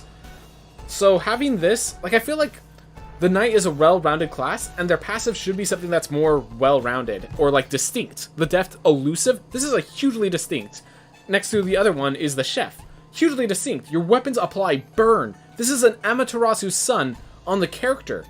If anything, the chef's is a little too powerful, but they reduce the power of Bag of Spoons to make up for it. Makes the frying pan a little... The frying pan feels a little bad if you get it as a weapon from other classes, but I think, like, because the artisan theme can be picked up with a relic, I think it's alright. It's definitely tough, but I think this is the... I think they do have this proper. If they didn't want artisan, if they didn't want to have the weapon apply burn and just leave the frying pan as is, I think they could do with a similar relic, basically the body buffet effect, but I don't think that's necessary. I do not think that's necessary anymore since they changed the Bag of Spoons. Before they changed the Bag of Spoons, I thought they would need that, where this becomes the fire weapon, this becomes the spore burst weapon, but they changed the Bag of Spoons work. It's great now. Frying pan's still a little weak of a weapon because of the way artisan works. I would actually still have applying burn be part of the frying pan. Therefore, when you have the frying pan, you have the 4-second burn the way you would if you have multiple Amaterasu's sons. So that's the only change I would make. Just that's a buff to the frying pan, not to the passive. The Knight. Plus 5% weapon crit chance doesn't define this character. If it's all-rounded, like, you're the stable fable, good at everything, and perfect marriage material. Just something that is stable, something that is always solid. I would actually have their passive be plus 20% resolve, or something of that nature. Something so that the Knight can distinguish itself by taking relics going on. This reduces the power of the Knight for most players, but, like, it's stable. Like, this is the best weapon. The sword is, like, the best weapon, which I don't think the 5% weapon crit chance is necessary to make this a powerhouse. I think this is a cool dynamic theme. You can just do plus 25% resolve or something of that nature. People will disagree with me. I'm certain it will. I just don't think crit chance really fits the Knight. I get the idea you want to get critical hits shown, but I feel like the fact that dash attacks are always skill crits, I think the Ranger is probably a better place to show crits off. But let's see if we could show some off of the others. So Gunslinger is pretty awesome. They move suave. Your attacks deal plus 50% bonus intelligence damage. I think that was really cool. This makes it so that the suave bonus is something that's just distinct to the Gunslinger, and therefore the weird trait that no one really used isn't a trait anymore, it's a passive. I think that was really smart on how they did this. Makeshift explosive, changing it up, that was a great idea. I do like how they did the Gunslinger. So that was another one that I really love, the passive. And, like, these are the best unique artisans, suave, the Gunslingers, the boxers, the chefs. These are the 3 best passives in the game right now. Like, these are what you want to see out of a passive, and they did it really well. I am proud of these. That's why I kind of want... Like, Resolve doesn't feel that unique, but it feels like a great way to remain stable, that no matter what, you're not getting rid of all of your Resolve. Like, right here, the War Drum would remove 40%, minus 40 Resolve, to just get so much of that back immediately. I think would be a powerful theme. That's an opinion. People can argue. I think there is something there that could be used. Alright. Bard, Performer, Spin Kick, Stack, Dance, which is the new stat, which I think, yeah, again, this is really cool. This makes the Bard unique. And because both the lutes and the electric lutes both use Spin Kicks in some means, it makes it just like, it's a dynamic character, but this ability can work if you get a different weapon, because it's on Spin Kicks. Other people don't want it, but the Bard loves it. I think this is a good passive. My only thing is, it might increase how much damage per stack for the Performer, because a lot of people have problems with the kicking off of it. But that's just like... Honestly, I'm probably wrong, because I haven't played around with it much. As we get better with it, I think this might be broken. This might be really powerful, but I love how the Performer just like works with everything. I think this is another really well done passive. Siphon, your weapons apply mana leech. So this is again an example where the passive is fantastic, but it makes the Wand of Blasting much worse. So with the Wands of Blasting, the Charon Scythe I'll go into a little bit, but basically the issue with this is no knockback. Honestly, if they add some knockback to Charon Scythe, it works. It's an amazing weapon. I really like the idea of it. It allows you to be a strength-based wizard, and it works. But the Wand of Blasting, I would increase the mana gain of the Wand of Blasting. If I'm correct, the Wand of Blasting still only gives 10 mana like the sword, which actually makes the sword, like if you get access to the Wand of Blasting, the sword is even better.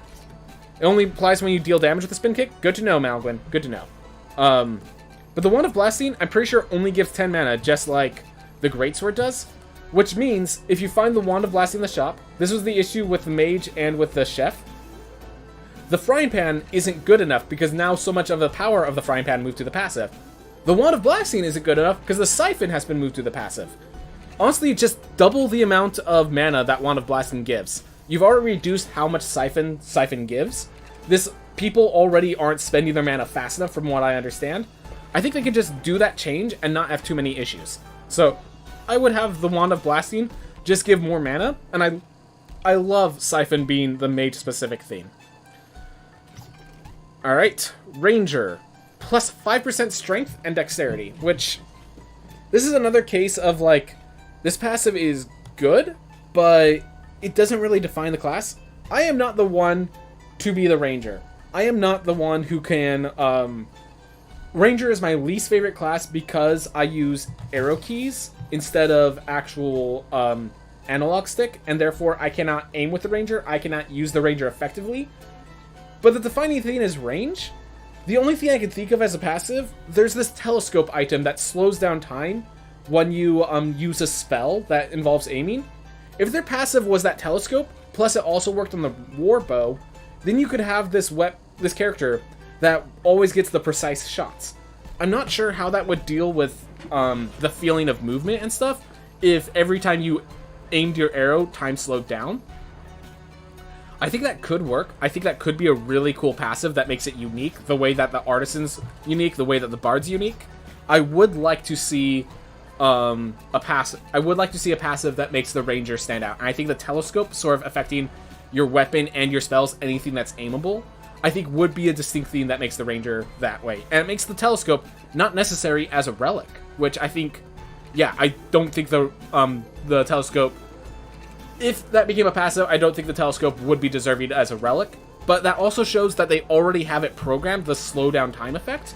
I would love to have that as the Ranger's passive, because plus 5 strength, plus 5 dexterity, like, I mean, that is a power. But it's not a unique power. It doesn't define the Ranger. Like, I guess with the dexterity, you could get a little bit of crit, but then the strength, like, couldn't you just get that strength with a warbow, just increasing the damage output of it? And that's what makes this feel weird. This is why I feel that the Ranger needs to have something unique. And the Telescope, the slowing down time when you aim, I think would be the thing that makes it unique, and shows that the Ranger is the more careful and considered of the range classes, where Gunslinger is, you know, just fire quickly, use your suave bonus, look cool, move fast. Where this is, be slow, be methodical, get the aim just right, precise shot cleans, you fire. That sort of stuff. So that's what I would like to see with the Ranger. People will disagree with me there. This is where people can disagree with me and be justified. I could be wrong because I don't play the Ranger often enough, but I would like to see how the slowdown, how having the Telescope be on their any aimed projectile, their weapon, and their free strike. I'd like to see how that fares. Alright. Well, I just can't see any other classes right now, it seems. Alright, Ronin. Lone Traveler, plus 20% strength. So, I know they were trying to make the intelligence-based stuff, so here, again, I state, like, so first off, plus 20% strength is absolutely bonkers. Absolutely bonkers. This is a very powerful trait, and it means that, like, okay, this is one of those lame talents that I could see justified in just keeping as is. I would love to see more interaction with maybe using, like, maybe the way that the Gunslinger has the Suave bonus, adding 15% intelligence to your weapon. Maybe the Ronin had plus 15% strength to your spells. Something of that nature. So that way, a strength-based Ronin could still use spells. That's the only thing I could really think of. Plus 20 strength, because it's such a huge boost through their damage output, I think they can justify this. I'm not sure if this is how they want the Ronin to go, to just be this heavy strength DPS build sort of theme. So, as you can tell, like, the Knight I have some issues with, and, you know what, since I didn't see the other classes, let's go into the shop, and let's just hover over them and talk about all of their passives, as far as I remember. So the Barbarian's passive, if I'm correct, is just plus 20% vitality. The problem with plus 25%, or plus 20% vitality. The problem with 20% vitality is this could be just directly translated to increase your max health of the barbarian. Like, the barbarian's always going to, every class always has their mana cost and their health just stagnant on their character. Those things never change. The passive is also an additional thing that never changes. Getting plus 20% vitality, like, unless you specifically gain the vitality-based relics, you'll never feel that. The Ronins, plus 20% strength, even if you switch weapons, you'll still feel that plus 20% strength. You can grab their sword, you still don't feel as powerful as the Ronin with that sword. So, my suggestion is we just need something to make that vitality feel impactful. I would actually use the talent Cornucopia, which basically does this meat that scaling from it scales health drops so increases the percent of healing from health drops. I would actually have there's a relic called Cornucopia which adds 8% of your max health to the healing of meat. I would have something like that for the barbarian. Notice that their unlock is actually called the Butcher's Shop. It fits that they like meat. So yeah, I think they just need a little push. Their trait just needs something to do with, because you have all that max health, what am I going to do with it? And I think having meat heal you more based on your max health, maybe having the equivalent of the quenching rune, that makes it so that when you drink sparkling water, when you get the potions, you recover max health. Maybe having some like quenching runes active for the barbarian at all times would be a cool way of doing it. So that's one thing. So then we get to Valkyrie. So Valkyries, a lot of people don't like. So let me go into the detail. So Valkyries used to be a very powerful class, but then they started doing a lot of nerfs and a lot of things to make sure the Valkyrie wasn't too strong. And it basically got nerfed to the ground. It has as much health as the mage while being a frontline class. Actually, it might have less health than the mage. It has a really low health. Between the mage and the ranger, it's tied with them for whichever one is lower. Like, Valkyries have very low health. They have to be in the front lines. They used to have low mana. They've since increased their mana and have given them plus 5% magic crit chance and plus 50% magic crit damage. Again, this is another thing where it doesn't always feel as unique. And if you get the wrong spell, that, like, one of those just fails to work. One of those fails to be useful. You can't... Their talent doesn't really work as a spell the way that the mage's talent works as a spell. So I would suggest, like, we need something else to distinguish a Valkyrie than magic spell damage, the crit damage. And I think the way I would do it is actually lean into the idea Valkyries, they decide who lives or dies. That's kind of their theming in the historical concept, like the mythos, that they are the angels that once something dies, they are the one that takes it. They're the ones that keep people alive when they should perish. I know this sounds insane. This at least sounds weird. I would actually have Valkyries, their passive, be +1 lifesteal, +1 soul steal. So that when you kill, you gain your life. This helps mitigate their very low starting health. Something that helps mitigate their low starting health, like, just, as I said, a lifesteal and soul steal runes. That also makes them more unique because their whole focus is on killing enemies to regain the health. It kind of makes a Lich style of gameplay, because I know that the Lich got removed because they were having some issues with it. Applying that sort of gameplay to the Valkyrie would be really cool, of just giving them additional lifesteal and soul steal runes. I think you only need to do like 1 or 2, maybe 3. Like if you get +3/+3, that is broken. I need to be clear. I'd say play around with it, but I would love to see like lifesteal and soul steal effect on the Valkyrie, because they're low health, they need something to help with that, and the plus spell damage, the spell crit damage, just doesn't... That feels like something that's more tied to the spell and not with the class, not with the character itself, not with... So I just kind of feel bad for the Valkyrie that they ended up getting that chunked on them, and they've been since nerfed. I think they're a balanced class. If anything, they're underpowered because they have such low health. So it'd be nice if they could get some benefits back. Duelist. Duelist passive is another one that's pretty cool. It's whenever you use your talent, you gain charged. I think it is a little weak, and my suggestion is very simple. I would just have them also double the length of the charge effect. Because a lot of times you roll and then you can't just like turn around and strike. And I don't think they're like built to have increased crit damage, so I would just increase the length of the charge effect. Just kind of like a +1 amplification rune sort of thing. Because, and other than that, I think the duelists are really nice. I think they're really well built. I love the passives that are something unique. So when you use a talent, you get charged. You have Mana Siphon, you have Burn, you have Elusive. Like, those are all cool passives. I'd love to see it. Another class that I did not get to see was the Assassin. The Assassins have plus 10% skill... So, Assassins have plus 10% super crit chance. This is another one that's like... So this one is actually unique because getting crit chance is a little rare. And while it's kind of like the Knights where I had complaints, the thing is, the Knight isn't a crit fisher. The Assassin is. The Assassin, their whole build is like their last strike and their attacks are always critical hits. So having the chance to crit fish with that just makes them feel unique. So I think the Guild of Dark Arts, the super crit chance, I think this is actually a really good way to do the Assassin, to define them. The way that the Ronin's plus 20% damage I think is okay, because it's so broken. It is broken, but it is also unique in the sense that having that makes the Ronin, it just leans into that one stat that makes them powerful even harder. And I think that's how you want to do it. And so the Ronin and the Assassin would both have like very passive plus 20% strength, plus 20% super crit chance, but that is unique in the way that they play the game. So it ends up being alright, as far as I can tell. People will disagree with me, as always.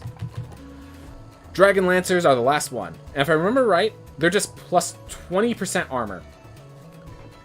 Armor has a problem that once you get to a high enough ranking, it no longer is useful for you. So, there is, over in the relics, there is, increases total armor by 8%, which this is basically like 3 reinforced runes. But this is the folded rune, increases armor's max block cap. You need to increase the armor's max block cap with the Dragon Lancer as well. If the max block cap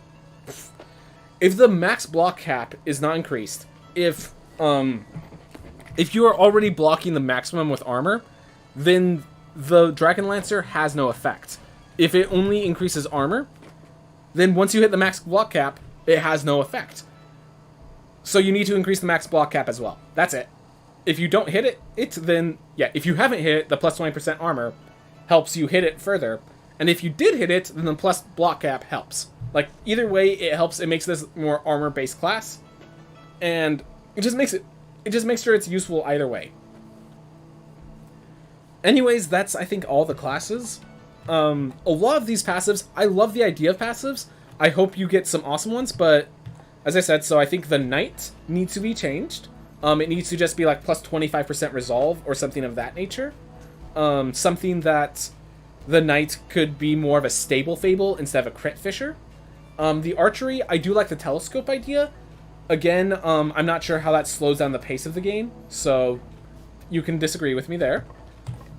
Butcher Shop, if we're going to increase vitality, let's also increase something that scales with vitality. So we could do the Cornucopia to increase max health of meat. And I just realized, Retaliation Rune actually scales with vitality as well. So if you also want to act as increases to Retaliation Rune, that could also be a theme. Barbarians just, it hurts even to hit them, and they have a lot of health. I think that could be a style. That could be a play style. So maybe that's one way you could go with it. Valkyrie, I stand by that. I think a lot of people have agreed that increasing magic crit damage is not the way to go. I think Lifesteal and Soulsteal is the way to go, by the flavor of being a Valkyrie. Because I think a lot of people are just using it as a spear. They're not using it as a Valkyrie. And I think that distinction is important. It's not, it doesn't feel like a Valkyrie. It just feels like a person with a, it feels like a spear wielder. By having the Lifesteal and Soulsteal, that's the uniqueness that makes it, oh, this is an arbiter of death. This is what a Valkyrie is. Duelist just needs a little buff. The charge time needs to last a little longer. That's it. And from there, Mage and Chef need a little push on their base weapon, so that if you find it in the shops while you're exploring the castle, you'll actually be interested in taking the staff or the frying pan. As I said, the frying pan should also apply burn, so that chefs have 4-second burns. And the mage, just the wand should give you more mana regeneration, like 20 mana instead of 10, even when you don't have mana siphon. Because mana siphon being the mages is awesome. But so those are the big changes. Oh, quenching rune. This needs some runes so that you also increase the armor cap. So it's not just so that if you're at max armor cap already, you actually get some benefit. And with that, I think everyone's good. You could make changes to the Ronin. It doesn't really need it. Plus 20% strength is a huge distinction that shows how this class works. But yeah, I do think that just having a reverse Suave, where Suave adds your intelligence to your weapon, adding your strength to your spells, I think that would be a way to make it unique, make it back into... I'm not sure. I think Ronins are overpowered considerably, so that would bring it back into power while keeping it unique in some way. That is definitely one of the ones that I think could use a lot of work, that if you say this is just absolutely wrong, this plus the telescope on the Ranger are the two things that I could see the weaknesses of. But that's all the classes currently, all the passives. As you can tell, I skipped over a lot. The Bard needed no changes, the Boxer needed no changes, the Assassin needed no changes. And, like, when I'm trying to keep in mind, I'm thinking of my perfect world. So this isn't just like, oh, if they don't get these changes, everything's wrong. Like, everything's great. It's just, this is how it would look if it was perfect in my mind. So, when I have 3 classes that are still untouched, that's amazing. That's absolutely amazing. Anyways, yeah, I just wanted to share my thoughts on all of that. Everyone, thank you so much for watching. If you have thoughts, please put in the comments below. I enjoy it. I will try to listen best I can. Anyways, thank you so much for watching, and I hope you all have a wonderful day.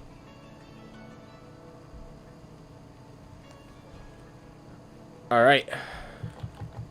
Well, let's just keep going, now that we did the video. Max all of these out.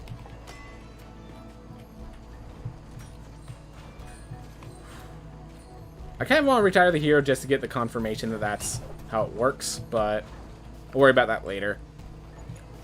Whew.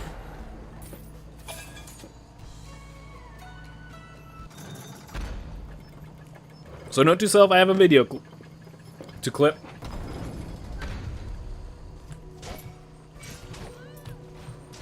And I will correct the video if it turns out I made something, I got one of those wrong.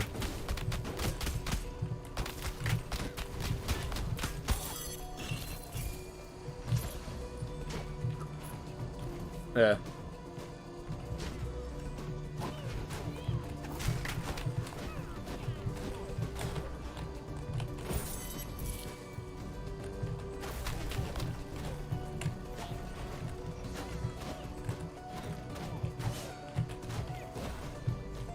Oof.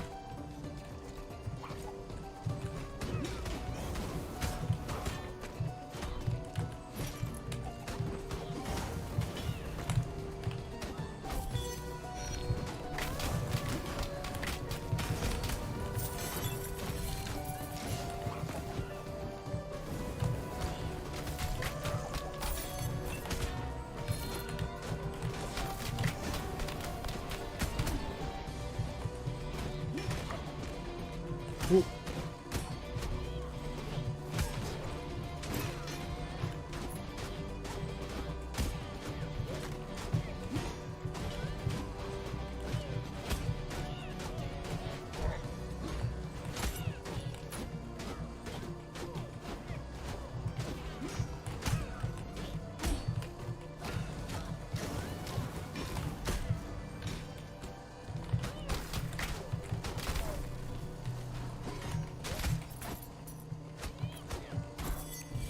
Oof. Takes a little while to clear those out. Ooh. Ah. Okay. Got them. Into the spikes you go. Ow. How about you? You want to go on the spikes? Sure. It's like a playpen. Just everyone hop, bouncing around. Yeah, it's like a ball pit. Like, not everyone actually wants to be there, but it's, like, it's supposed to be fun. Everyone's hopping around, going through the balls, and someone pees, and suddenly it's not fun anymore. And I'm the one who urinated. Alright.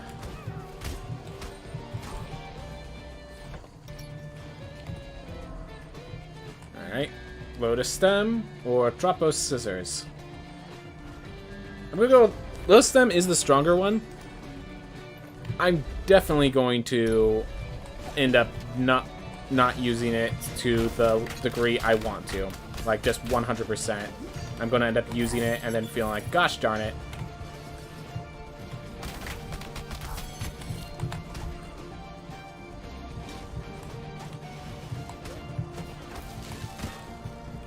Exhibited.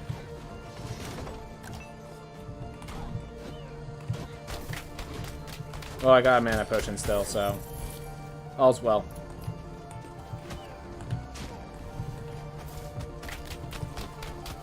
I'll probably just kill it with a second shot. Yep. Woo!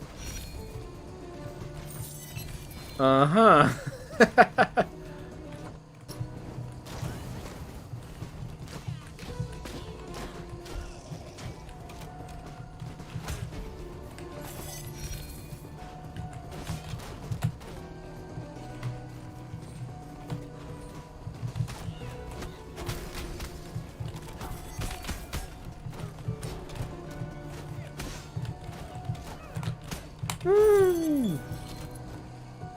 I got close. Hey, free chest. Assuming I'm not an idiot. That's quite the assumption, I have to admit. Some days I just don't have my head on straight.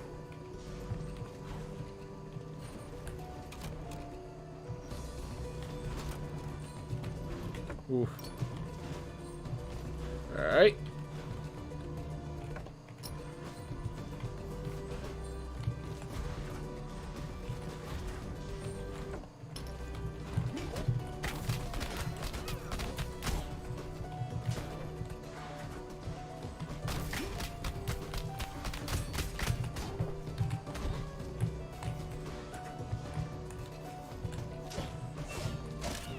Ooh, nice.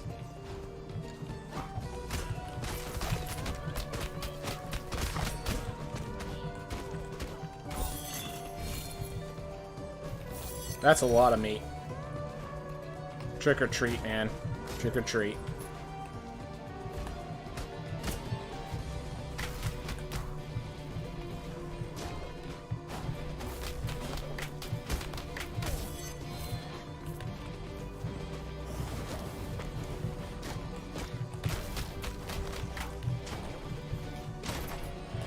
Whew.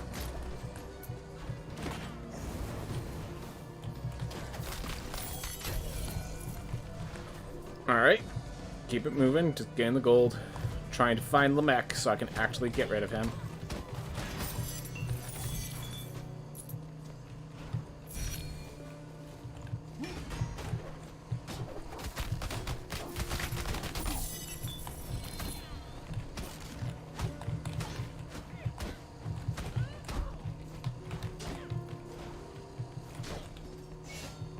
Oh.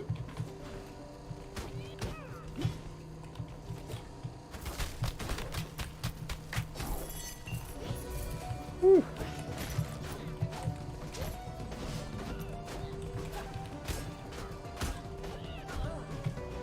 Go.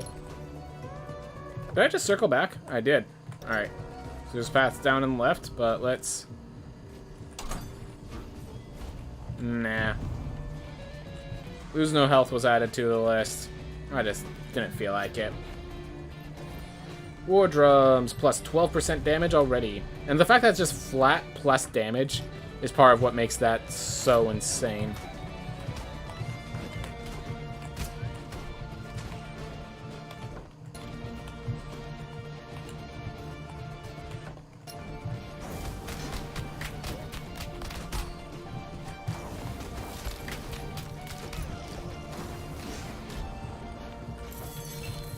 Oof.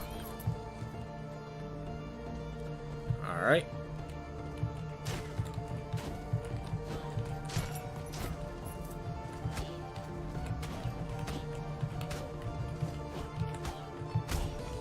Oof.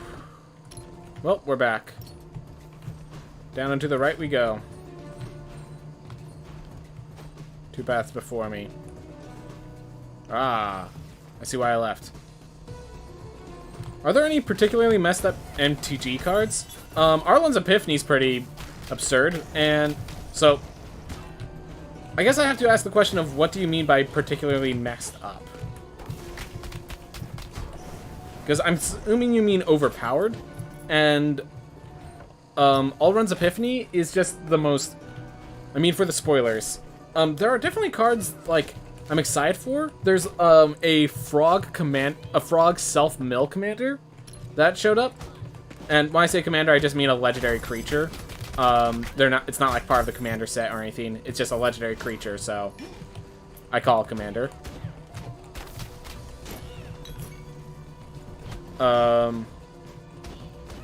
There's a Braid. Both Thalia and a Braid are coming back. So, actually, yeah, let's talk about Thalia a bit. So, Thalia, there's a zombie cloning enchantment. I don't know if there's any good zombies though. Yeah, that's basically the thing.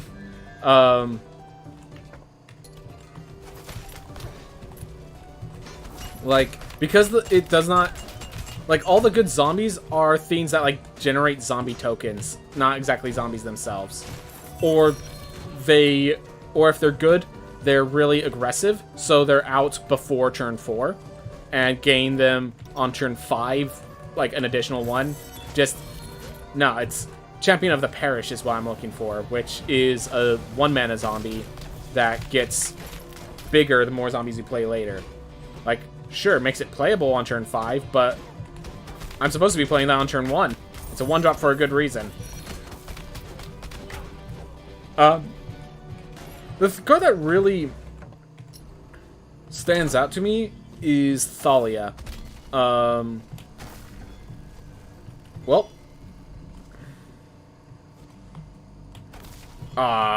missed the cutoff point just by an inch.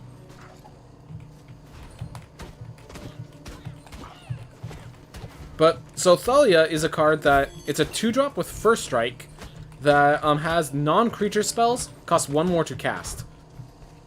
Thing is, this is a format where you could have entire decks without a single creature. So Thalia just seems like it's going, like, it feels like, what's the joke? They told mono white is like 40% of the meta. Yeah, exactly. So here's the thing. When Arlen's Epiphany was a problem, the problem was the only decks that could beat it were mono white aggro and mono green stompy. And what they did is they made a counter to Alrund's Epiphany that slots perfectly into mono white aggro. So it's like, what was the joke? Yeah, they perfectly they have a perfect track record, like when they were balancing Vapor Snag by printing Thragtusk. In case anyone's wondering, I did not know about Vapor Snag until I heard that story. I've heard about Thragtusk because of how much they broke the meta. But yeah, basically it's one of those things of they're trying to fix the Alrund's Epiphany problem by making a bigger problem in Thalia. Like, non-creature spells cost 1 more to cast. There's an insane aggro deck. Like, maybe we get a rock paper, like, I think we're literally going to be getting a rock paper scissors moment where now mono white aggro beats Alrund's Epiphany, but then mono white aggro loses to mono green stompy, and then, like, because of the new extra turn card that got printed, because of course they had to print an additional extra turn card in this set, maybe Alrund's Epiphany beats mono green aggro, so we end up with a rock paper scissors sort of meta. In case you're wondering, that's not exactly a good thing. That's actually very arguably a bad thing. Like, I mean, it's a meta that exists. It's not, like, the worst thing. It's an acceptable meta where you can live, and the thing is, the interesting part becomes being the rock facing the paper and having to try to figure out how you win. That's the interesting part of the meta.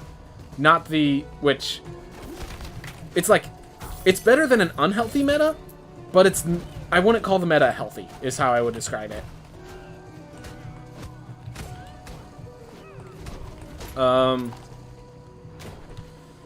So, yeah, Thalia's printing definitely worries me, because it also limits what options, because, like, one of the things is, a lot of decks, they cannot play in the Alrund's Epiphany meta because, you know, the game's not over by turn 8, and therefore the deck doesn't work, is basically the issue. So now we're going to have a theme where the deck doesn't have a bunch of creatures that wants to play, therefore the deck doesn't work. Because it's not instants or sorceries cost 1 more, it's non-creature. Anything that's non-creature costs 1 more to cast. So it's like, I feel like a lot of the meta is going to get kicked out with that card. And like, that's scary.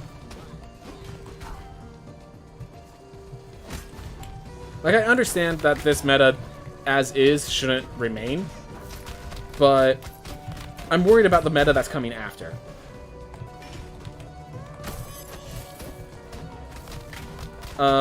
Yeah, Thalia, because, yeah, Thalia seems like it was printed because they were like, oh, I'm not sure if we want it. Oh, Alrund's Epiphany is being an issue. Let's use Thalia.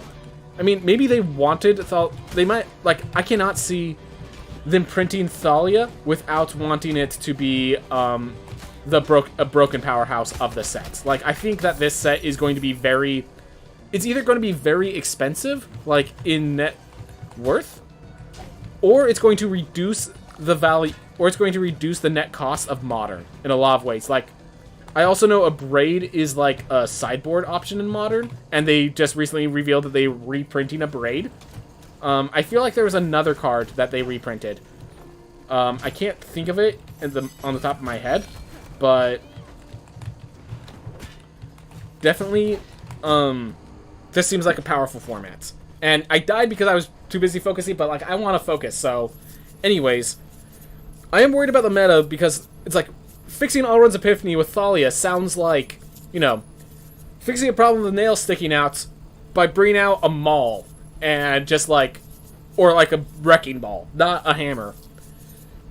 It's going to cause some issues.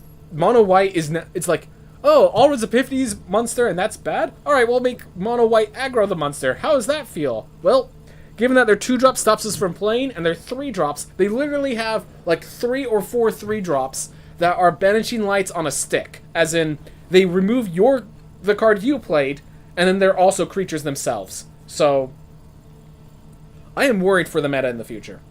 I am in fact worried for the meta where Thalia is used as their as the mono white tool. So, it scares me. That's all I'm going to say. It scares me. I gotta wait till I play it to know the truth, but I'm definitely playing Draft once that format comes out. Alright, I was correct. Just plus 20% vitality, so what I say stands there. Oh. I've never seen someone with a beard. I guess they added that. Assassin plus 10% super crit chance. Got correct there. Samurai's plus 20% strength. And we did not see the others. Alright. Let's try the electric guitar. This is the best class anyways. But yeah. Mono White's already like the deck that once Alrund's Epiphany goes away, it's taking it over. And we just made it more powerful. Like, we're going to use it to fight off Alrund's Epiphany. Seems like maybe we didn't think through this.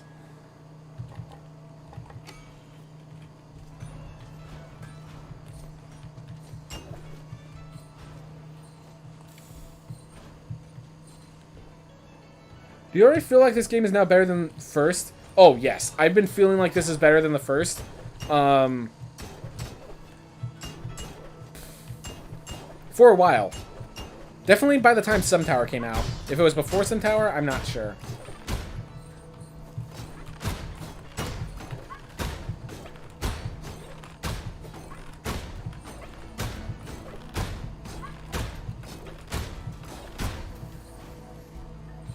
Oof.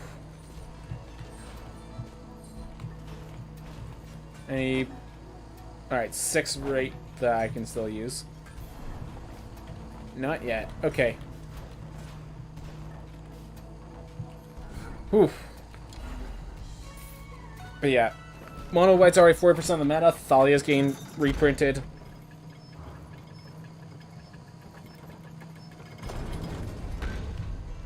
Scares.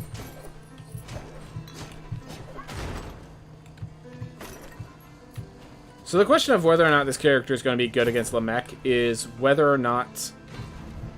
big kitty.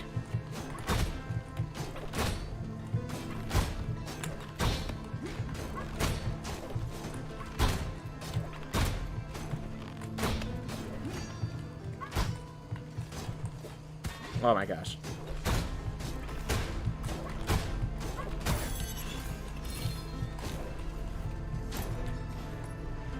It's galvanic iteration that makes all runs ridiculous? Yes, and there's like 3 forms of galvanic iteration.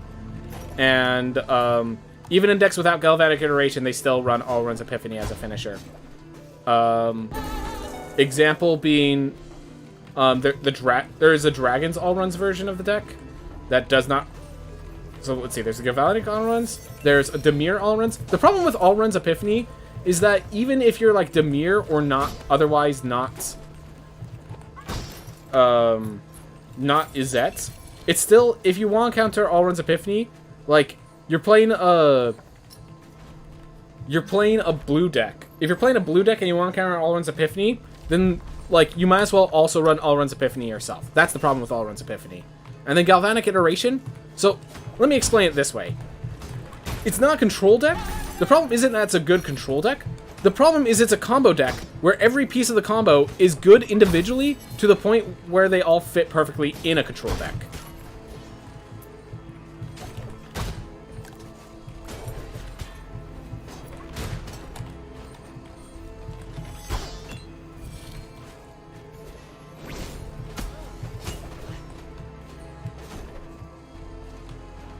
Oof. Yeah, but galvanic... there's also expressive iteration, like... The problem is, like, expressive iteration gives you all the mana you're going... Or all the card draw you basically need for the early game. And then, so, like, there's a lot of pieces, basically. But All Runs Epiphany is... The problem is it's good in every deck that can get to... That wants to get to turn 7. Which is any deck that's not aggressive, basically. Because it is a win. If you're mid-range, hey, it's a win condition. If you're control, hey, it's a win condition. If you're blue and you're non-aggro deck, then you play All Runs Epiphany, or you're making a mistake. And just to be clear, when I say that, I mean I built a combo deck around Sorcerer class, and after playing with it for a while, I realized that in this deck built around Sorcerer class, drawing an All Runs Epiphany instead of a Sorcerer class was actually preferable. Like, it was a better win condition in the deck. Which was, when I did the math and realized that was true, I'm like, okay, this is... I mean, I know Sorcerer's class isn't that good, but come on. But yeah, definitely the double spelling pushed it over the edge. But this was this was already going to be a format with double spelling. If it wasn't Galvanic Iteration, it was Dual Strike, it was Teach by Example. There's plenty of dual spells in the format. Galvanic Iteration wasn't the problem, it was just the efficiency that made this more severe, is basically the way I would say it.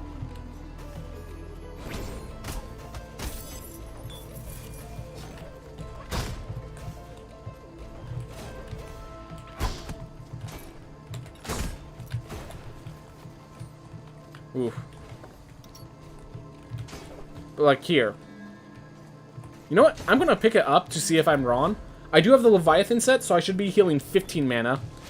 I want to be healing 30. I want to be healing double. Let's first use our mana.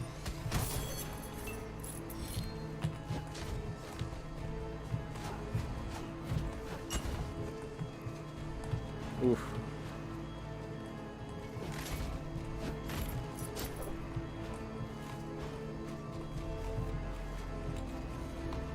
Well, I can't find enemies. I have low resolve. I'm not going to touch. Low resolve, probably not touching either. Nope. I'll save my rerolls for when we get a new talent so I can get my resolve back up.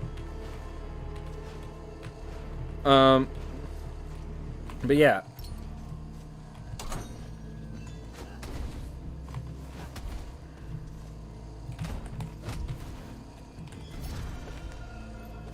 Oh, the two lovers. I never finished that. I never got gold. That's my fault. All right. Okay, 23 mana. Okay, so they do... It does give more. My apologies. It does give more. I would still say... I think this is at 15. If it's giving that much, I think it's only 15. I would like to give the full 20. I'll have to try it without the Leviathan set one of these days.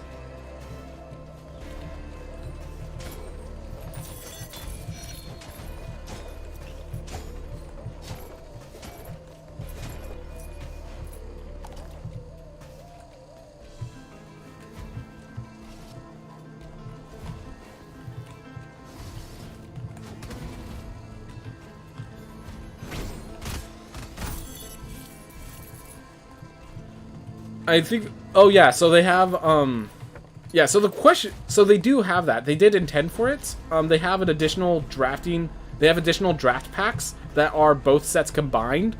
The thing is, yeah, as you say, you don't know if they'll do that to start. I know for a fact that they stated that they will not have it in stores until, like, January or December. So... That is definitely an issue. So we won't see it in stores for a while. The question is, will we see it in the MTGA client before then?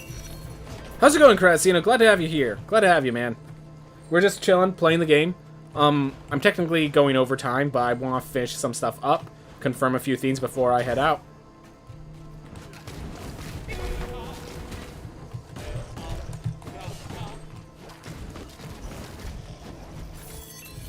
Ooh.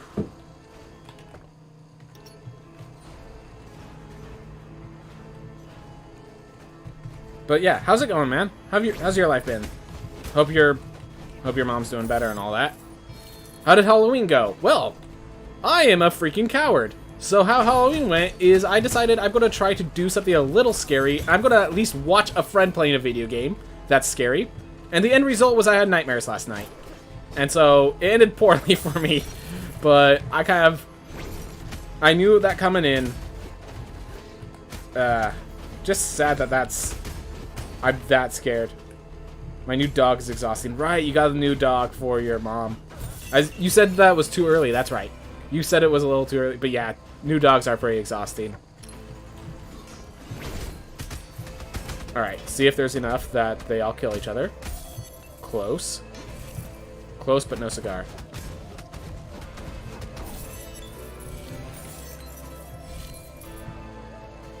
Oof.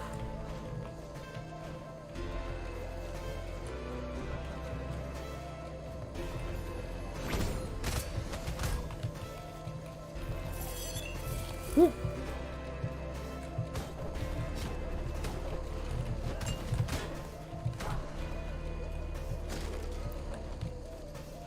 Ooh, did you notice there's a burden that makes Garth? Yeah, I have that one on, as well as the one that makes the Kerguelen Plateau harder. Are they going to make more? Oh, yeah. They haven't even released the final boss yet. And in case you're wondering, they released an update on October 28th. If I find the enemies, you'll see that some of them are wearing costumes. Like, see this guy? These are costumes. Pumpkinhead skeleton, that's a costume. So they literally just updated it for Halloween recently. So they're still doing updates.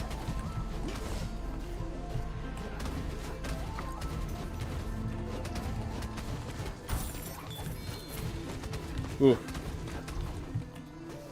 Alright.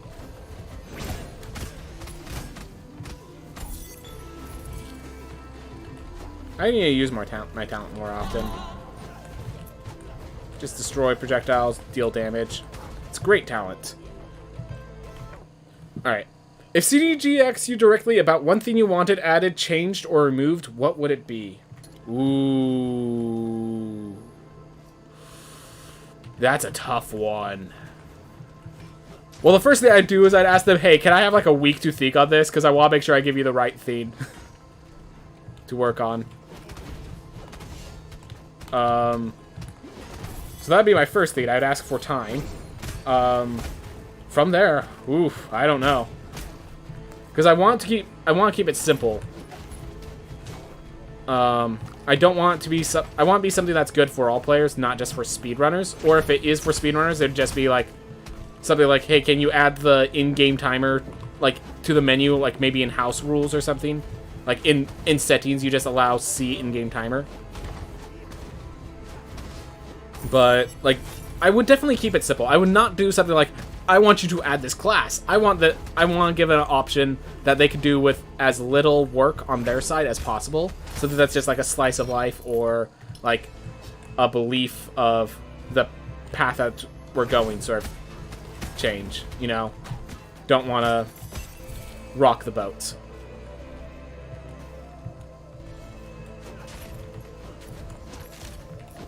Ooh.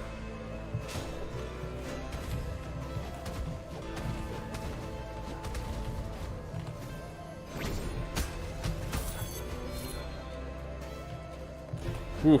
Thanks for the answer. Makes me think that you got contacted about that. Gosh. Yeah, I wouldn't know. Like, I would say, like, a lot of the things I would ask is, please keep, the funny abuse, the cool abuse with the, boxer in the game, because it's, like, a fun way to do that fight, and I don't want to just be lost. And it's not going to break the game the way that shield bashing will.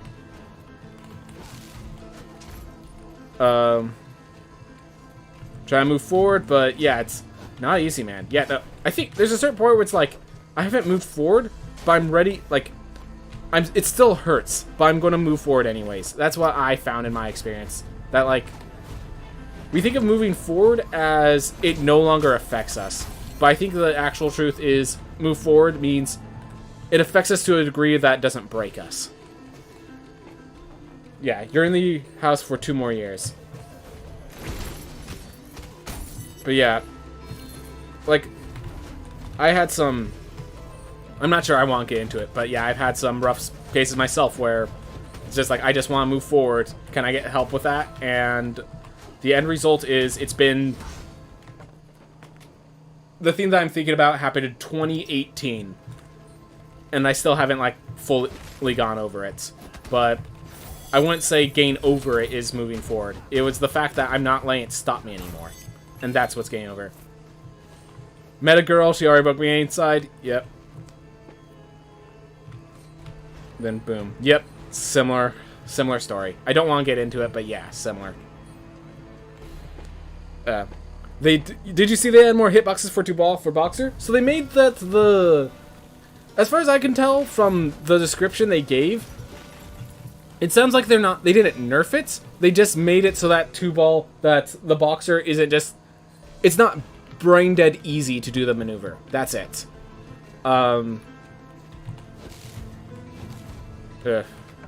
Yeah. Yeah, no, I wasn't trying... I didn't think you were pushing the subject. I thought you were giving an example of your own. But, yeah.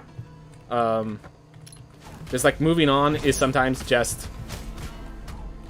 Like, it doesn't affect you the same. More than it is... It will never stop affecting you sometimes. And that's okay. You just have to be able to keep going even though it affects you. And make the effect light enough. That's our thing. Alright.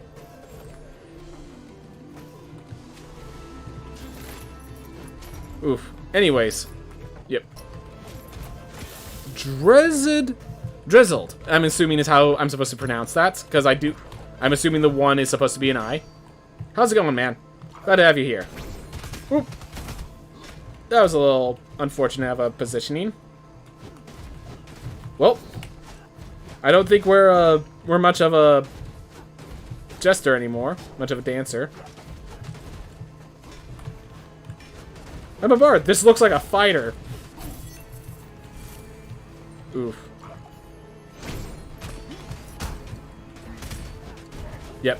Even though 2-ball got changed, Boxer's still brain dead. Yeah, it didn't look like they fixed it. It looked like they just made it so those two attacks actually hit, and that's it.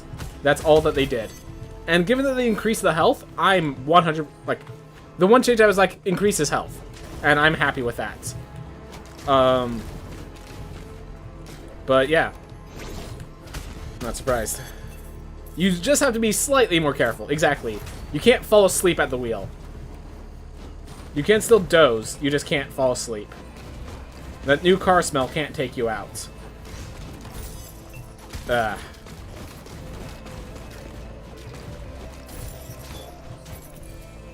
Oof.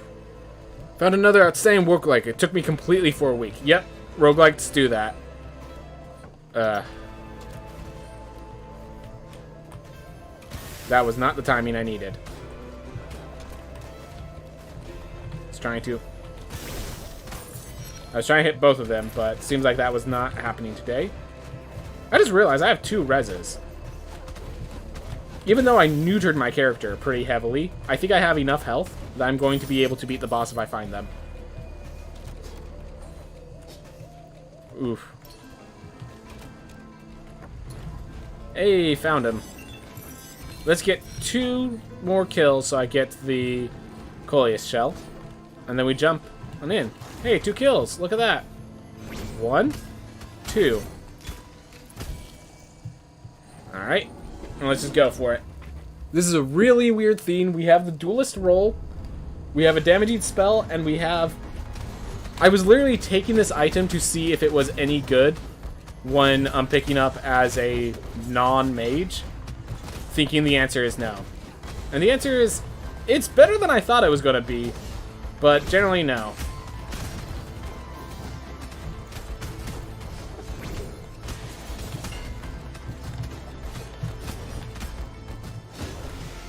Alright, well, there's not a hit.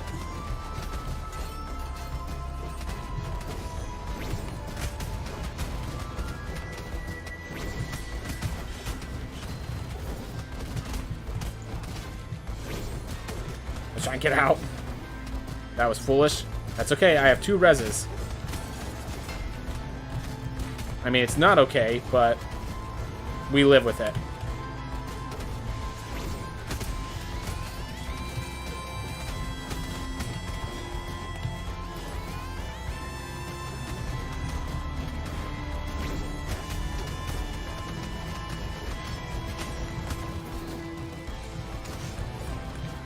Turn to approach. Well, that's why we have 2 reses. I wanted to leave, but I also want to see this fight. Yep. Don't you worry, you can... This fight shouldn't take much longer if things go right. I mean, things have gone horribly wrong. It also might not take much longer if things go horribly wrong. Ooh. Alright, well...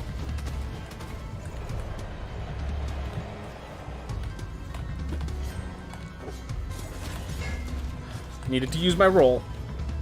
I took this talent for a reason. If only I could use it for that reason.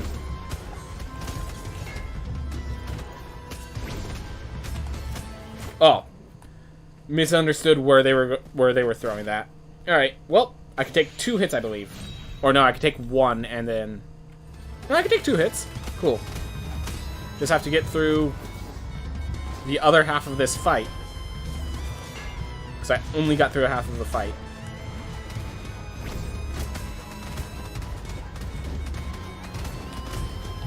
Whew.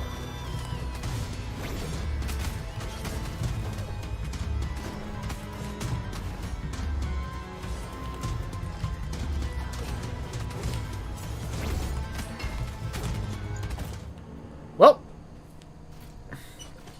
just not doing them so well. Alright, let's see if we could see the Dragon Lancer to confirm that's what his trait is. No, Dragon Lancer. Alright, plus 5% magic crit chance, plus 10% magic crit damage. Is even worse than I thought it was. Okay. Good to know. Alright, plus 20% armor. Yep. Definitely need to increase the armor capacity with that. There we are. I think that's... all the ones I need to find. I'll pick the Pacifist at C. Limerick Prime's giving me a good workout. That they are. That they are. Yeah, I think that's all of the classes. Yep. So the only thing I was incorrect is that Mage's Weapon does provide more than 10 mana.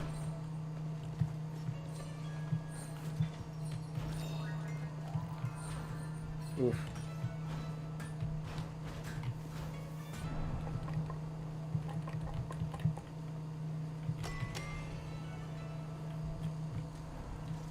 Alright.